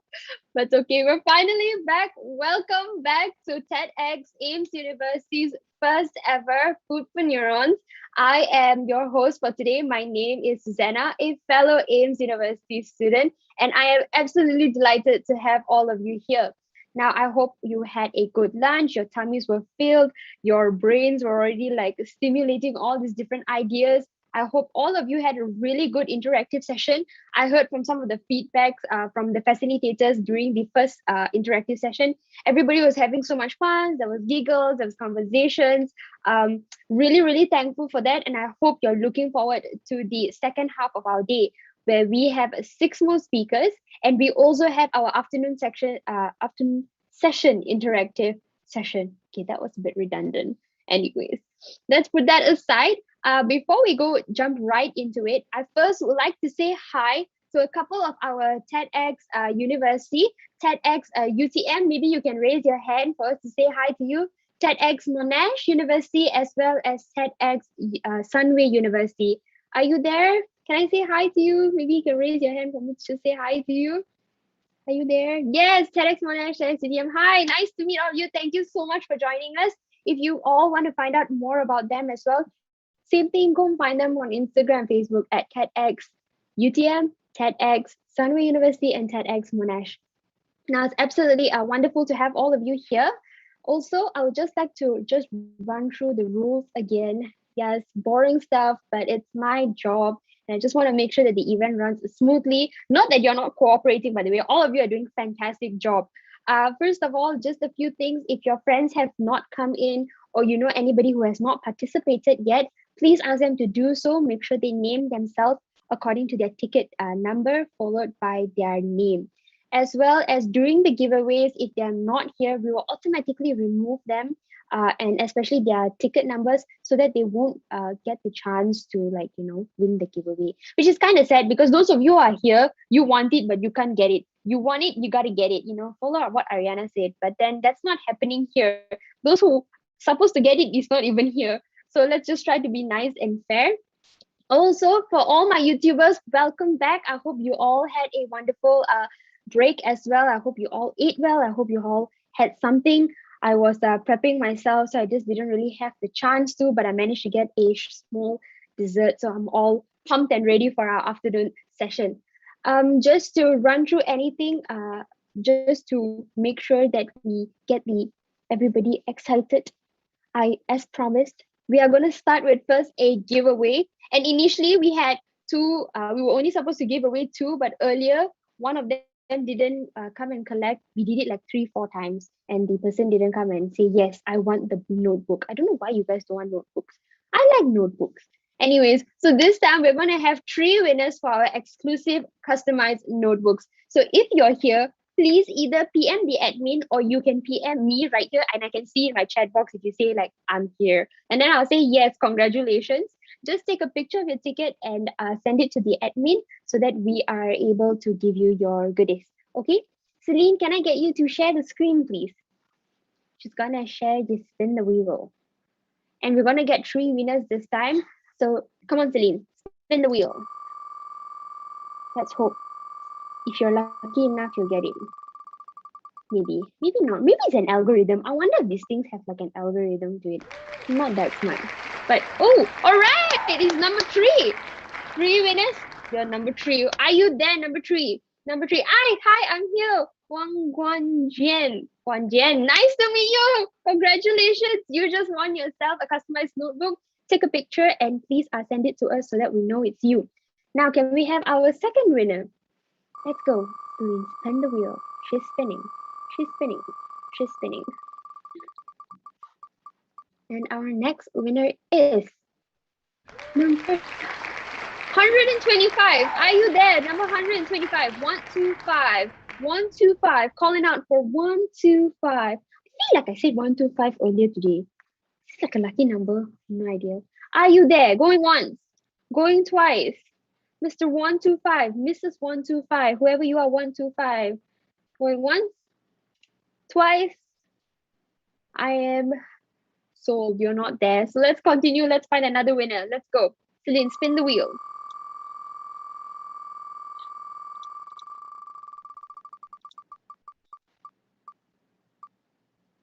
So our number we got is number 36. Are you there? Please be there. Please be there. Why y'all do not want to win free stuff one?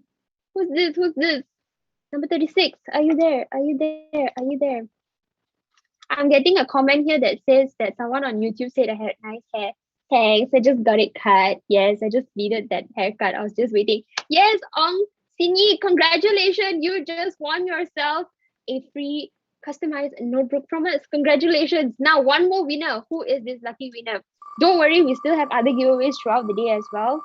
And yeah, let's hope you are the lucky one. Our last winner.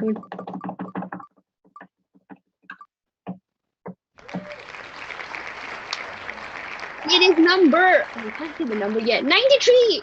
Are you there? Number 93. Nan to the tree. Nan tree. 93. That sounds like an Indian name. Nandri. Oh, Nandri. 93. That's funny. Okay, anyways. 93. Nandri means thank you in Tamil. If you didn't know I'm Indian, I'm Tamil. I'm a Tamilian Indian girl. 93. Are you there? So I just taught you. 93. Nandri. Are you there? 93. No Nandri for you because are you there? Do you not want to win this? Going once, going twice. One last time, we're gonna spin the wheel. Celine, can I get you to spin the wheel one more time? Come on, guys. Why don't you guys want to win something? I feel so bad for the lecturers and staff who are just here and they can't win it. Yes, number 9. The number 9. That's like my birthday number, 99. Are you there? Number 9. Lucky number 9. I like number 9. 99. If you watch Brooklyn Nine-Nine, that's like your reference. Are you there? Number 9. Number 9. Number 9. Where are you? That I need you. Where are you, number 9? You're not here. Going once, going twice. Okay, we're gonna do this one last time. I really hope whoever you are there. Celine, spin the wheel one more time. If this person doesn't say you're here, right, it means right, this book is for one of the committee members only. It's not for the participants. Number 102, 102. Are you there? 102. 102. 102. Are you there? I'm here! Shamini Kalidas, congratulations!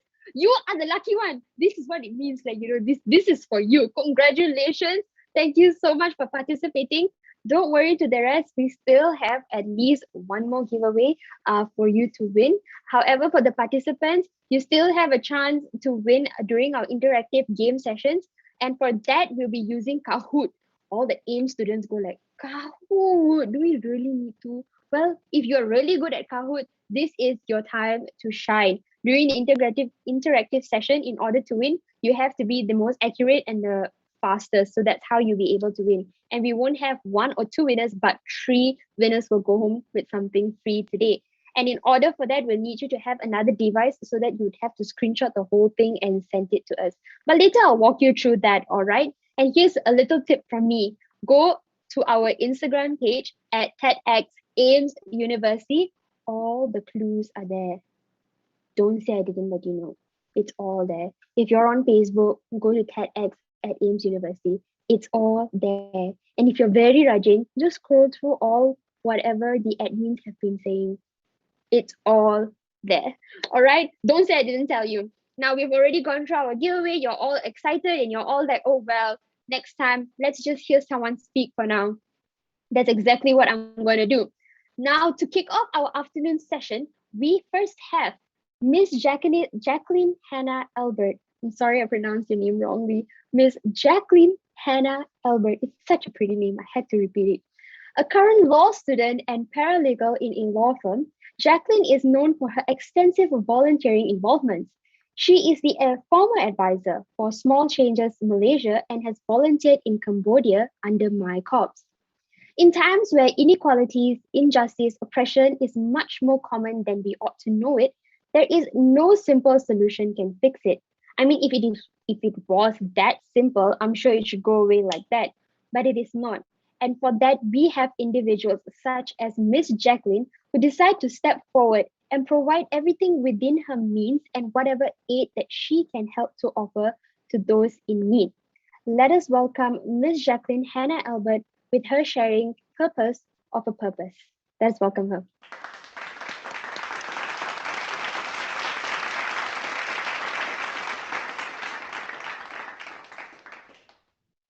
Wherever you are watching this, I'm pretty sure you had a tough 2 years, and it's actually applicable to all of us. So I want you to take this time to digest the fact that whatever that's happening at this exact moment, it's affecting you. I don't know about you, but for me, I feel that whatever that's been happening, we didn't have time to even look at the magnitude of the impacts towards our well-being. And you may ask, how? How does it affect us?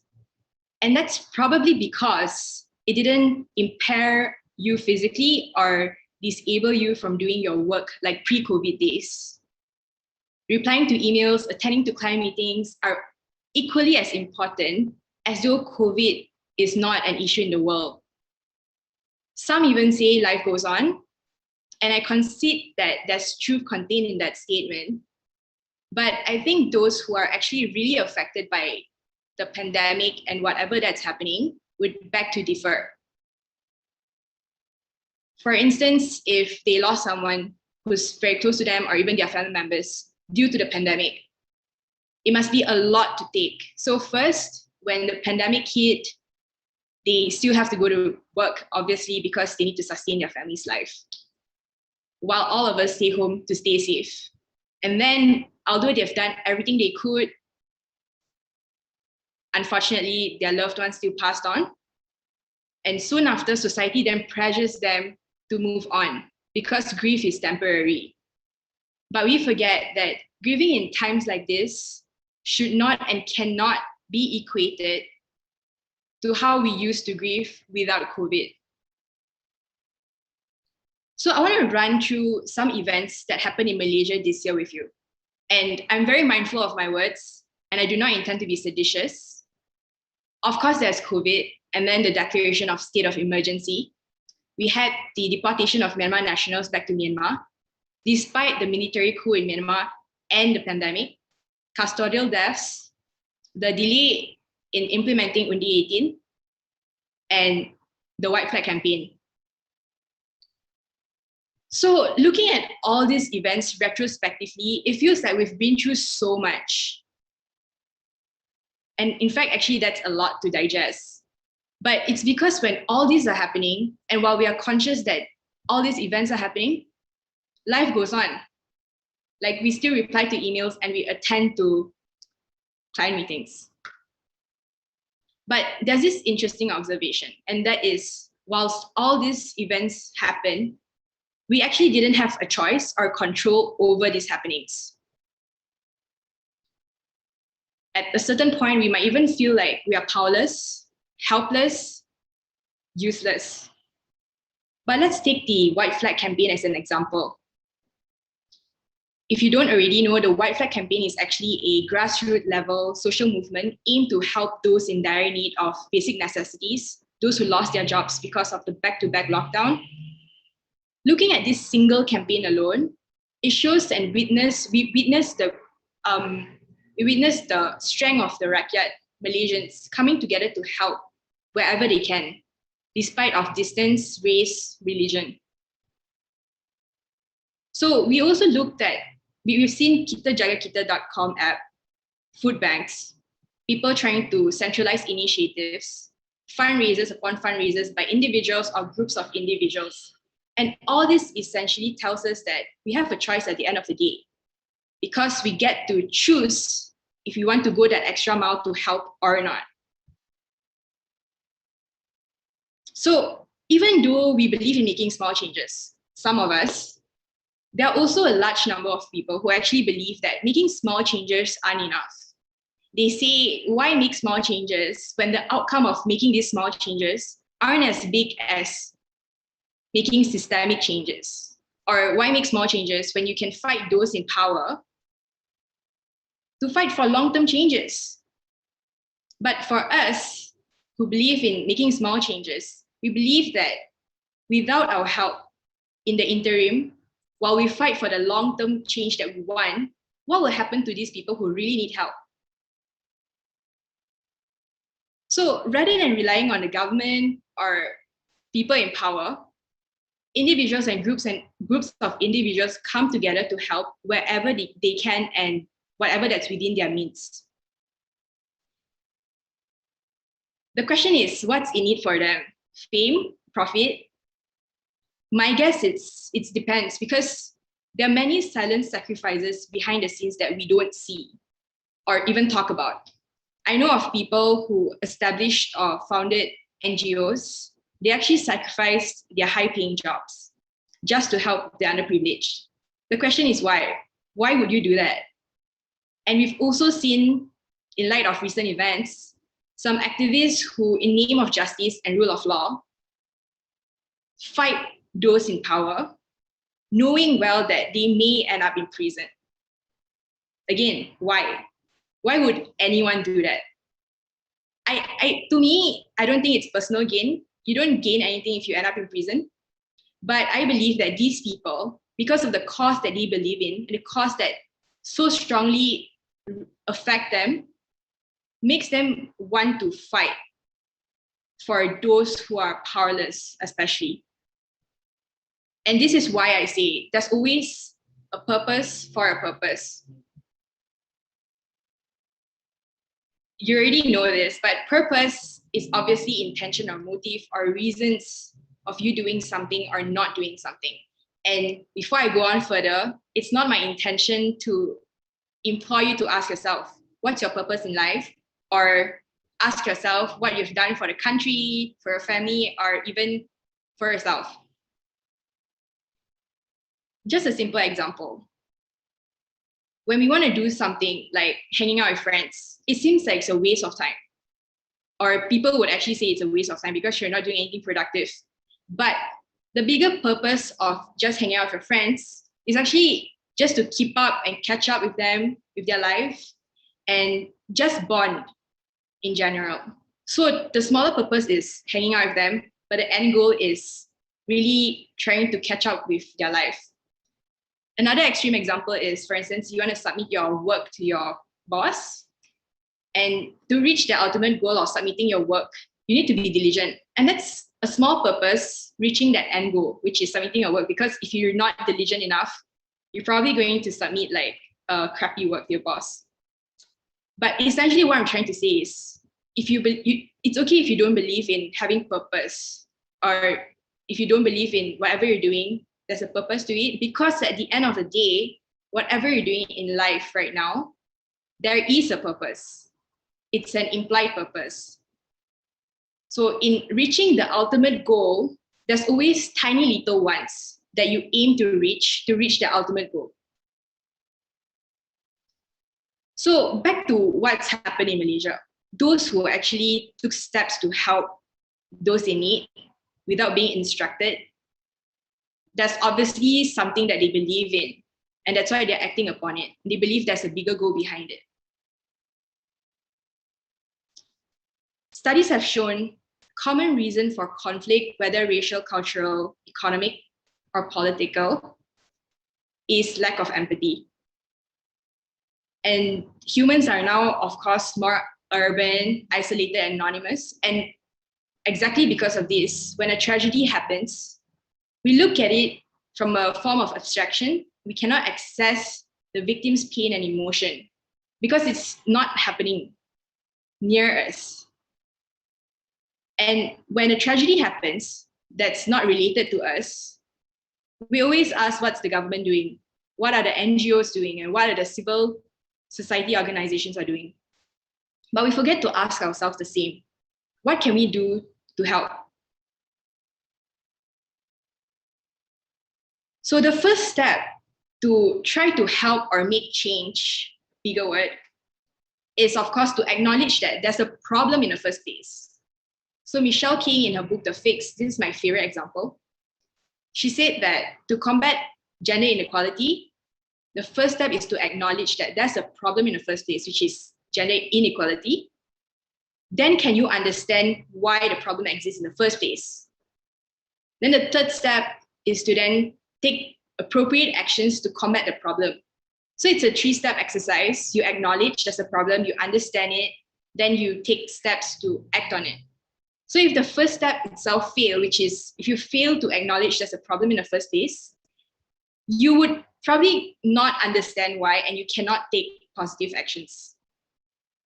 So taking this concept into volunteering and humanitarian work, it's exactly the same.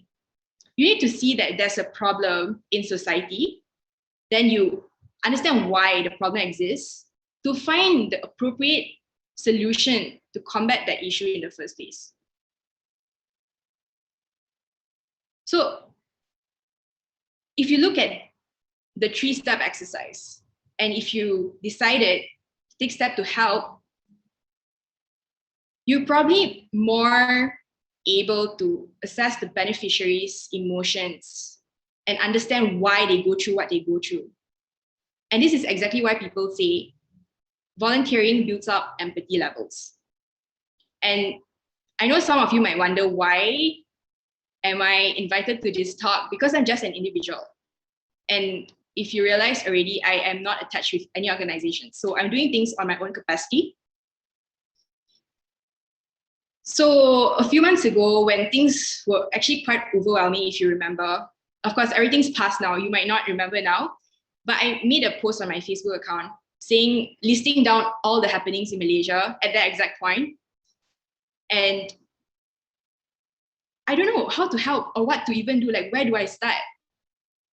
And I got a comment on my Facebook post, and then it says, you know what, you don't have to make big changes or do big things. All you need to do is just start small. And it got me reminded of why I started volunteering in the first place. So when I was 18, I was lucky enough to be selected to volunteer in Cambodia under the then Ministry of Youth and Sports initiative called My Corps.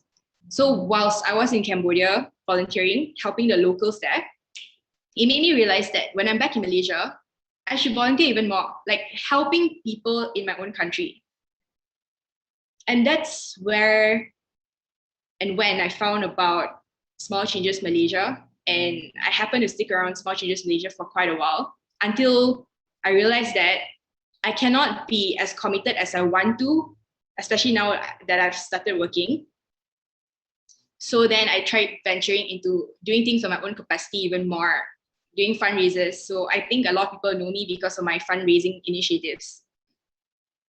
And because of my volunteering experiences, it taught me, among other things, that individuals, you and I, can just do something small and impact someone's life. We don't need to make big changes if you think it's overwhelming. And that although your help or your initiative is short-lived, it's temporary, at the end of the day, someone's life will be impacted. Someone's going to gain from your help. Because imagine without you helping, who will help? Because everyone is just waiting for another person to help.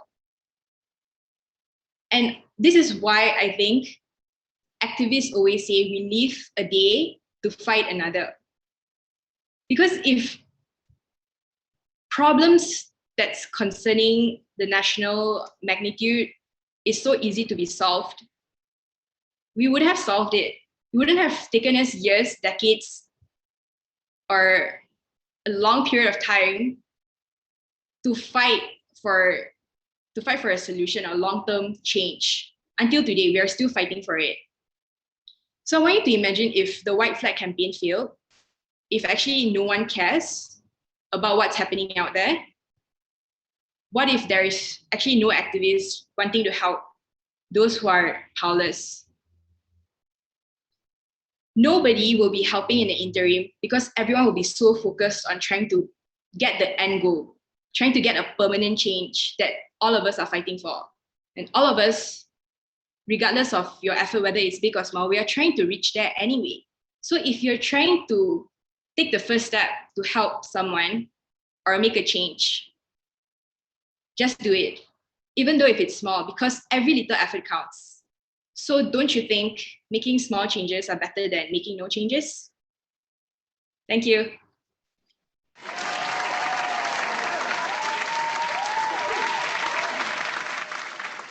That is honestly absolutely wonderful. Sometimes I believe like what Jacqueline was saying, there was a time where we were constantly being bombarded with everything that was going on in our country. I, for one, was really burdened by all the different issues, be it racial issue, be it people were struggling. I was just stuck home and I couldn't do anything else. But all I could do was post information on social media, repost all the posts that I was hearing. And at one point I started to feel like, am I posting too much? What if I'm like spamming and people are going to get so annoyed by me? And that is when a friend, very much like what Jacqueline went through, reminded me that just by informing people, by educating people, that is already a step. Helping people know that there is a problem out there is something going on in our country. And even if you cannot do much, educating yourself, knowing what is the problem and finding out how it happened and why it happened is very important. This became like conversations between me and my friends during our Zoom conversations. We couldn't go out of the house, so everything was virtually done. And we were just discussing. Some of my friends are in other countries and they were asking, is this what's happening in Malaysia? What can we do? And I'm just here like, it's okay if you can't help, but at least you know. And when you come back and you are in place of power, when you can do something, you know what you can do for the country. So yeah, I just want to reiterate that like small changes are changes, like a butterfly effect. You never know. Today, you may just have smiled at someone, but you never know how much that smile could have meant for that person. Just saying thank you, just being kind itself. So thank you so much, Jacqueline. That's a very beautiful sharing. Next, we have someone who I believe, if he was a celebrity doctor, we should definitely be celebrating this man, and that is Dr. Madhusudan Shanmugam. Dr. Madhusudan Shanmugam brings comfort and all smiles, and it is no wonder that he's better known as Teddy Bear Doctor of Malaysia. Some people even call him Dr. Teddy Bear. And even when we were speaking to him earlier yesterday, he was all like, yes, sure, you can call me Dr. Teddy Bear, it's okay. And he's so sweet. He co-founded a Teddy Mobile Clinic where his team provides free medical care to the underprivileged and homeless communities around Kuala Lumpur. He also co-founded Genie Foundation, where their mission is to provide essential needs, healthcare, and education to the less fortunate.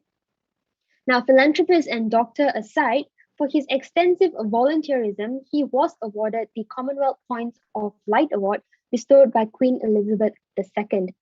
From visiting the Orang Asli, granting wishes of children from orphanages, today we welcome this man with a heart for the people to inspire us and help us know how we can discover humanity. Let us welcome Dr. Madhusudan.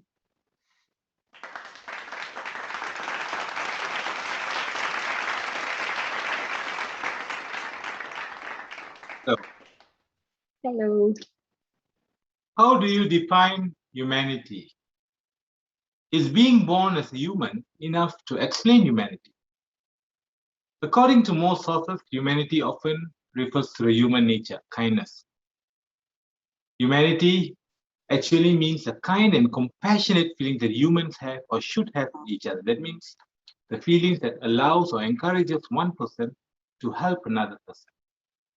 It's nothing but the act of being helpful rather than being agents for the devil for one's own material gain. It's an act of tirelessly, wholeheartedly striving to give another person what they don't have. A hope to the hopeless, a home to the homeless, and yet expecting nothing in return. I would like to go a bit deeper and add to it my perspective. But I would like to say that this feeling of kindness and compassion extends to all living things, not only humans. You see, humans and humanity are two different things. You are human, I'm human, congrats. But do we have what it takes in projecting humanity? This humanity as a whole is a state of being where kindness and compassion rules our thoughts, words, and actions towards all living things. And it is by discovering this definition that I've dedicated my life and all my activities in my chosen field. Hi, I'm Dr. Madhusudan, also known as the Teddy Bear Doctor of Malaysia. I co-founded this Teddy Mobile Clinic where my team and I actually provide free medical care for the underprivileged community, especially to the homeless community around Malaysia. So whatever I'm doing using this Teddy Mobile Clinic, my interaction with other people, my interaction with other living things is to discover the various thoughts, words, and actions that people have to exhibit humanity in all that they do. See, I do not want to use the word charity or donation. I prefer using the word giving and sharing, because charity and donation, it implies an air of condescension that I am here and you are there. But as humans, I am here and you are here. We are equal. So I've chosen a source of income. I've chosen to have a time and place which can provide me with certain resources so that I can share with my fellow human beings who require humanity. See, they need not my money. They require my humanity. And that is how I view the people that I've met and helped. Therefore, I run a clinic in KL with a set time and location. And my clinic is also a collection center of groceries where I get to share with people whatever I've collected. Okay, coming to the topic. Today, I'm going to talk to you all about the people who need caring and sharing in the domains of physical needs, emotional needs, and mental needs. So let us talk about the physical aspect. Okay, I'll give you an example of a family that I've helped. Okay, I'll name him Mr. A for easy understanding. Okay, Mr. A, he suffers from chronic diabetes. And due to his poorly controlled diabetes, like most Malaysians, he has lost one of his legs and got it amputated from the knee below. And even in his another leg, 2 of his toes has already been amputated. His wife passed away several years ago. Okay, that's a different story. His eldest daughter is only in Form 3, and the youngest son is only in Standard 4. And due to his current condition, he is unable to work and provide for his family. And he does not have any relatives who are willing to take care of them. And that is where my team and I came into the picture. See, when I hand my humanity in the physical domain, first, I want them to realize that the physical defect that they have is not the sum total of their life. Okay. As a doctor, of course, I need to treat the physical bodies, but I'm not just a doctor. I'm a human being first. So from one human being to another human being, I've got to make them realize that they are far more than just a body, that there's dignity to them, that this body has to be treated as long as possible because within it holds a life that is full of dignity. See, a person can laugh and be happy despite of not having both limbs. A person's happiness is not fully dependent on a totally fit or disease-free body. Especially these people who are in a vulnerable position, for example, those who are homeless and those who are being neglected. The minute there's an issue with their physical body, they lose hope and they think that they have been sidelined to die. And that is not how I view humanity. That's not my perspective of humanity. My perspective of humanity is, yes, you may have a physical defect, but you can still laugh and be happy. You can still enjoy life. You can see me smile. I can see you smile and enjoy. And I'm going to do this as long as the universe allows me to do within my capacity. Okay, now let us move to the emotional aspect. I'm sure you would have heard of the number of suicide cases and the number of depression cases that are happening all around us, especially during this pandemic, for various reasons. Okay, let us not go in detail of the reason, but people are depressed for something you and I may not be depressed about. I want to be there for the people, just to reach out to me for my hand, just to hold their hands, that's all. I'm not interested in knowing why. I do not want to know why are they sad. I do not want to know why are they depressed if they do not want to tell me. But I want them to know that I'm there for them to hold their hands. And that is what humanity is all about, to hold one's hand without knowing why. Must we know why? Why can't you hold their hand just because they're stretching out their hands, right? Okay, now let us move to the emotion. Sorry, actually, I'll talk a bit more further on this. Okay, the thing is, oh, suddenly jam.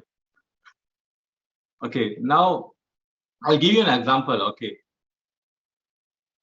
why is it? Okay, now the first thing is, there's no smile on people. Okay, you don't see people smiling, and even if I smile, there's no return in smile. Okay, and why is it that this tiny little virus has taken away our humanity? Why have we allowed it to steal the humanity from us?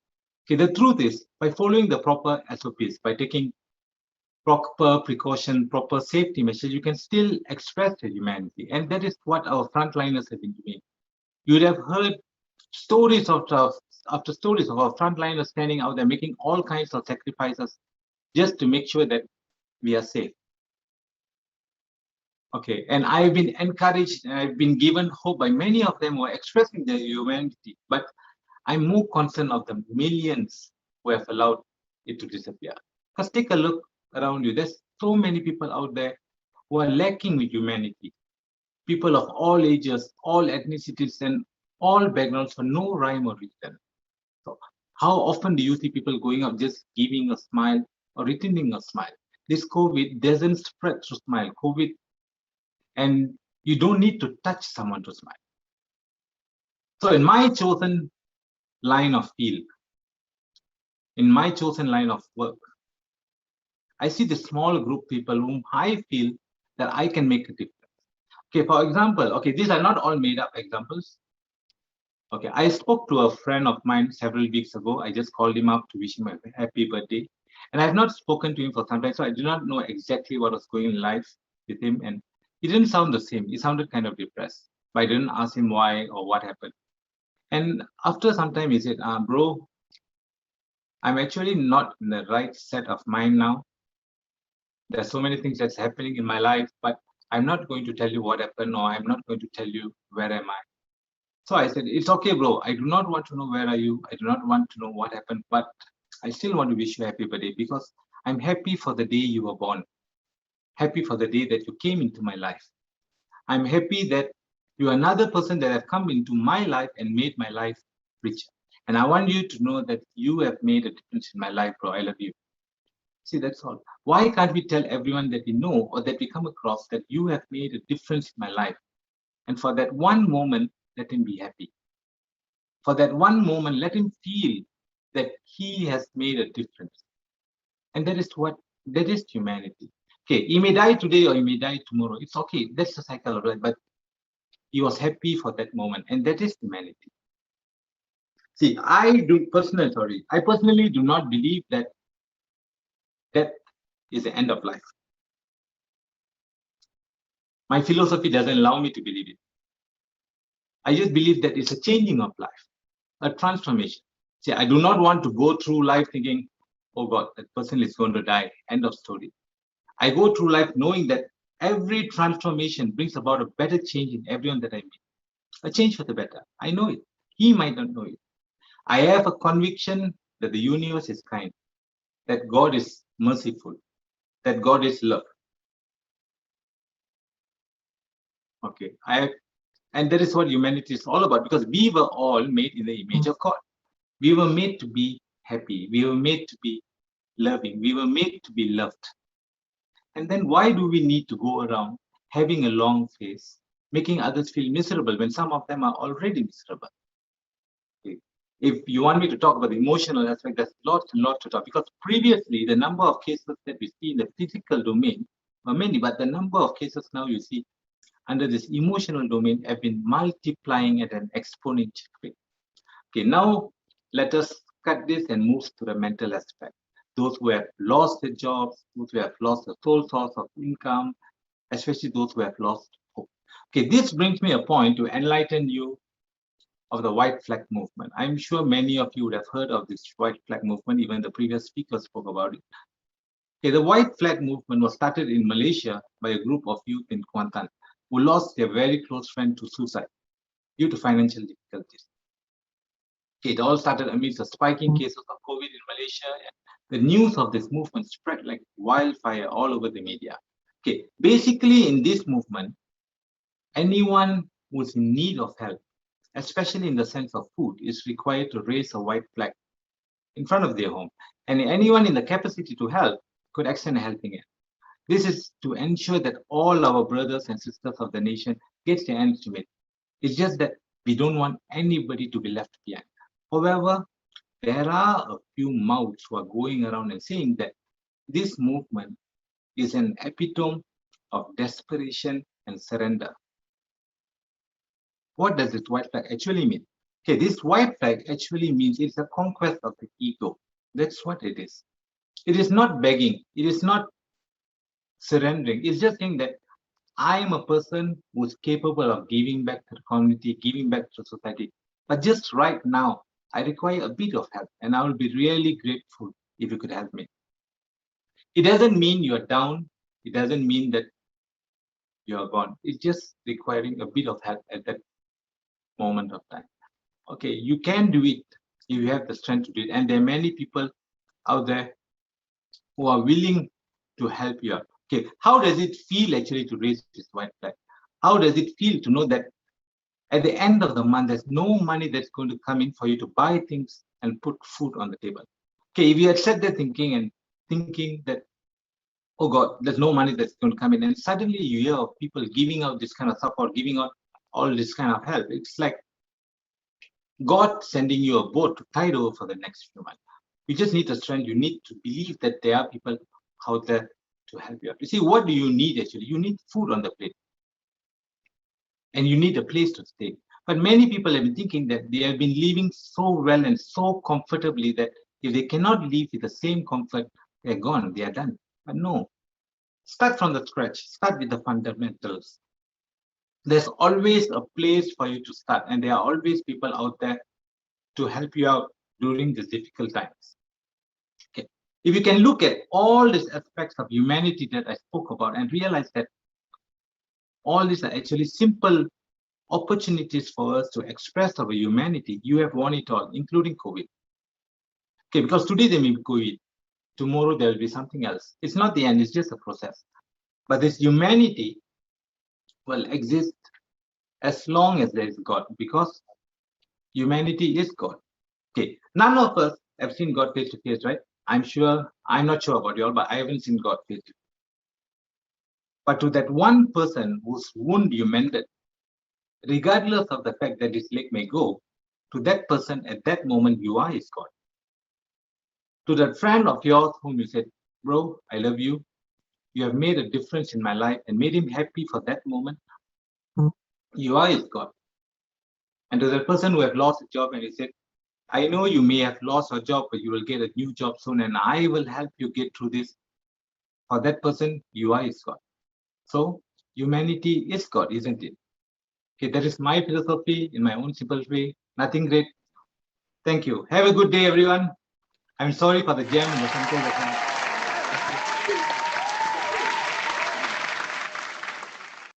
Thank you so much, Dr. Madhu. If you all do not know, he's actually coming from us live at work and himself. So he paused and then he was practicing and he was making sure everything runs smoothly. So thank you so much, Dr. Madhu, for joining us. Later, if you have any questions, you can also ask him during the interactive sessions. I would just like to reiterate everything Dr. Madhu has said. Even if you right now go and Google what humanity means, it means a human being collectively.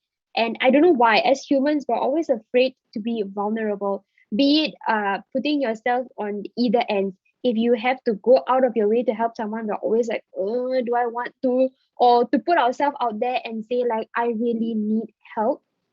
It's just something so difficult for us because, you know, we are worried like, what will people think of us? You know, will it be bad? And like very much like Dr. Madhusudan's idea where he said like, what would it be like for the families to just raise their white flag? Now, I've never thought of that. All I thought was like, oh yeah, there are people struggling. They are really struggling to meet ends. I feel bad. I spoke to my parents about it and we were like, yeah, maybe we should help. If we see anybody around, we should.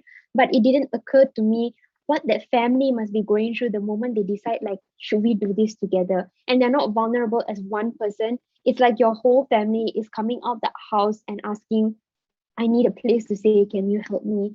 And it's really disheartening, but also it's really nice to know that there are Malaysians out here today helping each other and becoming better people. You know, humanity, as Dr. Madhu said, you don't have to become a doctor to just go and help someone for them to feel humanity. But it's the simple things like smiling, being kind, just holding their hand when they extend for a help. So thank you so much, Dr. Madhu. Next, before we go into a short time of our break and also for our next speaker, I would just like to highly encourage everyone to please on your camera. It will be very encouraging. Our next speaker is all the way from Australia. So, you know, if he can come all the way despite the time difference and be here for us, the least you can do is give him some reaction, maybe open your camera so that he knows that he's not talking to just me and our team members. So maybe you can on your camera as well. Also, just want to make sure that if anybody has any questions, keep it throughout the end. And if you have any troubles, please PM the admin or let me know. You can even text me in the chat box, all right? So enough of talking. I'm going to invite our next speaker. Let me welcome Mr. Sajaudin Karimudin. He is a former Rohingya refugee and now an Australian citizen who has devoted his life to helping the refugee community for a better life, thus becoming the founder and director of ILOM Initiatives and ILOM Community Center.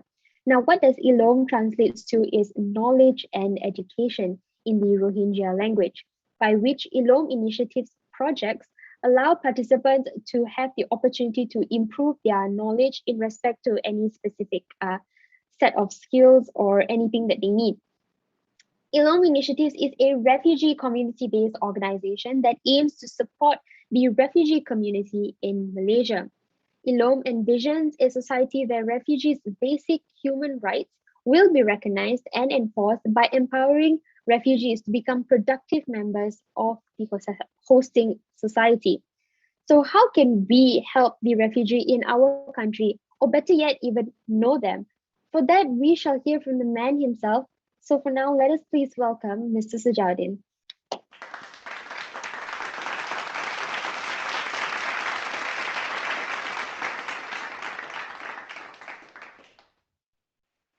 Assalamu alaikum wa rahmatullahi wa barakatuh. Bismillahirrahmanirrahim.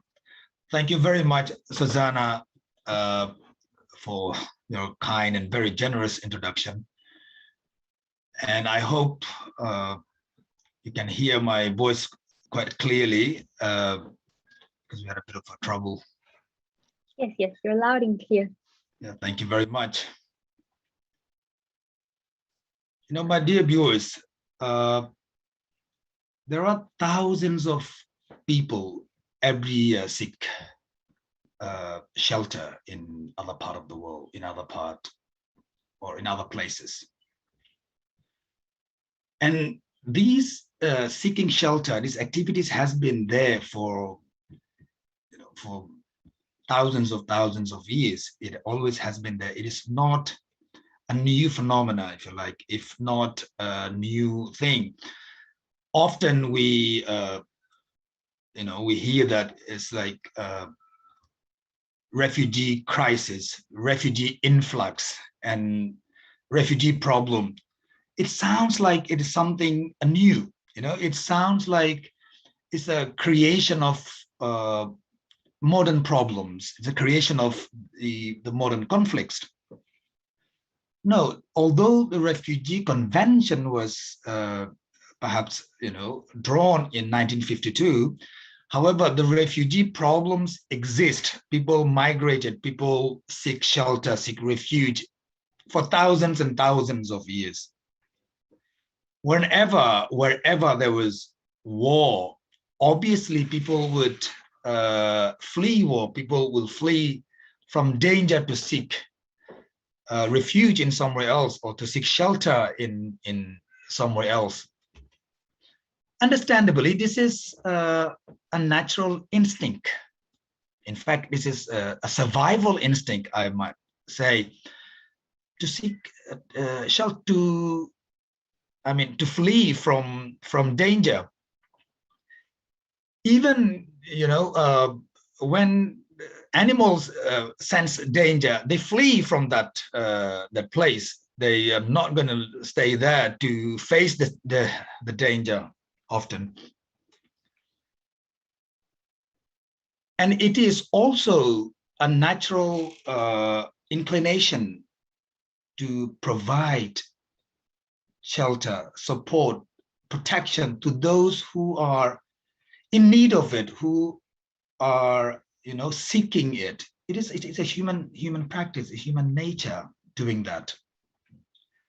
Therefore, refugees coming in your country or in your places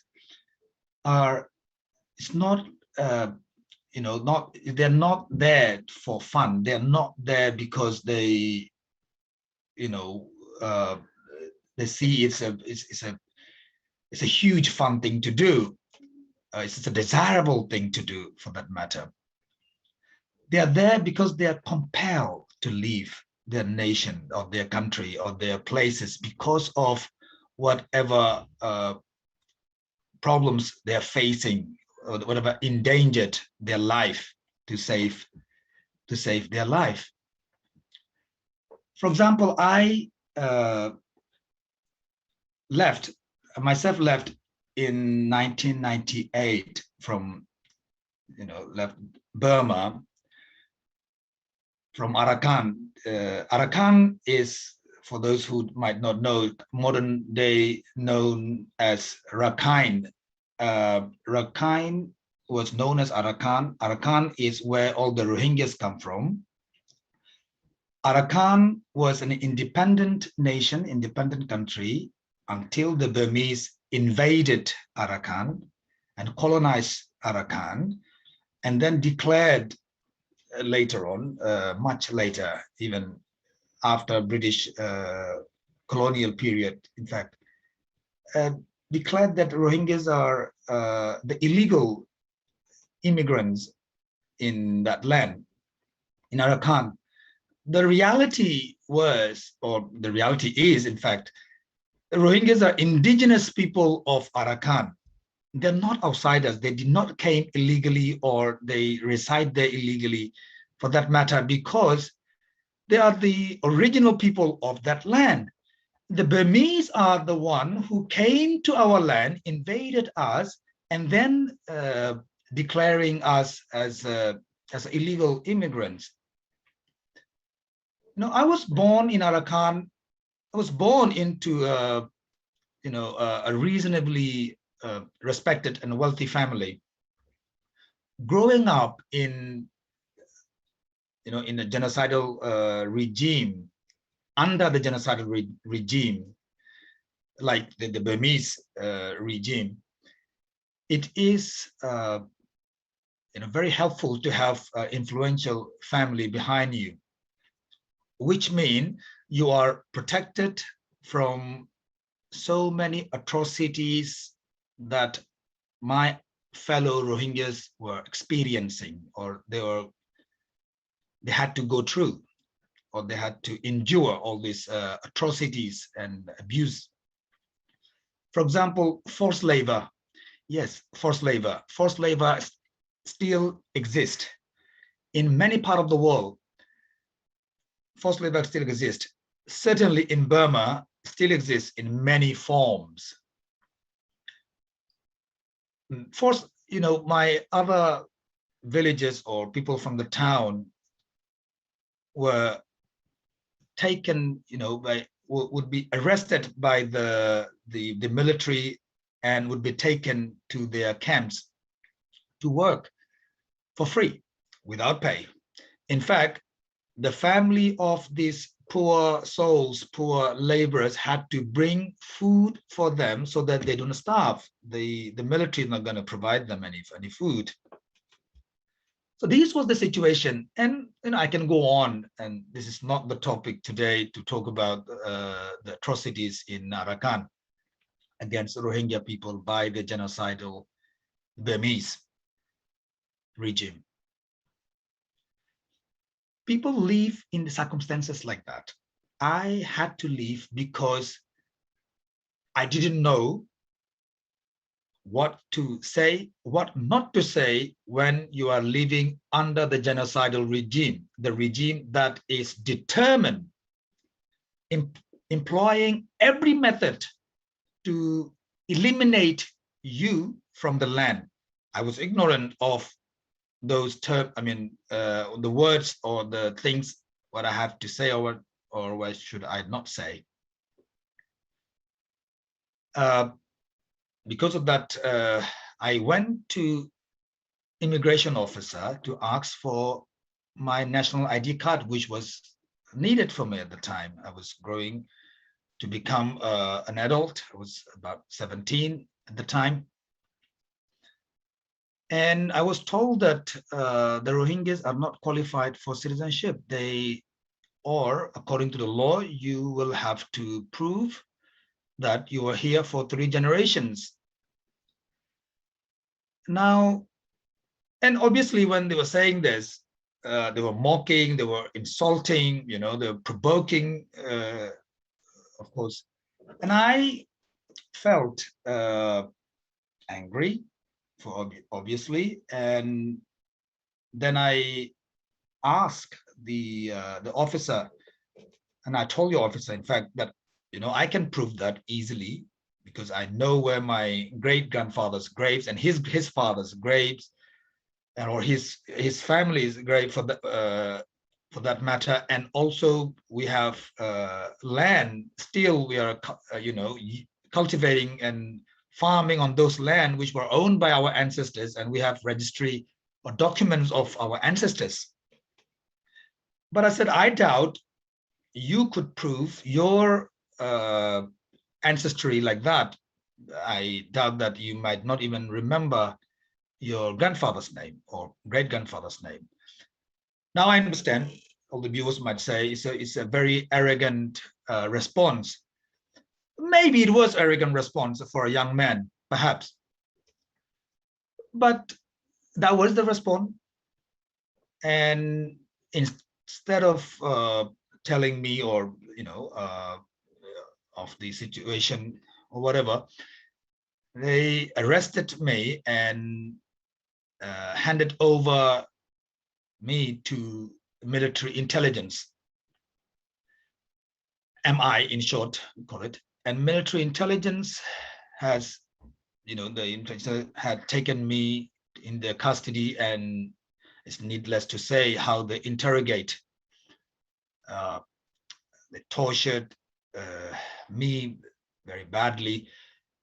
You know, I mean, they have done things are unspeakable. I do not want to share here. You know, even that time, should I say, fortunately, my father's wealth came to a rescue again. And after my release, with the big bribe, of course, a big sum of bribe, I had to leave because it was no longer safe for me to stay in Arakan, in Burma anymore. The first destination was Thailand, obviously. It was the neighboring country, and I didn't have any knowledge of the outside world. In fact, I never planned to leave my country or my village. I was very happy where I was, although we all were aware, we all knew that we were in a very difficult situation and circumstances, but we know this is our land, this is our home, this is where we have to be.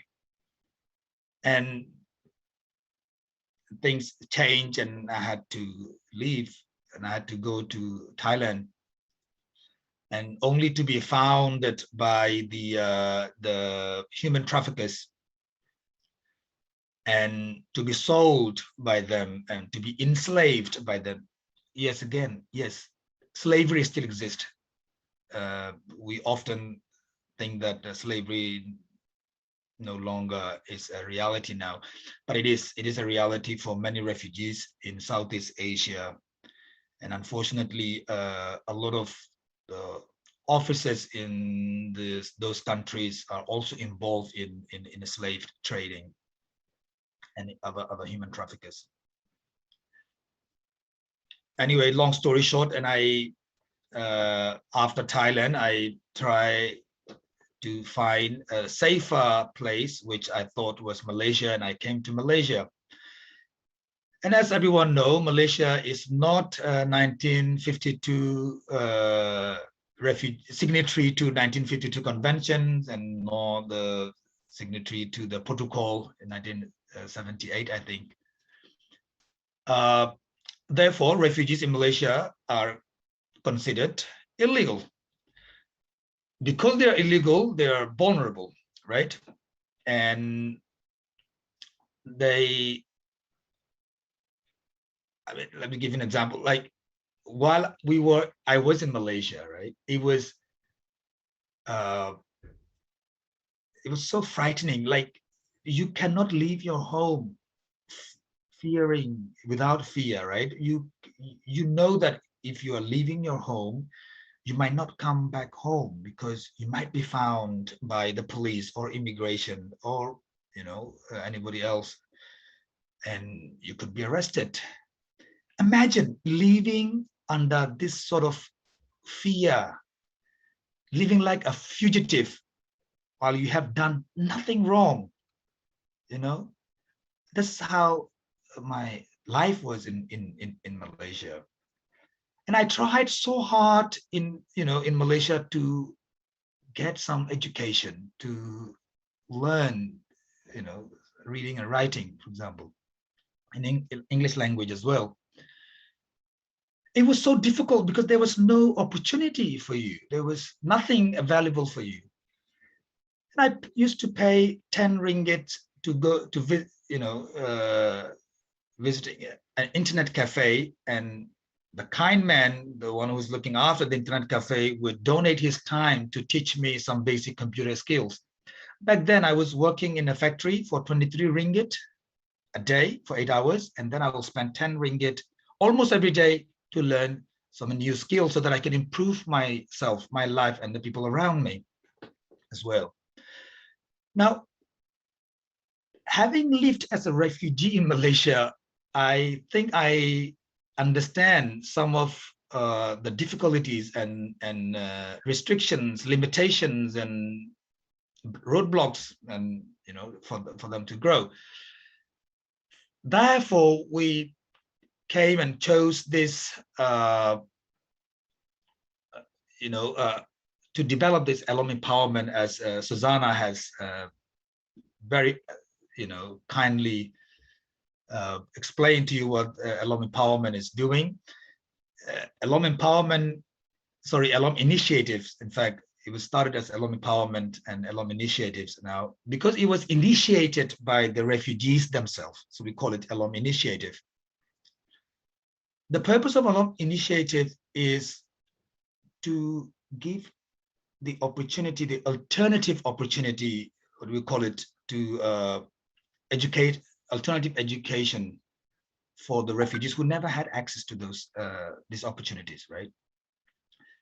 And I will, I invite all of you, please go on your Facebook and type alum initiatives, E for education, L for learning, O for opportunities, and M for motivation. And it also means knowledge and education in Rohingya language. So alum initiatives, please go and like our page and explore what we are doing, and please join us if you think you can contribute to our work. I would like to end by saying this, ladies and gentlemen, on this platform. Once someone asked me, why do you do what do you do, indicating alum initiatives, running alum initiatives, what motivates you to do these things? And I told him that I believe in basic goodness of humanity, and the refugees who are living in your country, in your region, in your towns, in your cities, in your neighborhood, they also have goodness in them. They come with resilience, they come with hope, with hopefulness, they come with a will to survive in a better place. They come to save their life and to live on the legacy of their existence. And they come with a lot of goodness, a lot of skills, and many things I can say. And they have a lot to give you. They have a lot to learn from you as well. This will only happen if you allow them to give, if you take them as part of your society, if you allow them to be part of the society, and they will shine. They will, give you a different perspectives in life. Becoming a refugee is not a choice. It's a calamity. It's a tragedy. And providing shelter, providing protection is also a responsibility is not just merely a gesture of kindness. It is an obligation of another human society to provide shelter. And having a refugee in your country, in your neighborhood, please don't think it's a disadvantage, it's an advantage. You have someone who is different from you, who speak different language, who lived a different life, different experiences they have gone through. And you might learn a lot from that as well. For that, I would like to say, allow them and know your neighborhood and know the refugees in your neighborhood and allow them to contribute. Inshallah, they will be a source of inspiration for many of us. Thank you very much for this. Assalamu alaikum wa rahmatullahi wa barakatuh.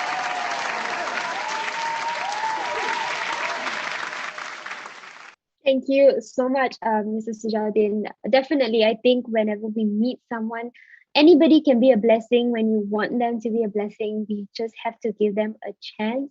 And your story definitely has touched me, and I'm sure it has with a lot of people. If you do not know what's going on with the Rohingya refugees in our country, I implore you right now to even go and find out about it. I'm not going to tell you what it is. Maybe you should go and find out. Then you may have questions from Mr. Sujaudin as well. And yeah, thank you so much for your sharing. It is honestly very, very terrifying to feel like right now I'm living at home and I have all of this and I am owned. But can you imagine one day all of that is just stripped away? It's just something unfathomable until you have gone through it. Like you cannot know what it's like to not have home until you have lost home. And it's very terrifying. I mean, these are basic human things. Having a shelter, having water and food, and having clothes. When you get one of these stripped off, it's like basically like, it's so difficult to understand. And for some, and very much like you said, it's something that is so real that is still happening so vividly right now. And it sounds like something in a movie, something in like the James Bond movie where you see like human slavery and you think like, oh yeah, these are happening in movie. But in reality, it's happening right here, like in our homes, in our countries that are around us. And it's just really sad, but we always can do something. Pretty much like our earlier speakers, we just have to be kind, show humanity, have that spirit to be for the people and do small changes. You do not have to be too old to make changes. You don't have to be too young to not make changes. Small changes are changes, and all you got to do is first go out there and get to know the problem, and then you're already halfway there. So yeah, thank you so much again, Mr. Sujaudin, and all our previous three speakers. We're quickly going to go into a short break before we come back for our last three speakers for the day. Yes, I can't believe that we are at the last quarter of the event. I'm sure you're all like, this is all there is, but I feel like learning more. Yes, me too. But due to time constraints, this is all we have. So keep your questions coming. For those of you who are on the YouTube, keep your questions. We'll be collecting them. And if you feel like you would like to buy some merchandise, please, we're going to share our merchandise Shopee link as well. You can go and purchase something. And once you come back, we will go into a time of giveaway. And just a short announcement, the giveaway is only open to the participants who are students.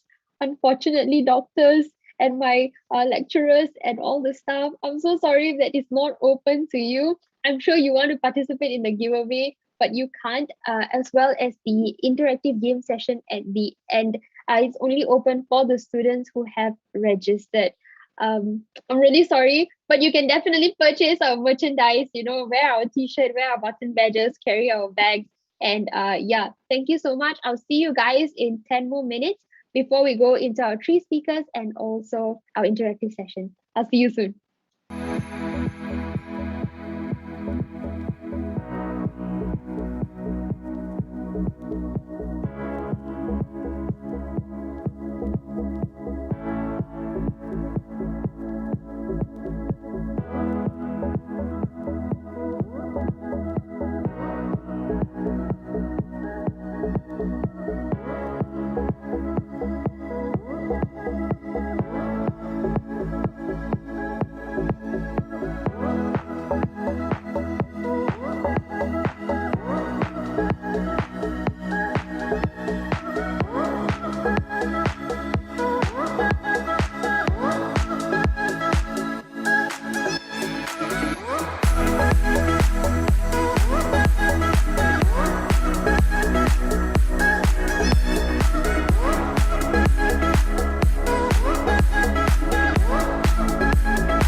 Welcome back, everybody. All right, I hope you had a good stretch. Maybe got some coffee, maybe you can get your tea, and I hope you're all feeling all right. Now we're down to the last three speakers for the day, and I'm sure you're all excited, but let me get you more excited with a giveaway. But before we go into our giveaway, I'd just like to remind the participants at the end of our event, we will have another interactive game session where you'll be able to win some prizes. I'll tell you what are they later. So please make sure you open up a Kahoot in a different device, preferably a phone or a computer, because you need to take a picture of your screen once we're done. And you have to send it to us so that we know you're not cheating. And then we can give it to you. If not, how are we going to give it to you, right?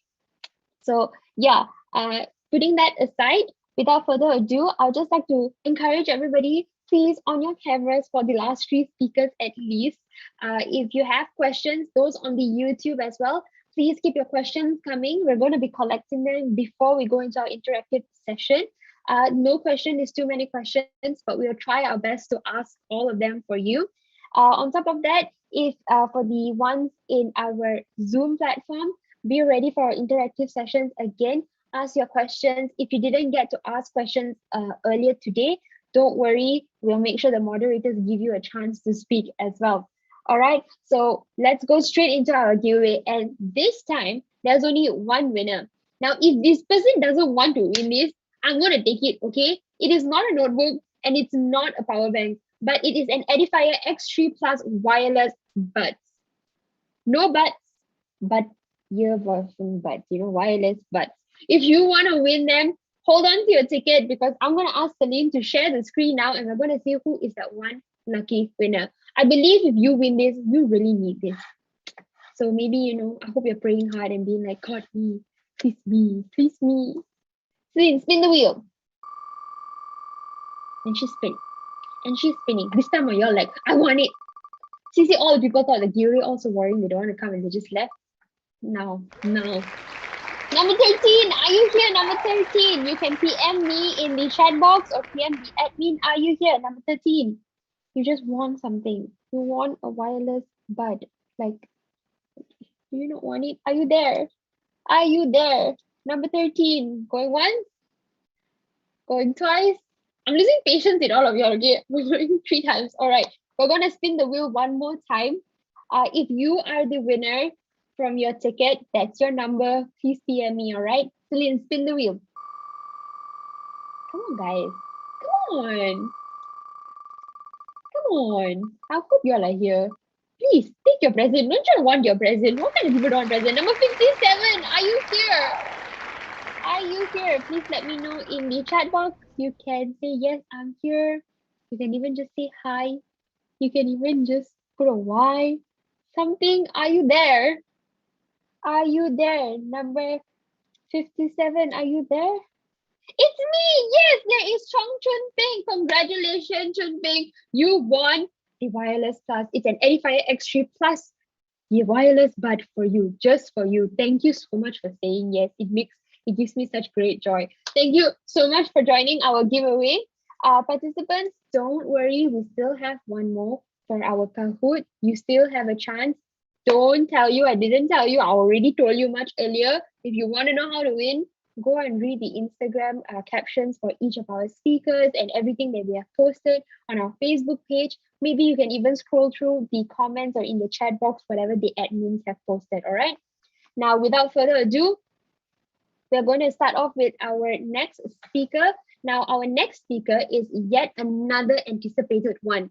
I personally have seen her speak, and she's definitely an inspiration to many of us budding dentists. I'm sure all the dental student that is in this room now is like, yes, finally. All right. Dr. Kayla Tay Kersin is a dental surgeon who graduated as the most outstanding female graduate, acquiring the Dr. Somni Abdullah Award from University of Malaya in 2018. Now, despite being actively involved in various international dental conventions and workshops, she's devoted to serving the underprivileged communities by constantly engaging in volunteering activities. She aspires to provide every patient with optimum dental health and aesthetics under utmost gentle care. With nearly 100K followers across her social media platform, she is determined to increase oral health awareness as well as elevate the concept of dentistry in the eyes of the public. Now, today she will be sharing with us how a smile can transform your life. Let us please welcome Dr. Kayla Tay.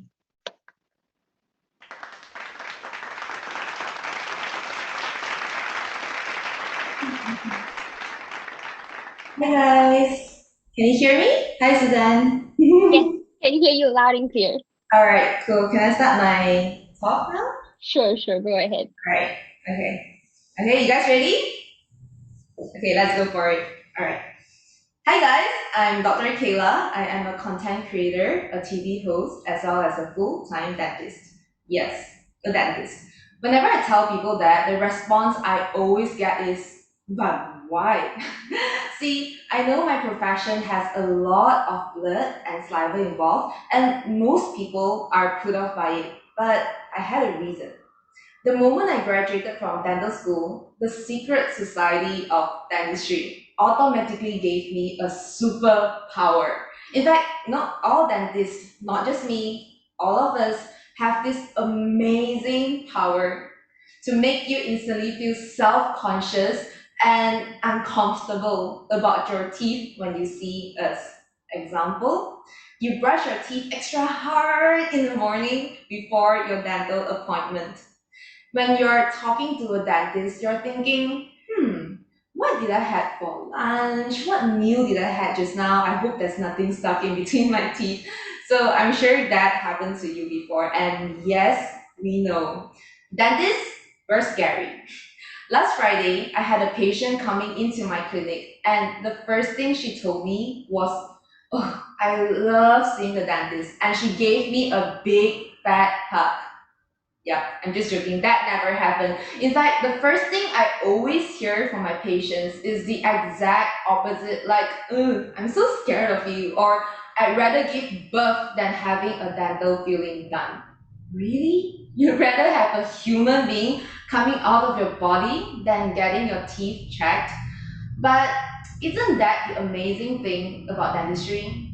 It is something a lot of people fear, yet something so important that everyone, all of us, have to get it done at least once in their lifetime.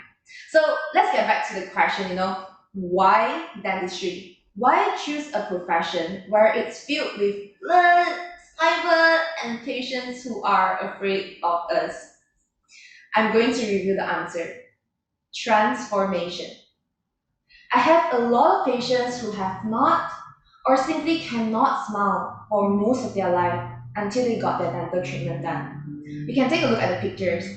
It might be due to missing front teeth, developmental problems of their teeth affecting the appearance, causing them to lose self-confidence, and some even suffer anxiety and depression from this. It is really surprising how the act of smiling itself can actually impact one's mental health. After my patients got their smiles fixed, they actually told me that they feel more positive in life because they no longer have to carry a burden that they have to, hide, and they can actually smile and laugh their heart out. It is really amazing how a smile can transform your life.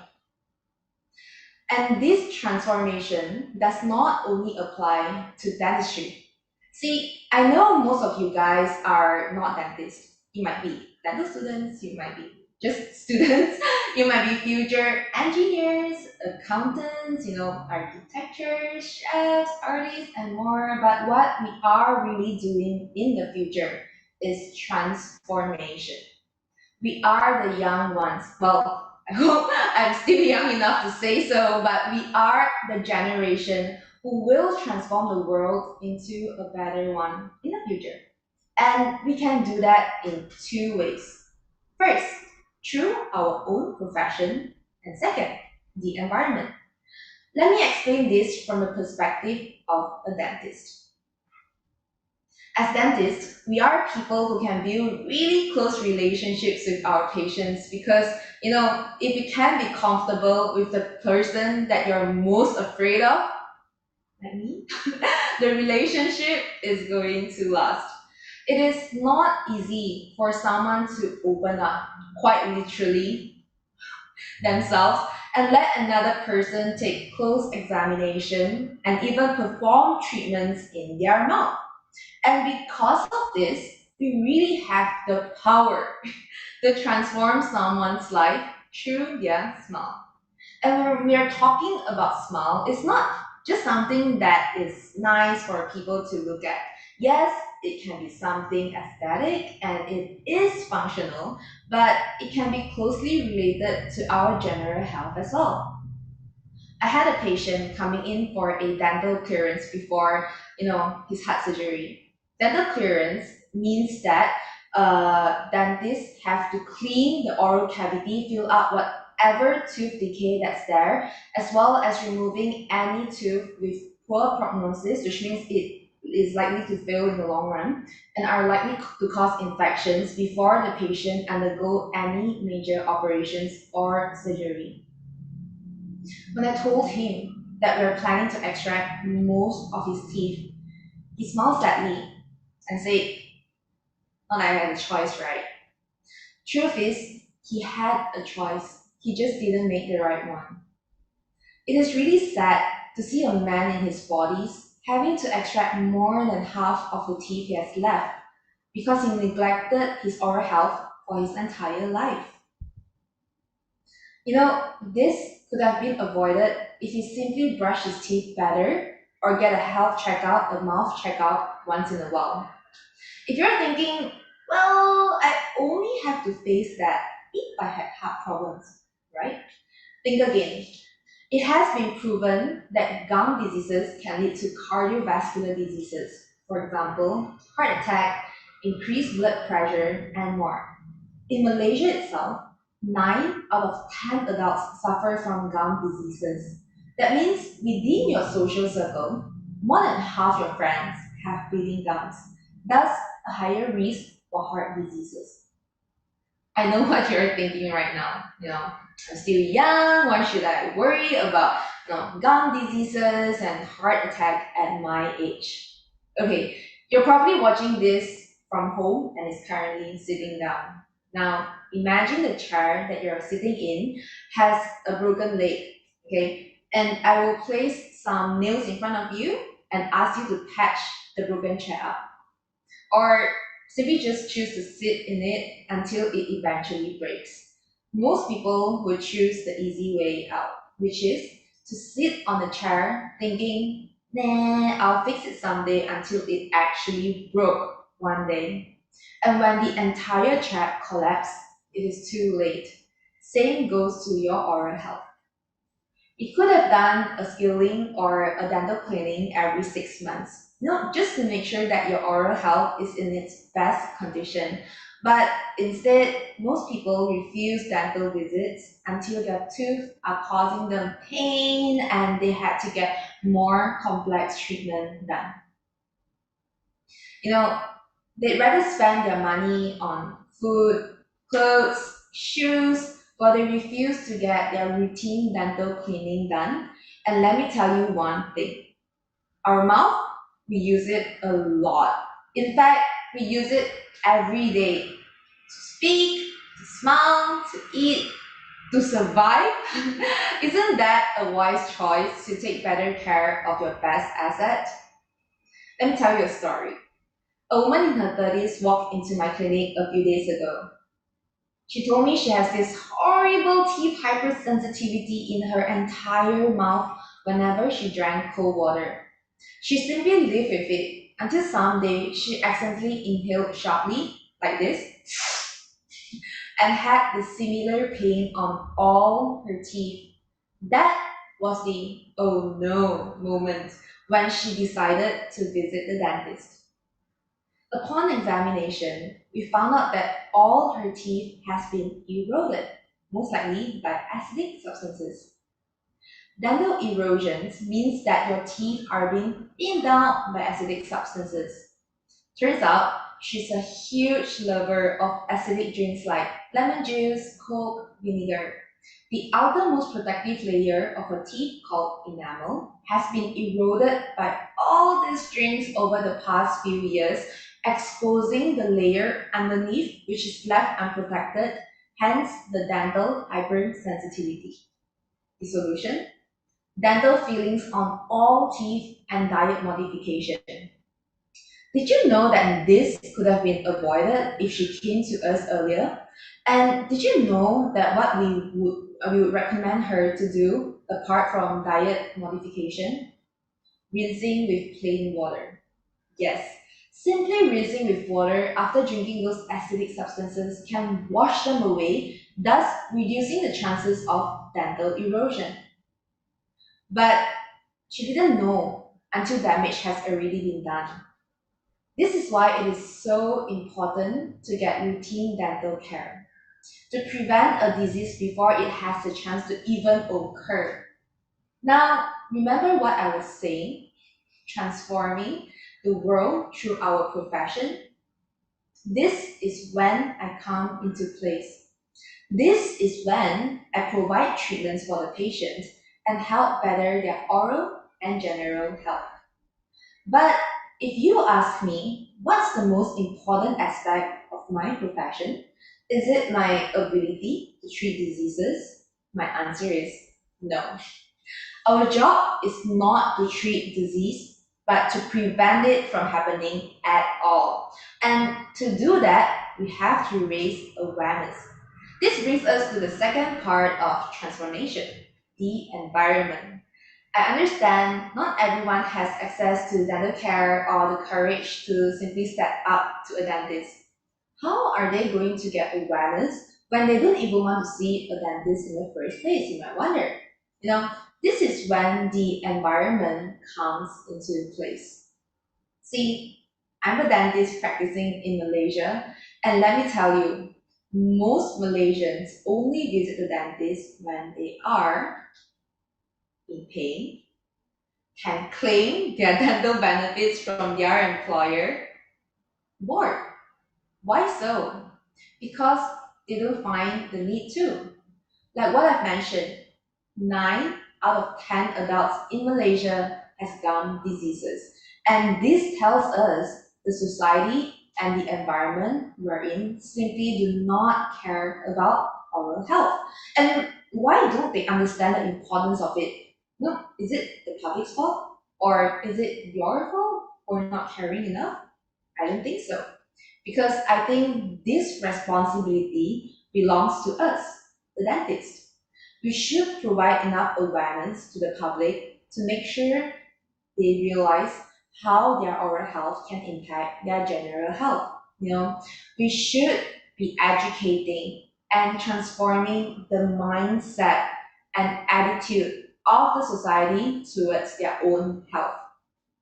That is one of the reasons why I started making dental health related contents on social media, to help people who are too afraid to go to the dentist to learn some basics of dental self-care, as well as showing them, hey, dentists, we're humans too, we just want to help, please stop hating us. So in my clinic, the 10 minutes I spend teaching someone how to brush their teeth can benefit only 1 to 2 patients.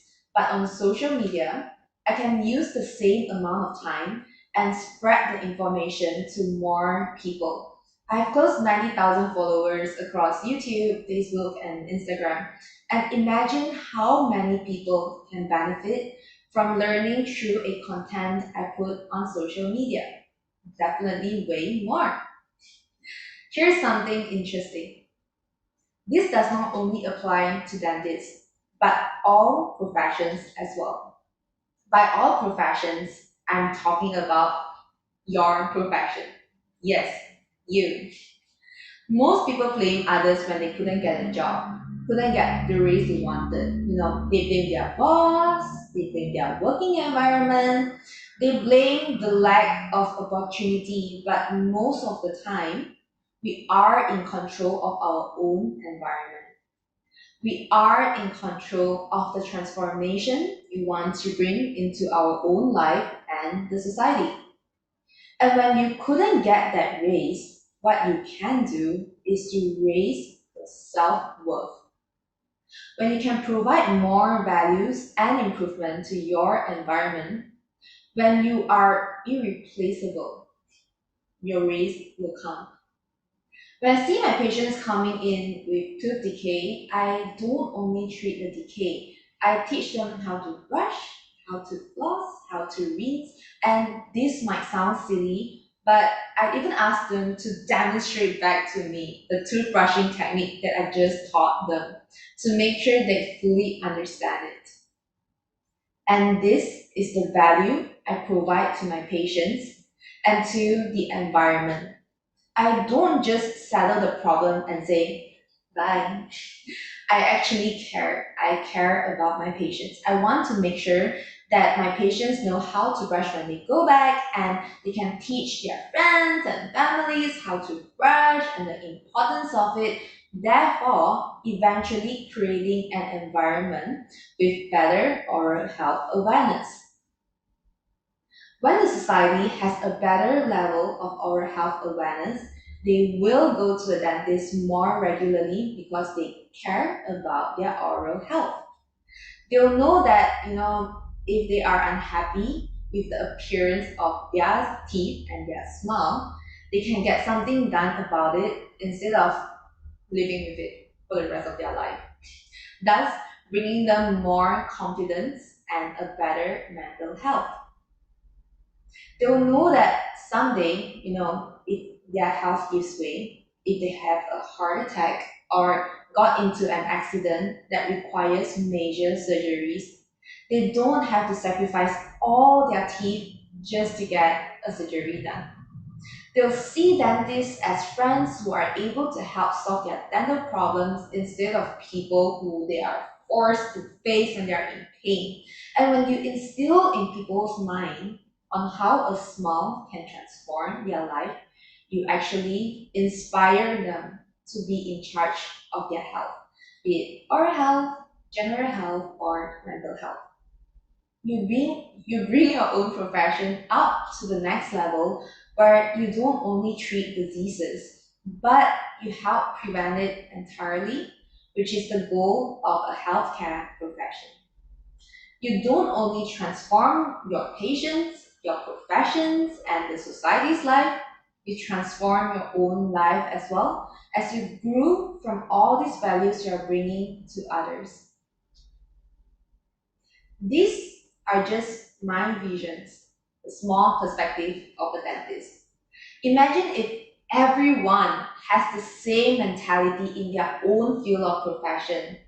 If everyone wants to transform the conventional perception of their profession and to transform the environment they're in into a better one, wouldn't that be awesome? So ask yourself today, how can I bring transformation? What legend do I want to build? And don't forget the most important question. When was the last time I did a dental skilling? Is it about time? Just joking. I am Dr. Kayla, the dentist. You can ask anything, and I'll see you next time. Bye!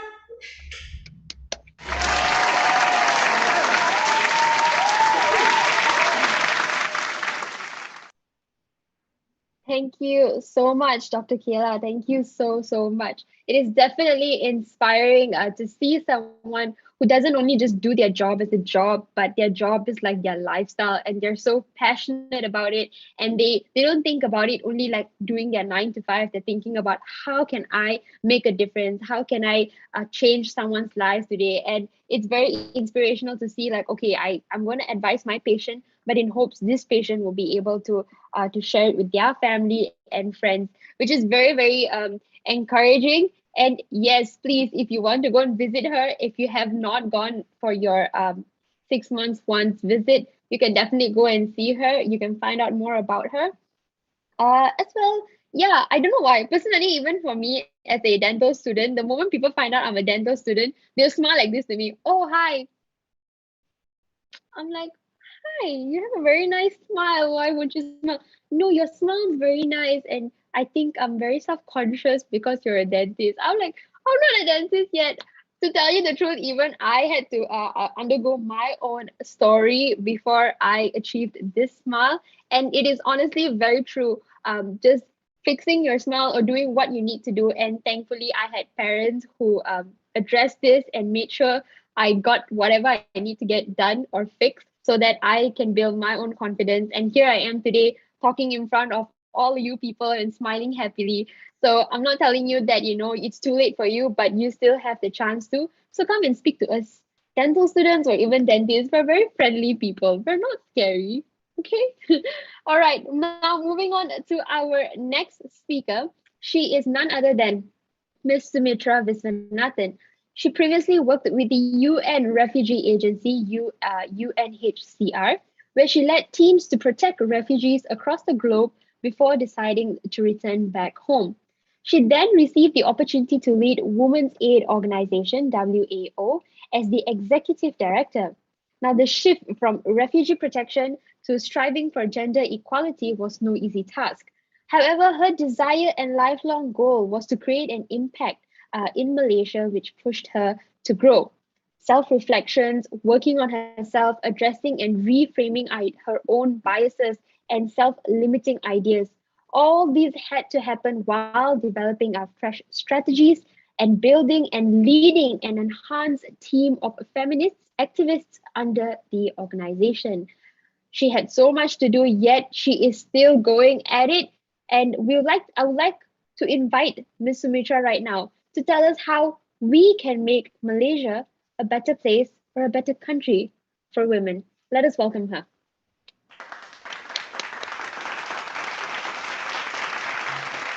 Hi, thank you so much. Thank you so much. Thanks so much for that introduction. I'm really, really happy to be here. So I want to talk today about violence against women, but specifically about domestic violence.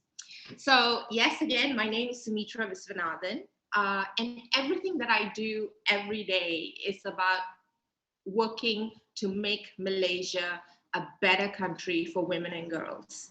So there's so much we need to do, right? I mean, we look around ourselves and our own experiences as women, those of us who are women, and what we see around us. There's a lot that we need to do in Malaysia to make this country better for women and girls. But right now, I want to really focus on domestic violence, generally about violence against women, but specifically about domestic violence and how that interfaces and intersects with public health, okay? So before I do that, I just want to right now introduce two concepts, all right? So I think most of you here probably are aware of public health and what that means, okay? So public health really is about promoting and protecting the health of everyone who lives in this community, in this nation, in this environment. Protecting our health, promoting our health in all that we need to do. We live, we learn, we work, we play. We need to have good health when we do that, okay? The second thing is social justice. So what is social justice? Social justice is about equality. It's about equality of opportunity, and it's about accessing equal opportunity in social rights, cultural rights, political rights, and economic rights. So in all the different aspects of what we perceive as our rights as human beings, it's about ensuring that there's equality. So there's social justice, and then there's public health. So when you talk about violence against women, or specifically about domestic violence, it is really one of the most insidious and worst things that can happen to a woman, because let's just think about it, right? Every individual, every human being has the right to live a life free from violence, free from harm, right? But unfortunately, statistics show us that across the globe, women are very much at risk of facing violence. 1 in 3 women around the world has been a survivor of some form of violence. Okay, so violence against women is very prevalent around the world. The other thing I want to talk about is domestic violence specifically, and specifically to Malaysia. So in 2014, University of Science Malaysia, there's a specific research center called Kanita, and they conducted a survey where they looked at the prevalence of domestic violence in Malaysia amongst women. And they found that 1 in 10 women in Malaysia, in Peninsular Malaysia, has previously or is currently in a situation of domestic violence. So what does that mean? That means, let's look at this visually. So if you have a group of 10 women, you take 1 woman out of that group, that woman is either currently living in a situation of domestic violence, or she's dealing with the after effects of domestic violence. Because violence against women, and specifically domestic violence, it doesn't end when you remove the woman out of the situation of abuse, because the after effects tend to continue throughout life. So, so I would say that amounts to an endemic situation, right? So it is 1 in 10 women in Malaysia have faced domestic violence or are facing domestic violence. Why is it a public health issue? It's a public health issue because domestic violence affects a woman's liberty, yes. It also affects her mental wellness, her mental well-being. It also affects her physicality. And when we talk about physicality, so yes, there is that immediate harm that she would face, like, the box to the eye, or the broken bone, or the scalding, or etc. And that, of course, has, a period of healing, from the physical trauma. And then, but also physical trauma can have lasting effects, physical effects, right? So like, for instance, there was 1 individual who had multiple injuries to her head. And even though, on some level it heals, but then, she continues to have severe headaches throughout her life. So that's the physical effects, which can be both, healing, of course, you go through that physical healing, but at the same time, the physical effects of that violence can also continue. But there's another thing which is also very important, and that is the psychosocial effects. And the psychosocial effects of violence are extreme and continuing. And sometimes continuing even if you have psychosocial interventions. And that is things like PTSD. PTSD is lifelong, and women deal with it. Women survivors of violence have to deal with it long term. So yes, it's a public health issue. And what makes it so insidious and so difficult to deal with is it occurs in the home. It occurs in the home, which is the place where you would expect to find love, to find joy, to find peace, and to find safety. But in situations of domestic violence, home is the least safe place to be.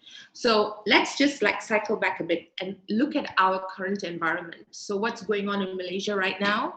We have a pandemic. The pandemic has led to a whole series of lockdowns. What does lockdown mean? Lockdown means that you need to stay within your home environment. You stay within your home. Your opportunities to leave that space are very limited. Your opportunities to engage with others outside of your home, very limited. And you are within a physical environment with your own family.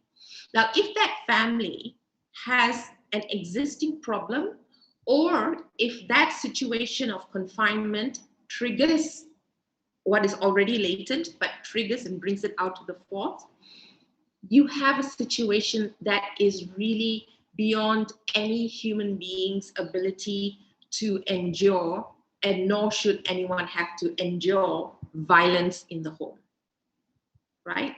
So with COVID-19 pandemic, with lockdowns, when women and children are confined within their home with the perpetrator of violence, it becomes an extremely difficult and dangerous situation. So the pandemic has shone a light on so many things that is essentially imbalanced or wrong or not working correctly in our community. So one thing that the pandemic has shed a light on and made worse is domestic violence.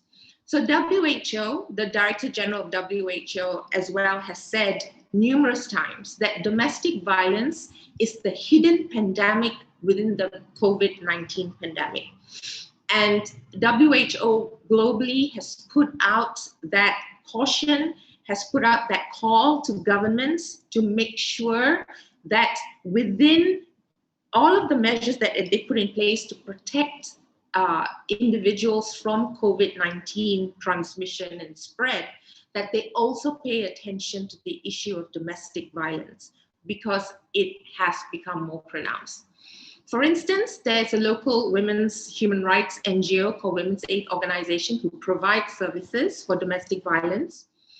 And they have said that since March 2020, when the first lockdown occurred, they saw a 275% increase in calls to their crisis hotline related to domestic violence.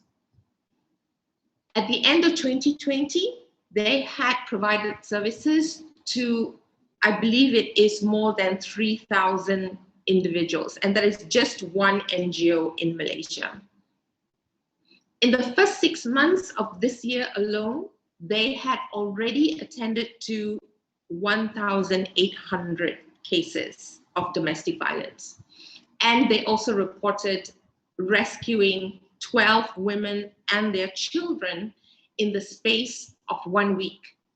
So, you know, the prolonged pandemic, the response to the pandemic, and the need to be confined within your physical local environment, coupled with all of the other stresses which really come hand in hand with the pandemic that's going on right now. So stresses like economic stress, emotional stress, disruption of life, the kids not going to school, they're everywhere. All of these are considered triggers. They trigger something that is already there, and imbalance and inequality, difficulties. It triggers that, and it leads to violence against women and children. What can we do about it? What can we do about it? So again, I just want to go back and say that there is crisis, yes, but there's also opportunity in crisis. And right now, what we need to do as a community is we need to understand what is going on right now. What is the baseline? What is the real situation? And we know that because there are so many organizations out there who are telling us violence against women is becoming, it's already endemic, but it's becoming more pronounced. What can we do? Okay, first of all, women survivors of domestic violence, they go to the healthcare provider more than anyone else, okay? They don't, more than they go to police, more than they go to NGOs, more than they go to religious leaders, more than anyone else, they will reach out to their healthcare provider.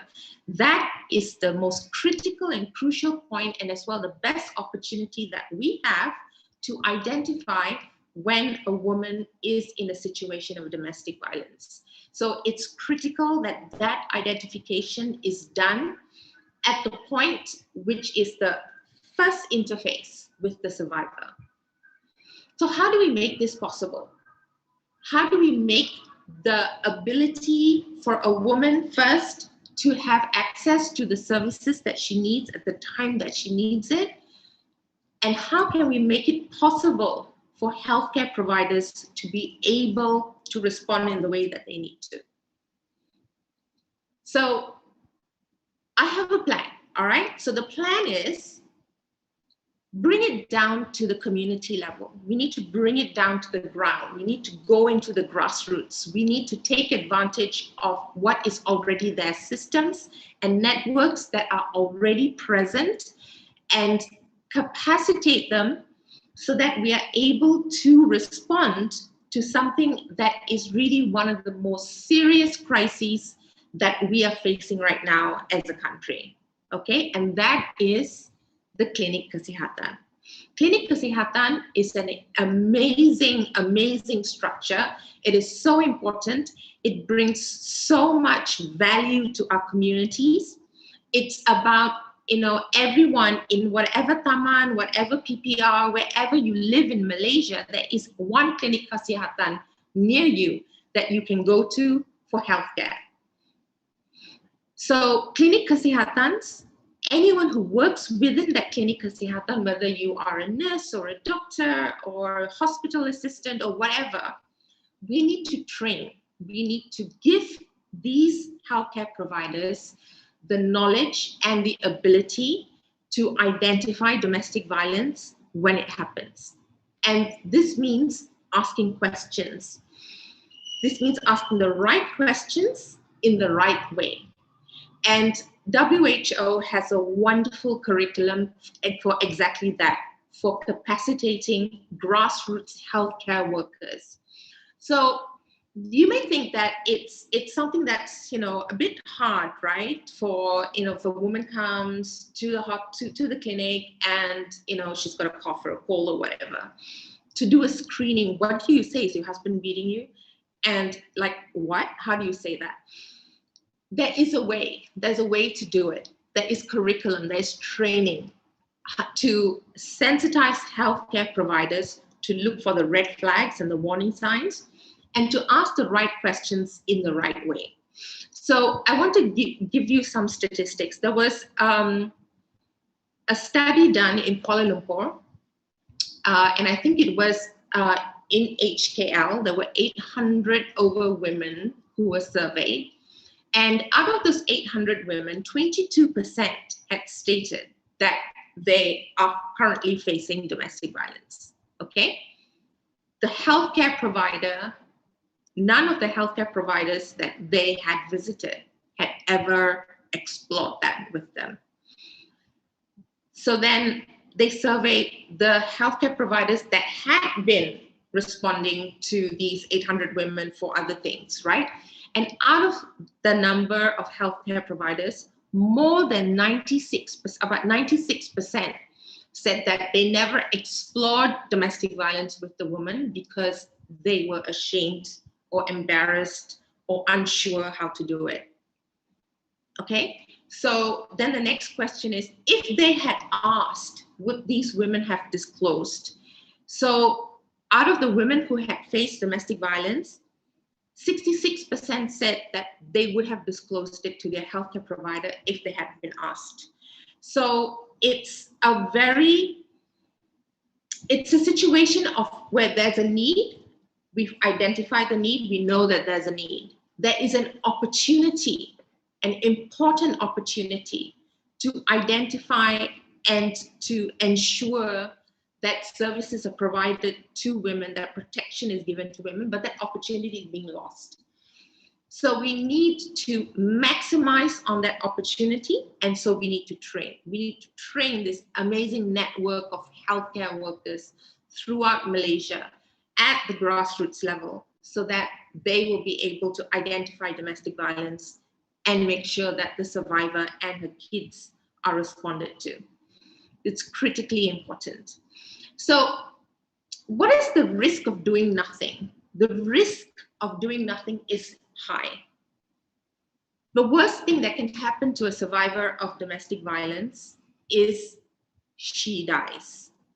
And it has happened before. It has been reported in the press a few times, but it happens a lot more than it's reported. In one situation, there was a woman who had been in a situation of domestic violence, and all of her neighbors were aware of this, but nobody intervened because, they didn't want to jagat the pikain orang lain. So nobody intervened. And one day he struck her with a hammer and she died. And it was only after she died that the community in which she lived, the taman in which she lived, everybody got together and they're like, we have to do something to make sure this doesn't happen again. Do we really need a death before we respond? No. Healthcare is about protecting health. It's about promoting health. And violence against women, specifically domestic violence, is a huge risk to health. So we need to take that public health approach to it. We need to take a grassroots approach to it. And we need to capitalize on opportunities that are currently in our community so that we can respond in the most appropriate way. So the other thing I want to talk about also is about gynecological health, sexual and reproductive health. Women who are in domestic violence situations are very prone to having sexual and reproductive problems, issues.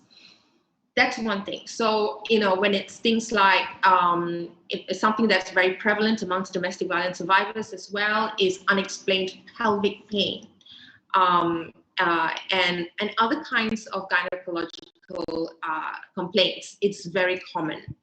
Another thing which is so heartbreaking but true, and that is a woman in domestic violence situations becomes at greater risk of physical harm from her abusive partner when she's pregnant.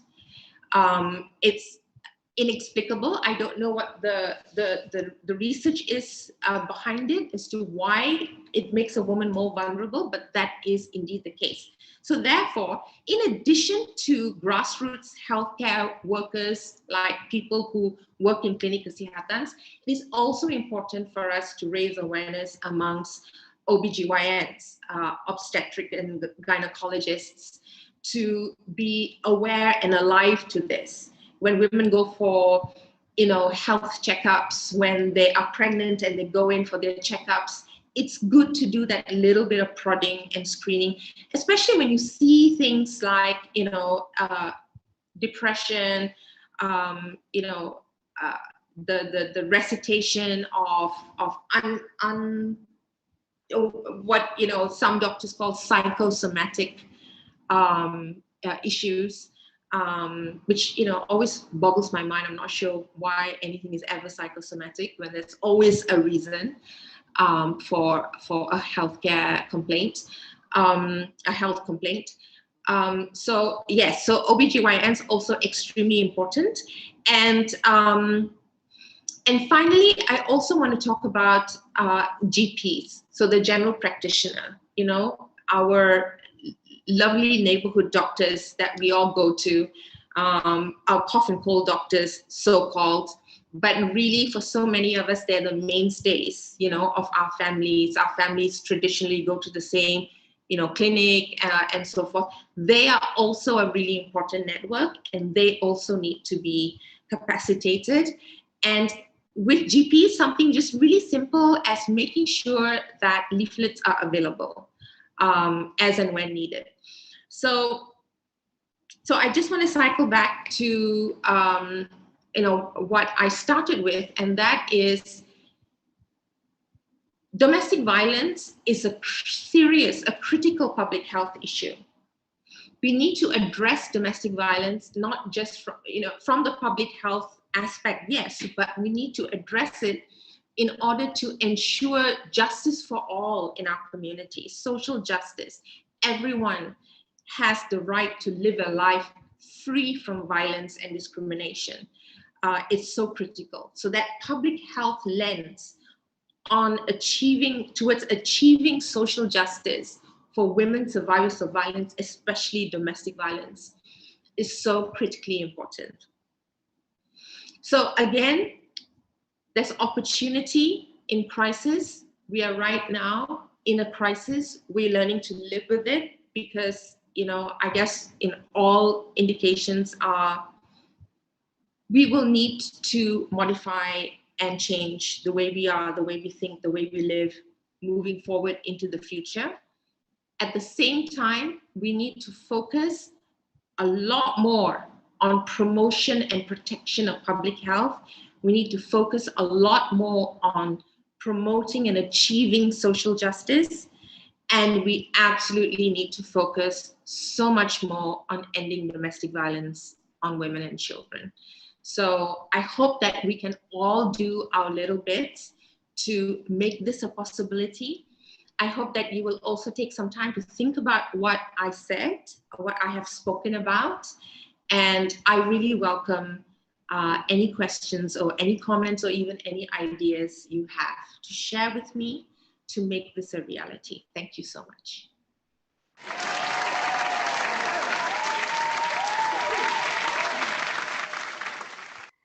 Thank you so much, Ms. Sumitra. Definitely, this is something to think about at a micro scale. That is always something that we can do. I'm sure all the medical students here are like, okay, but are you sure I can do that? I think as Ms. Sumitra has already mentioned, it's as simple as putting out leaflets. Sometimes I think when we think about these kind of things, and I'm sorry to say, but I really do not think it should be, but it is like a sensitive issue. We're afraid to call out these kind of things because we're afraid we're wrong, more than we are afraid that we're not afraid of how they may go back to actually being abused, but we are afraid that we are wrong. And sometimes, like Ms. Sumitra has already said, that if you as an individual can't do something, as a community, you can always do something. But we should not wait until someone passes away or when there's death, then only we do something. I mean, we don't even have to go that far. We already knew the moment people started dying from the COVID cases, we were like, do we have to wait for people to die before we take the SOP seriously? It's as simple as that. So I'm sure this is a very interesting sharing session. We have a lot of questions. We'll be getting a few even from the YouTube side. Don't worry, we'll go through them during the interactive session. Now, coming to our last speaker for the day, I'm very excited to welcome her as well. And if you have any questions, do remember that once we are ending with this speaker, we will go into our interactive session. So I'm just going to remind all the participants to please turn on your cameras and mic. If you cannot on your camera, it's okay, but I highly recommend you to on your mic. But I'll remind you everything else later. For now, for our last speaker, let me welcome Dr. Soundari Somasundram. She is the president of National Cancer Society Malaysia, NCSM, Malaysia's first cancer NGO, which hosted the World Cancer Congress, WCC, in 2018. In 2016, she has been a board member of Union of International Cancer Control, UICC, International Cancer Information Service Group, ICISG, and Asian Non-Communicable Disease Alliance. With over 20 years of experience, she advocates for the awareness, prevention, early detection, and survivorship of cancer. Today, we have the honors of welcoming Dr. Soundari to share with us, as individuals, how we play the role in bridging gap in cancer care. Let us welcome her. Thank you so much for that introduction. Welcome. Last speaker, yes. So my topic today is, as you might gather, is about cancer, and specifically about cancer and I. So what do I really mean about cancer and I? You know, to know the role that we play in cancer care, we need to understand what cancer care means to us individually as a person, but collectively as well. So as healthcare professionals, whether you're in the clinical practice or in the community, is healthcare solely within the parameters of your daily work, or does it go beyond that? Will bridging the gap be a seamless extension of your work, or like me, a meandering journey which brought me to a focus much later on in life? So to understand cancer and I'm actually going to meander through my life a little bit for you. When I decided to go into medical school, I didn't have that many people asking me the usual questions you might get of, you know, why did you go into medicine? It could be the fact, and probably is the fact, that because I come from a family of doctors. My father at the time was a radiotherapist, my mother a GP, my brother was already in medical school, and I had countless of relatives around the same path. So I thought my path would be exactly the same. You know, going back to my childhood, my lunch and dinner time family conversations revolved around two subjects. The first was golf, which we will definitely not talk about today. But the second were patients seen by my parents, the type of issues and how they were resolved. Of course, for my father, it was all very clinical. It was about how treatment worked or didn't work, you know, new technologies. On my mother's side, though, it was about the horse calls that she would go to, how patients reacted to their diagnosis, how they were managing their side effects of treatment, or in some cases, non-treatment. And I didn't realize until much later on in life that, you know, after I lived through my mother's cancer for the first time, that I was actually seeing two sides of a coin. You could say that heads was the clinician and tails was the patient, but from the doctor's perspective. When my mother was first diagnosed with ovarian cancer, I was still in medical school. And, you know, our experience mirrored that coin. My mother already had spinal and organ impairment from a previous spinal tumor.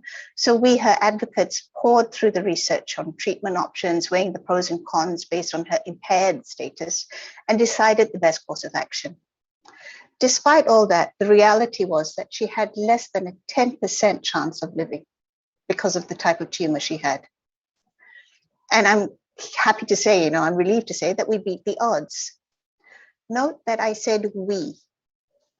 We patted ourselves on the back and we moved on, and we moved on 5 years now. And I'm a medical officer. Mom is now diagnosed with breast cancer. She's being treated in the same hospital as I'm working. So I decided to stay with her as her carer while she was in surgical ward awaiting her breast cancer surgery.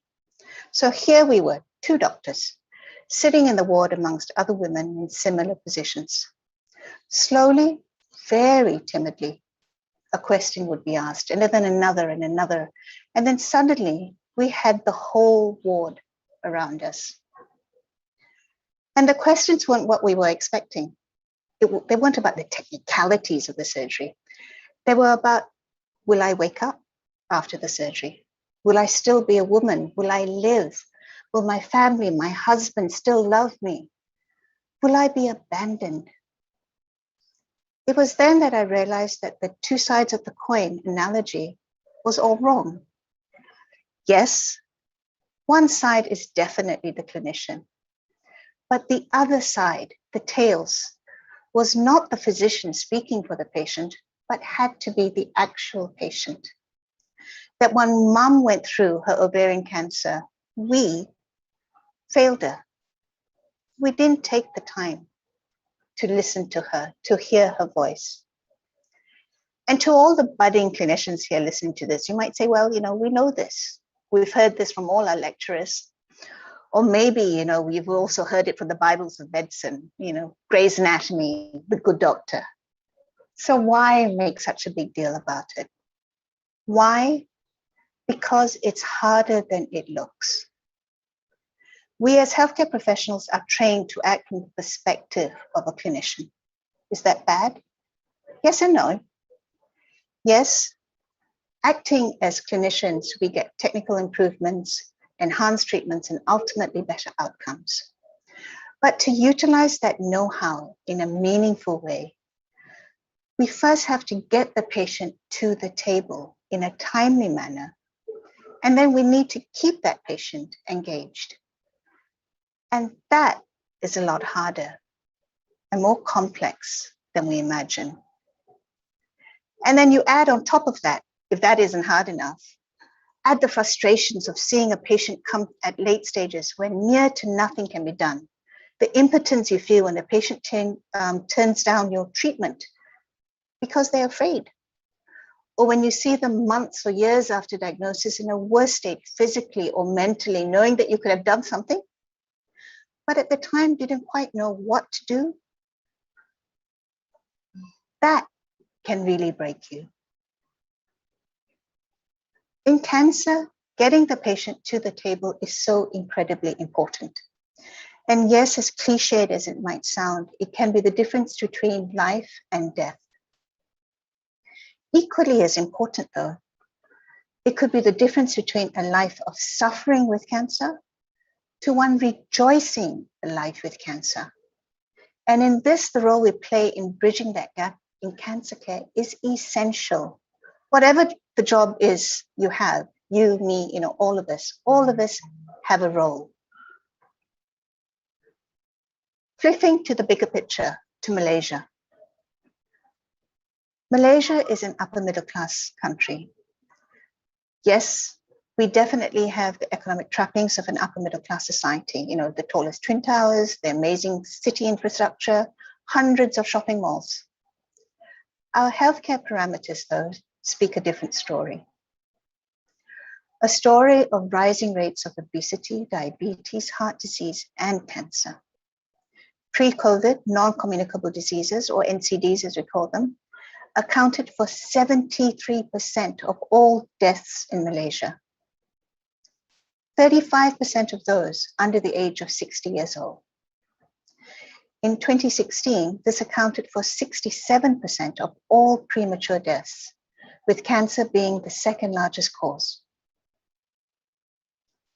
Why is this so? It's because the majority of cancer cases in Malaysia are diagnosed in stage 3 and stage 4, leading inevitably to an early death. Even in breast cancer, our success story, 42% are found in late stages, and survival rates are only in the mid 60%, when it should be in the high 80%. These are premature deaths, preventable deaths. To give you another perspective, in 2020, these NCDs cost the Malaysian economy over $8.9 billion due to loss of productivity costs. Add the burden of disease costs from disabilities and loss of healthy life years, over 100 billion, equivalent to 7.35% of our GDP is lost. Mind you, when you look at all these costs, I haven't mentioned treatment costs yet. So knowing this, this enormous impact and this disease burden, how do we combat, how do we reverse it? Well, so far in 2018, Malaysia spent roughly 3.8% of its GDP on healthcare. Remember, the last figure I gave you was 7.3. We spent 3.8% on healthcare. Of this, only 6.2% was spent on preventive care, both private and public services.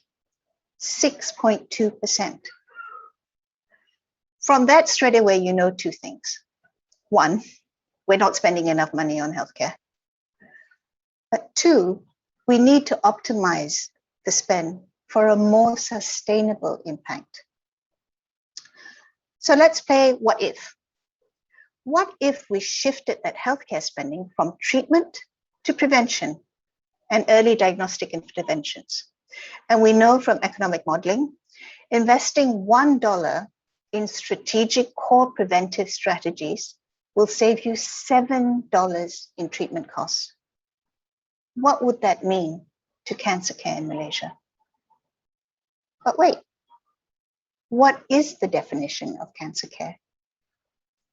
Knowing the above, what I've just talked about, that we can actively stop premature deaths from cancer, where does cancer start? Is it from the point of diagnosis of cancer, or does it start much earlier? On the other end of the spectrum, where does cancer care end? When treatment is completed, or when the patient dies? You might be interested to know there is no universal definition of cancer care. Medically, it's defined as the care and treatment of patients with tumors or cancers. 20 years ago, that meant providing the optimum treatment for the patient, just as we did for my mother. Did we treat her cancer? Yes, definitely, I can say medically, we treated her cancer. Did we make a positive difference to her life? Probably not. That was 20 years ago. Today, we speak of patient-centric care. The goal being to empower patients to be active participants in their care, respecting their needs and healthcare choices. As I said earlier, it's not easy. It's no longer the dispensation of treatment, writing up of notes, closing the patient's file after treatment. We have to put ourselves in their shoes, walk in their carers' shoes, understand their anxieties, their concerns, be there for them on their terms, not on our time clock. There are models for patient-centric care. It's engaging not just with the patient, but with other partners, other healthcare professionals, allied professionals, social workers, counselors, dietitians, peer support groups, nonprofit organizations that support the patient's journey. So every one of us actually has a play, we have a role to play in cancer. The building blocks are all there. If you can imagine a Scrabble board in your mind, you start with one word. From there, you build different words, all interconnected, but they're separate. And that is what cancer care is about. Connections of services and people built from just one root, that being the patient. You might ask me, how does that make a difference? Imagine patient A and patient B, both with breast cancer. Patient A had regular screening, basically a routine checkup every couple of years. The doctors found minor abnormalities on her mammogram, so she went on and had a lumpectomy and hormonal therapy. All is well with her. 10 years down the line, life is normal. Patient B, though, found a lump by herself. However, unlike patient A, she wasn't offered a mammogram. The surgeon straight away decided to do a lumpectomy, thinking that, oh no, it's nothing. Unfortunately, the HPV showed cancer with unclear surgical margins, which means they didn't take everything out. Her cancer was in stage 3. She had to go back and do a mastectomy, chemotherapy, radiation, hormonal therapy, and 10 years down the road now, she's still battling a recurrence. What might you ask is the difference between these two women? different countries, different times? No. The only difference was 30 kilometers from where these women lived. Patient A lived in KL, patient B lived in Klang. But the treatment difference was the distance between the sun and the moon. So let's play what if again. What if patient B was offered a mammogram? Maybe there were no facilities close to her, or she couldn't afford the services. Studies have shown around the world that women who present with advanced disease generally have to travel longer distances for diagnosis versus those in early stages. It also shows that if you provide them a free or subsidized mammogram, it increases their chances of service uptake. So playing what if? If patient B was offered transport and or a subsidized mammogram, a free mammogram maybe, how different would her journey have been? Definitely, she would have only had one surgery. Less surgery, cleaner margins. Now picture this. How different would her journey have been if these services were offered to her on a screening platform and not a diagnostic platform? Meaning she didn't feel the lump first. We did the scans first, or there was nothing wrong with her. She definitely would not have been diagnosed at stage 3.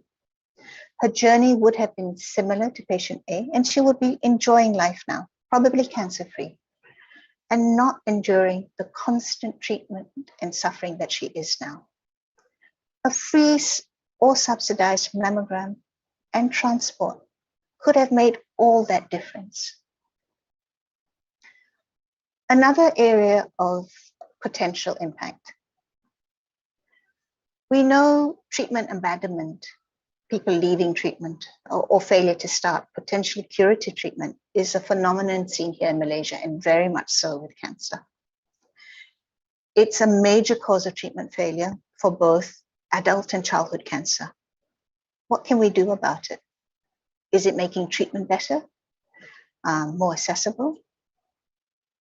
There are success stories. In a Vietnam hospital, treatment abandonment rates for children with ALL, basically leukemia, fell from 50% to less than 1%. And this was purely from the establishment of a parent group and providing transport to hospital. Locally, what are we doing? For us in NCSM, National Cancer Society of Malaysia, we've targeted efforts, similar efforts, to address the same issues among patients and caregivers through the establishment of psychosocial support, lodgings, transportation, setting up of support groups, helplines. Other NGOs are doing the same, and more people need to do things like these. But these little things, these baby steps, need to be placed coherently and strategically. And that's where working together becomes so important. It's building an ecosystem in place, which is sustainable and dependable. So, in conclusion, what is the gap in cancer care? What are the roles we are to play in bridging that gap? The gap, honestly, is whatever you perceive it to be. The gap is where you feel helpless or frustrated because you're not able to care for the patient in the way they need to be cared for. The role you play is where you're willing to go beyond your parameters of care to provide solutions that will make a difference to your patient's survival and even a difference to the manner of their death. Everybody talks about the cancer miracle being a cure. The cancer miracle is not a cure. It's engagement. That's how we will bridge the gap. So, coming back to my meandering journey, when you're next at your dining table, whether it's with your colleagues, your friends, your family, or one day your mentees and trainees who look up to you and seek guidance, what will your conversation be about? Will it revolve around the clinical aspects of cancer care? Or will you offer them a different perspective? The choice is yours to make. Thank you so much.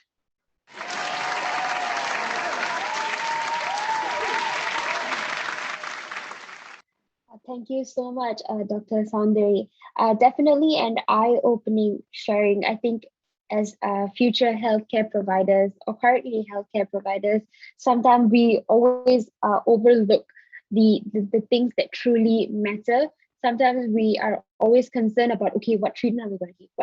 How are we going to help them survive through this? What are we going to do? This, that. But we lack to turn around and look to the patient and ask what they truly need. And sometimes, as she said, this gap could be just a little bit of money to pay for treatment. It could be some form of comfort to know that I need a support. I can't do this on my own. It's just these little things. Because at the end of the day, people are people, you want to always treat someone the way you would like to be treated. And even as healthcares, we are like, I think when uni, we're constantly trained to like, okay, when you see a patient, this is what you got to do. You got to diagnose, you got to find these signs and symptoms. But then like we intend to overlook the first part, which is always, how are you today? Why are you here? How are you feeling? And just really listen out to our patients. Very much so, like she said, when we watch our Grey's Anatomy and all The Good Doctor and some Korean medical dramas, they always do this, where the doctors are all like very smart, and then they learn like, oh, the patient actually just wanted you to be there for them, those kind of things. So that's very, very insightful. Thank you so much, Dr. Soundari. And yeah, that is for all the speakers that we have had today. And all of you are like, huh, finally? Yes, finally. So if you all already know the drill, especially all the ones on the Zoom platforms, in a while, I'm going to get Vincent to open up the breakout rooms. You can attend and freely move around the breakout rooms. Ask whatever questions you would like. You have about 30 minutes and I will jump in. I will try my best not to take too much time, but I can't promise because some of them have a lot of questions and I really want to also be, a bit fair to the YouTubers as well. So yeah, Vincent, once we come back after the interactive session, we are going to go into a closing ceremony. After we go into the closing ceremony, the participants, we will go into our interactive game session just to end the event on a higher note, as well as we will go through the closing with the YouTubers as well. And we also take pictures. So please, if you are there, please freshen up. Look nice. We're going to take a group photo. This time not with just the speakers, but each and every one of you that is right here in the Zoom platform. So right now, I'm just going to ask Vincent to open up the breakout rooms and I'll see you all in a bit.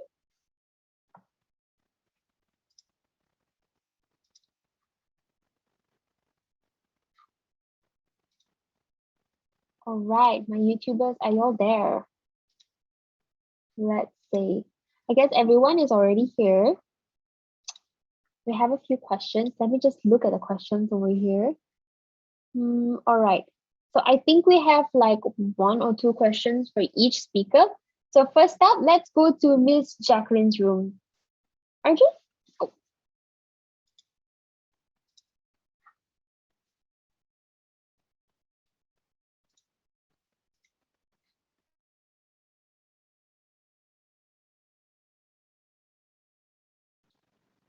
Hello. Hi. Hi, has anyone asked you any questions yet? Nope. All right, I'm so sorry, Lim. I guess I'm the first one. I have a question for you Yes. while everybody else just prepare themselves. First off, thank you so much for joining us. The question we have right here is, how can I be a part of small changes? And you mentioned like you couldn't commit after a while. I think that's what they're trying to say.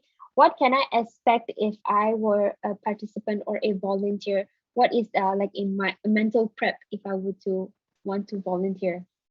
Okay, so the first part is small changes. So is it Small Changes Malaysia in specific, the organization? I think in just general, like how can I be Okay, part of just volunteering? any platform. So I guess how you can get involved is very simple. The first thing you can do is just DM them on their socials. Like, I think that was what I did. I actually went on Facebook and I saw Small Changes Malaysia as an organization, and I asked them, how do I, join them? How do I sign up? Because I think the organizations like Small Changes, they take in applicants by batches. So for instance, if they have a project in September, then they'll open up the volunteering period for you to be recruited, say from August to September-ish. Then they'll start their project. So it's a very seasonal thing. So it depends on which organization you go for. But on the mental preparation, if you want to volunteer, I think it's a very individual thing. It's based on your intention. So why do you want to help in the first place will tell you how much you should be investing in helping people. So it's a very intentional thing. So if you really want to help and go all out, you can ask the organizers, you can ask the committee members where you can help, wherever you can fit in. And I'm pretty sure they'll be happy to have you on board. But you're going to definitely make a lot of sacrifices, like spending time with your family, during the break, and all that. So just be prepared for that. All right. I guess that is all we have for you. I'll pass the time to all the other members in the room. Thank you so much, Jacqueline. No We'll be problem. moving on to the next room, which is Dr. Teddy's room. Bye-bye. Okay, bye.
How do we integrate this people who came with enormous wealth of knowledge and skills and resilience? I think the conversation start with. Yes, that's great. I'm just very sorry I have to cut you off there. The MC is here. I think she's got some questions for you. So let's start on. All right. Hi, Mrs. Jadid. So we have a question for you. I'm not sure if this was what you were explaining before, but I'm just going to ask the question. I think they're asking, what is the process, or how can we make refugees a part of our society? I think the question is more like, in that sense, if we already know them, what is this process? What are we looking at the factors of law, policy change? What can we do as individuals, especially because there are young students here as well? Again, I think it's very important to have the dialogue going on, right? I cannot put emphasis enough in having this dialogue, and it would be a whole new talk of an hour why it is important. But it is important, and also it is important to talk to the people who has the power to make refugees' life easier and more productive for the community, for the society in Malaysia. Dialogue and dialogue and dialogue again. So just basically having this communication going and starting where we are already, so that we can just change this mindset, right? Something That is like right. That is right. All right. Policymakers are very important, because because you have to remember, hundreds and hundreds of thousands of refugees living in Malaysia, and it would have been impossible for the Malaysian people in tolerating them. Right? That's right. So that's Malaysians are very welcoming people, very hospitable people. I have to say, everything I am today has contributed, to making me who I am today is Malaysian people. And Malaysian, because I remember I lived the prime life in Malaysia. the beginning of adulthood and almost until like mid-20s or late 20s. So Malaysian and the making of Malaysia. So I have enormous respect and then love for the Malaysian. But the problems comes from policies and regulations that are not necessary to be there, I think.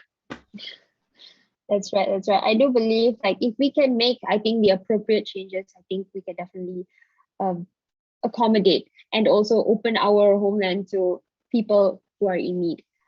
Thank you very much, Mr. Sujardin, for your answers. I think now we will shift back to Mr. Madhusudan's room. Thank you so much. You all can continue your session, all right? Thank you.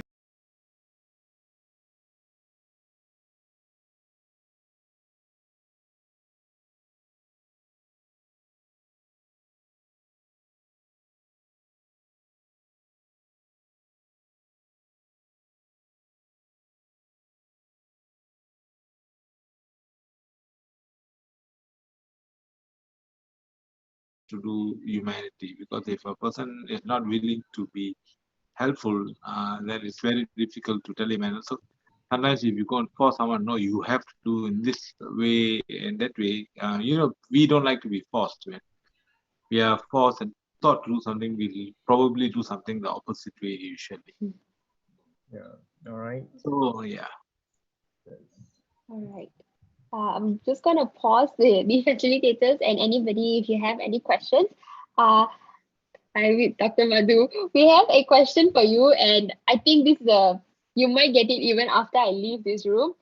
Someone's asking, how can I join the volunteering team for Teddy Mobile Clinic? And also, what are the aspects? Are you looking for only medical doctors or are you like nurses? Okay. Usually, previously, we do not, no saying that you must have any medical background to join us. Anybody and anyone can join, because the most important thing is how we interact with the people that we help. Okay, because especially our homeless community, some of them are not sick. They just come and talk with us because they want someone to talk with, listen to their stories and all. So if you really want to join, you can just join us in our Facebook group, Teddy Mobile Clinic. Then you can just 1 week before, our mobile clinics for the homeless are on every Wednesday nights. Then we have medical camps for Orang Asli villagers and all. So whenever we have any medical camp, we'll post it in the Facebook group. Then you can say that you want to volunteer. But the only problem is, due to this pandemic, for now we are not taking in any volunteers because I do not want to put the volunteers at risk. The people that we are meeting also, they are high risk people, those with low immunity. So we don't want to bring our disease and going and spreading it to them. So now, even if I do my clinics, I have very selected volunteers, 3 to 4, and we made sure that none of them have any symptoms of this COVID. So for now, it's still, but a bit sad to say lah. Hopefully it gets better.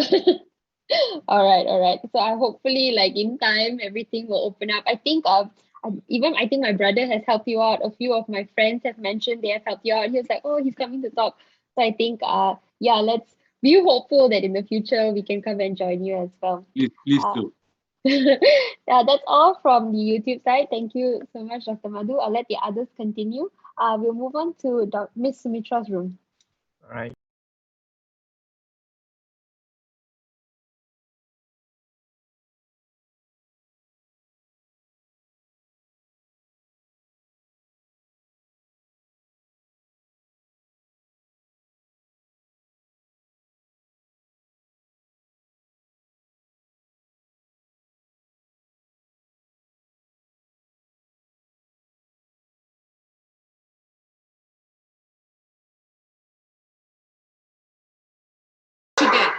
It should be happening throughout the country, So it should be this knowledge and capacity should be institutionalized within the healthcare system.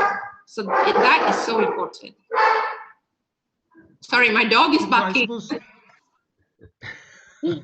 Thank you, Ms. Mitra. I have to leave the webinar now. I got to attend another meeting. Bye, everybody. Thank you very much Hi, Dr. Patrick. to all the student organizers. Bye. Bye. Bye-bye. Excellent seminar. Bye-bye. All right. Hi, Miss Sumitra. We have actually like 3 questions for you from the YouTube. I'm really sorry to the rest.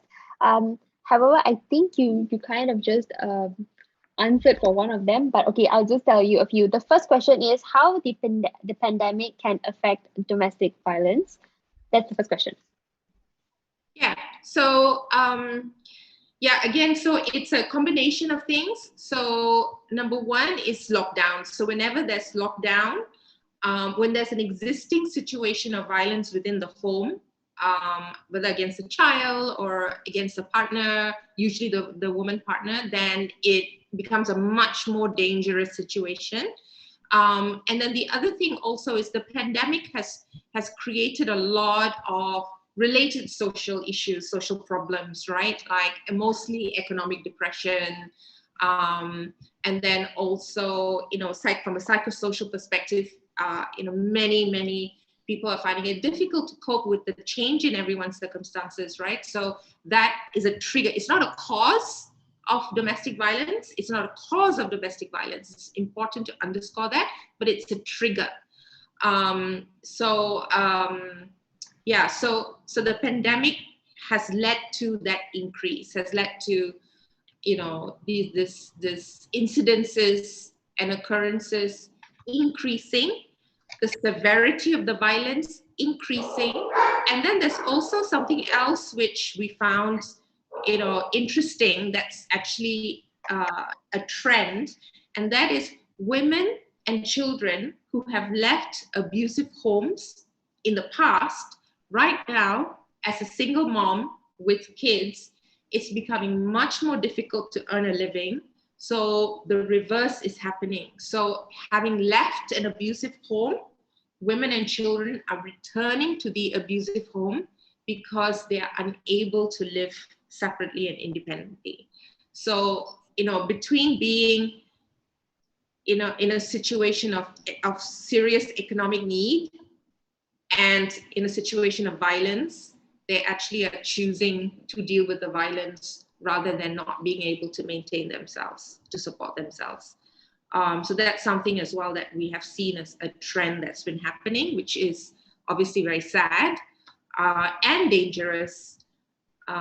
So yeah, so that's why we're really needing to see that societal shift, you know, where we all recognize that it's a crime and that we all need to do something about it to end it. Yeah. I think it's a matter of like a survival. At least I'm alive. Even if I'm in pain, at least I have food and shelter. That's very sad. So I have one more question for you. May I know what kind of protection does Women's Aid Organization provide to the victims of domestic violence? Okay, so so number one is we have a crisis hotline, which is 24 hours. And we try to promote that number everywhere on social media, everywhere. So any woman or child who is in a situation of violence can call the number. Also, family members can call the number, friends, and employers as well. We've also had employers calling because they're worried about, you know, the women who work with them who are in domestic violence situations. So that's that service. And then as soon as a woman calls, they're immediately connected to one of our social workers. And the social worker will assess together with the woman what her needs are, what her priorities are. And we provide information. And we also have a group of trained volunteers that we call crisis support officers, and they provide information to the woman. So with that information, she's then empowered to take an independent decision on what she would like to see happen next. We never tell people what to do. Never, ever tell people what to do. We give them information and they decide. So depending on how they decide, then we will take the next steps. So it could be she wants to make a police report. It could be she just needs to go to hospital. It could be she needs counseling. It could be she actually needs to be rescued and she needs to have a safe space to live. So if that happens, then she will come to the WAO refuge. So it's a safe, confidential location which is a temporary crisis support place, where she can get that crisis support service until she is able to move on elsewhere. So now with COVID, etc., we have several quarantine centers as well that women need to quarantine in before they come to our refuge. So the social work support that we give actually is about not just access to medical care, access to psychosocial support, it's also access to justice. So we will follow the woman or guide her through that whole justice process and making sure that as she accesses that, her rights are protected every step of the way. So that's basically what we do, lah. That's very in-depth, and I hope that answered whoever who asked that question. Thank you so much. There's actually just one more question for you, but I think it's all right. I think we just let the others come in here because I see people keep coming in here and I think they want to ask you more questions. I personally have questions too, but it's okay. Maybe I'll save it for another time. Thank you so much. We will now go into Dr. Kayla's room. I'll let the others continue.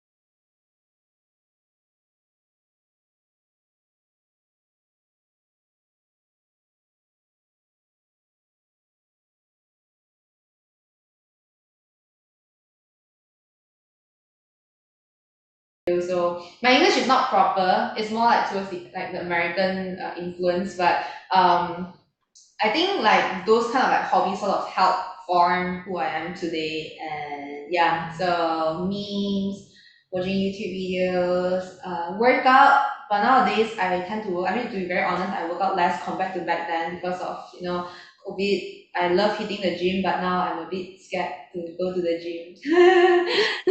so yeah, so those are some of the, but mostly eating lah, eating. I like eating. I like eating too. Yeah, I know. Hey, the MC is here. Everyone Hello, everyone. I can see like from the names itself, I can see some are like seniors, some are like juniors. All the dental students here, like I got to ask Dr. Kayla questions. Okay, we don't really have a question for you, but I'm actually really interested to know what was the question before this that your answer was food. Yeah. She was asking what's my hobby apart from dentistry and making content. I see. Okay, actually, I have a question for you. Right. How did you actually start creating content? And I read your stuff and all. You're a dentist, then you're doing volunteering, you're content creating, and we know content creating is like a 24-hour job already. So how have you been doing all of this?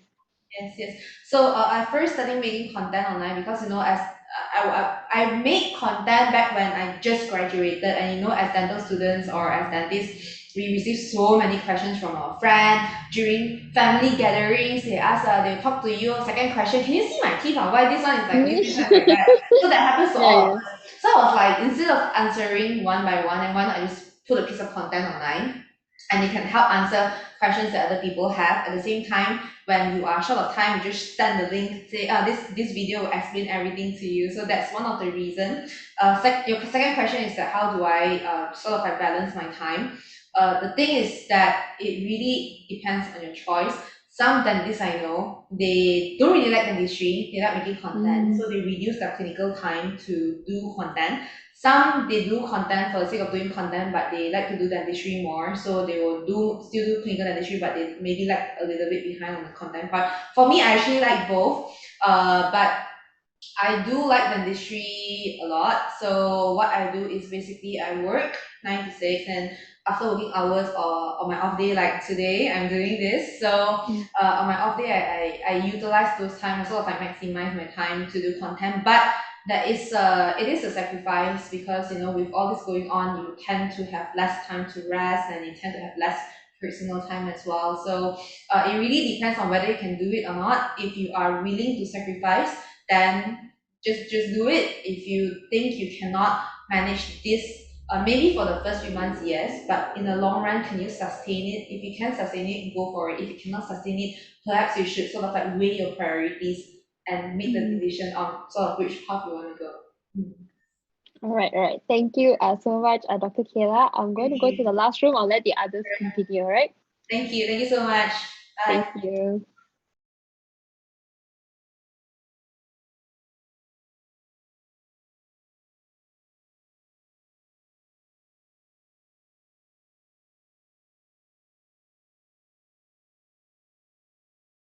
Had an HPV infection. And I was explaining to her what an HPV infection was all about. She nearly slapped me. You know, she was so angry with me because I said it was a sexually transmitted virus. Okay. And the first thing she said to me is, are you saying that, you know, I've been unfaithful to my husband? How dare you say this to me? I'm a happily married woman. And that's what a lot of people feel, you know? And so it's that whole idea of, you know, I'm in a monogamous relationship, maybe. How could I ever get this virus? And so a lot of people won't talk about it because of that. Because they're just so shy, they feel so tainted to talk about a sexually transmitted virus. And, you know, in our world, not everyone is monogamous. And the fact is that most men have had sexual relations before marriage. And that's a fact. And it's a fact that we need to address. But for women, they're the ones who come up with that HPV infection. They're the ones who have to bear the consequences a lot more than men. And it's very difficult for them, you know. So to your question in terms of how do we start that awareness, you have to start it in schools. You know, when girls get their HPV vaccinations, they should understand why they're getting it, why it's so important. We shouldn't just be jabbing them and saying, oh, you know, you have to do this vaccination because we tell you to do this vaccination. They should be educated at that point of time about the importance of that vaccination, and that vaccination is not a cure-all for everything. That understanding sex education, understanding what sex is all about, is equally as important to keep yourself safe. Exactly, I agree with you, Doctor. Thank you so much. Yes. Most welcome. All right. Thank you so much to the rest. I just have one question, unless there's more questions. I have one question from the YouTube point of sight. Dato, Dr. Fadzilah. I get so confused. What should I call you? The sound is fine. You mentioned during your sharing that it's not the cancer that kills, but it's, I think, I'm trying to understand what you meant by then. Were you saying that basically sometimes it's not the disease that you get that will kill you, but it's the aftermath, like the treatments or not getting the support that you need, or maybe finding out or diagnosing much earlier? Okay, so I mean, I think there were multiple areas I think I was trying to address. One is the idea of preventing cancer from happening in the first place. Coupled with that, you know, finding that cancer early. Okay, I think that is something that we really haven't been able to do in Malaysia well. But the other thing that we need to address, and every single one of us needs to address, is that cancer care is just not all about treatment. It's not about, okay, you've got a patient in front of you who has this cancer, so I have to do surgery, I have to do chemotherapy, I have to do this, this, and this, and this. It's no longer that. You have to look at it in a more holistic manner. Because if you don't look at it in a holistic manner, one is that your patient might not even come to the table to get the treatment. Okay. And then, you know, you're left with someone who's going to die from a cancer which was potentially able to be cured or to be treated. So you have to look at the reasons why someone will come to the table. I had a man who had colorectal cancer. He was a taxi driver. And when I spoke to him about his colorectal cancer, it was in stage 2. All he needed to do was surgery. He refused surgery. And, to me, it was, no, how can you just refuse surgery like that? You're going to die from it. And he said, no. For him, the most important thing was that because he's a taxi driver, he gets paid daily. So if he's not out in the road, going, plying and looking for customers, he won't get money to be able to feed his children sitting at home. He wouldn't have the money to, for their education, etc., etc. And that was the reason he decided not to do treatment. And I said, but you're going to die from this. He said, until I die, at least I can look after my children. So that's what I'm trying to get at. We need to look beyond, okay, I'm a doctor, this is the treatment I want to give you. We have to look beyond it. We have to look at, how do I get that person to the table? So, I was a young doctor at the time. I never thought about, sending him to social welfare, or, putting him with, community leaders, or linking him up with another. I wasn't with an NGO at the time, linking up with an NGO who might have been able to help him financially a little bit, or give him the support, linking him to a peer group, someone else who had colorectal cancer who could talk through it with him to explain that, this is not it. You're thinking too short term. You have to think long term. So yeah, that's what I really wanted to get across with my sharing.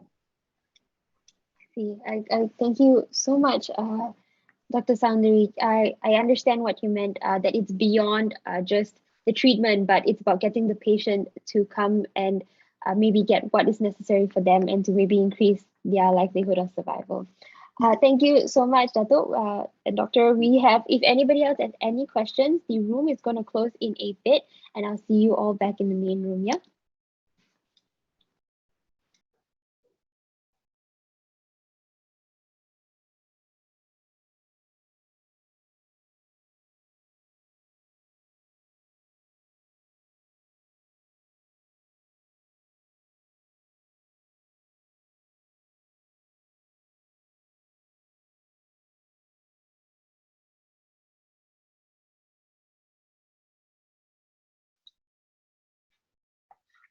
I hope everybody had a very fruitful session with the speakers.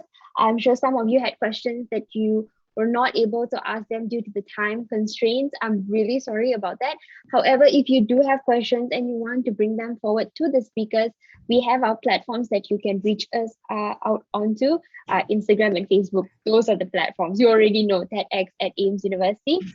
Now we're just going to go quickly into a photo session for the speakers and the participants. Can I get everybody to quickly maybe on your camera and look decent? Maybe you can use the virtual background that was given to you in the email as well. We're just going to quickly take a picture. While everybody's preparing yourself, I think it is my time to say goodbye to all of you at the YouTube side. I'm really sorry you can't join us for our closing ceremony. But after this, once we go into our closing ceremony, I'll say bye to you, and you probably won't join us for our last Kahoot game session.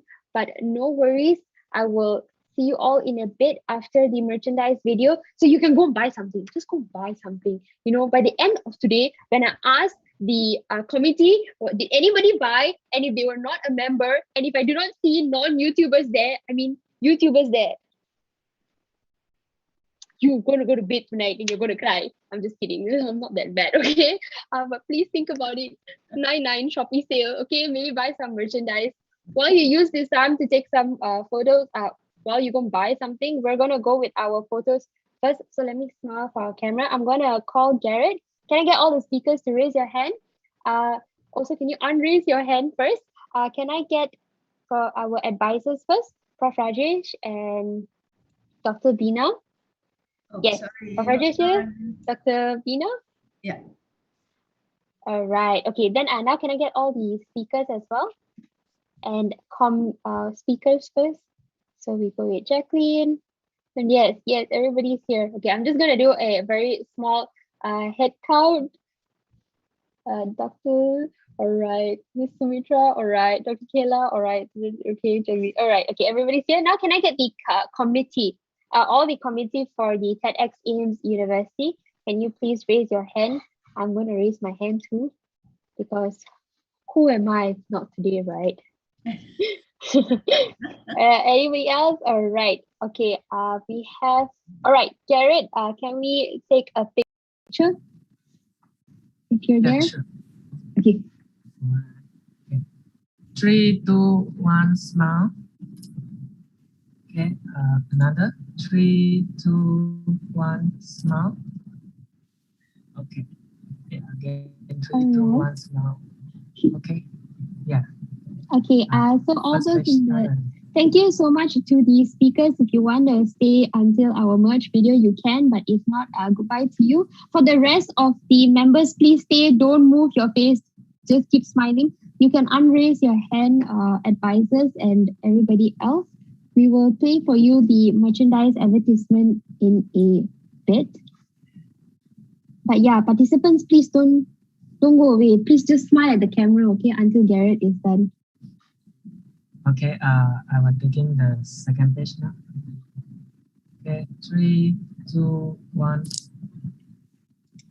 Okay, third page. 3, 2, 1, smile. Okay, fourth. 3, 2, 1. Okay. All right. Last one. Okay, 3, 2, 1. 3, 2, 1. Okay, done. All right. Thank you so much to everybody that have joined us. We're gonna go into a. Oh, hold on. My boss is telling me something. Okay. Yes, we're gonna go into our closing ceremony. Thank you so much to everybody who have joined us on the YouTube platform. Thank you so much to our speakers. I'm really grateful that you were able to come despite your busy schedules. And also on this gloomy Sunday evening, it's still gloomy for me outside here, so I'm not too sure if it's gloomy for you. Also for Mr. Sujaudin all the way, despite the time difference, thank you so much for joining us. Now we would like to, since we're coming to the end of our TEDxAIMS University's Food for Neurons, I would like to call upon our co-advisor, Associate Professor Dr. Bina Rai, to give a few words and to close our event for today. The participants, please do not leave yet. We have our Kahoot interactive session and I'll see you in a bit. So for our closing ceremony, I'm going to call once again our Associate Professor Dr. Bina Rai.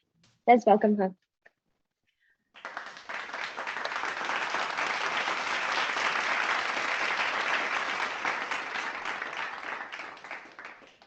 Thank you, Madam MC. I am humbled. I cannot find another word to describe today.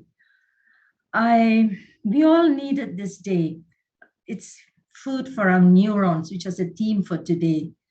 Food in the form of stories and stories to bring out the best in us, stories to inspire, stories for the soul. I hope today that all your neurons have been activated and that all of you today have been inspired.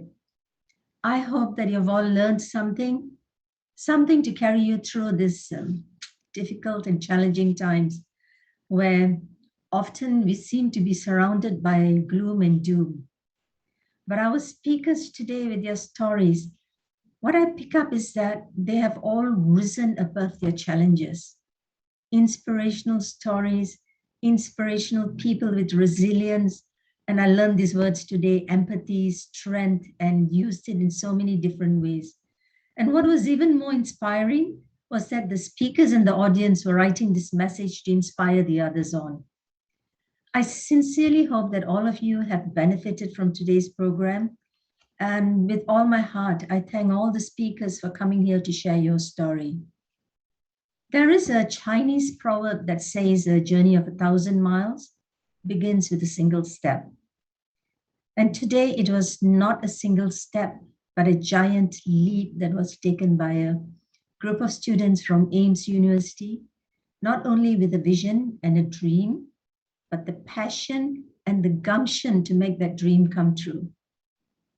Credit must be given where credit is due and deserving.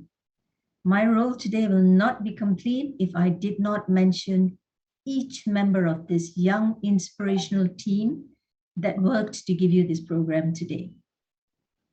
The lead organizer, Rongjun and Han Guan. The producers, Vincent and Celine. The curators, Amrita, Yihan, Danya, and Sini. The creative team, Jai, Valentina, Zikai, and Gareth.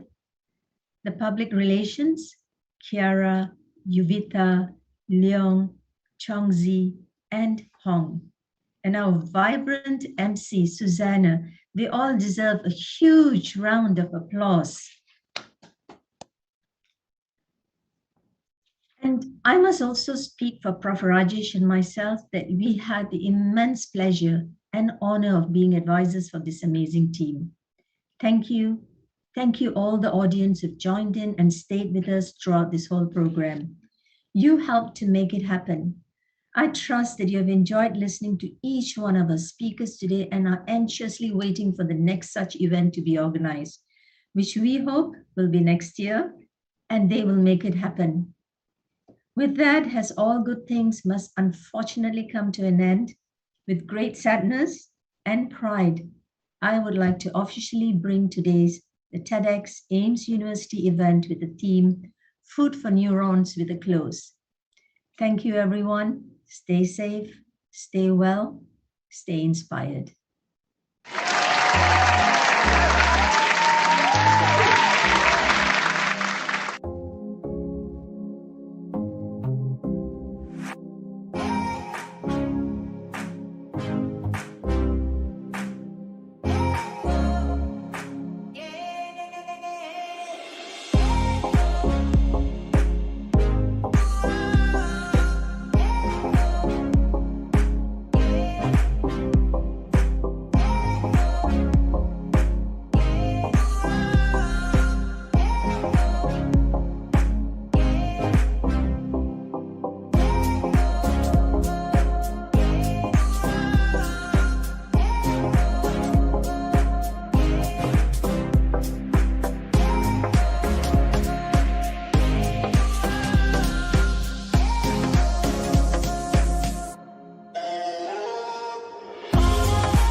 All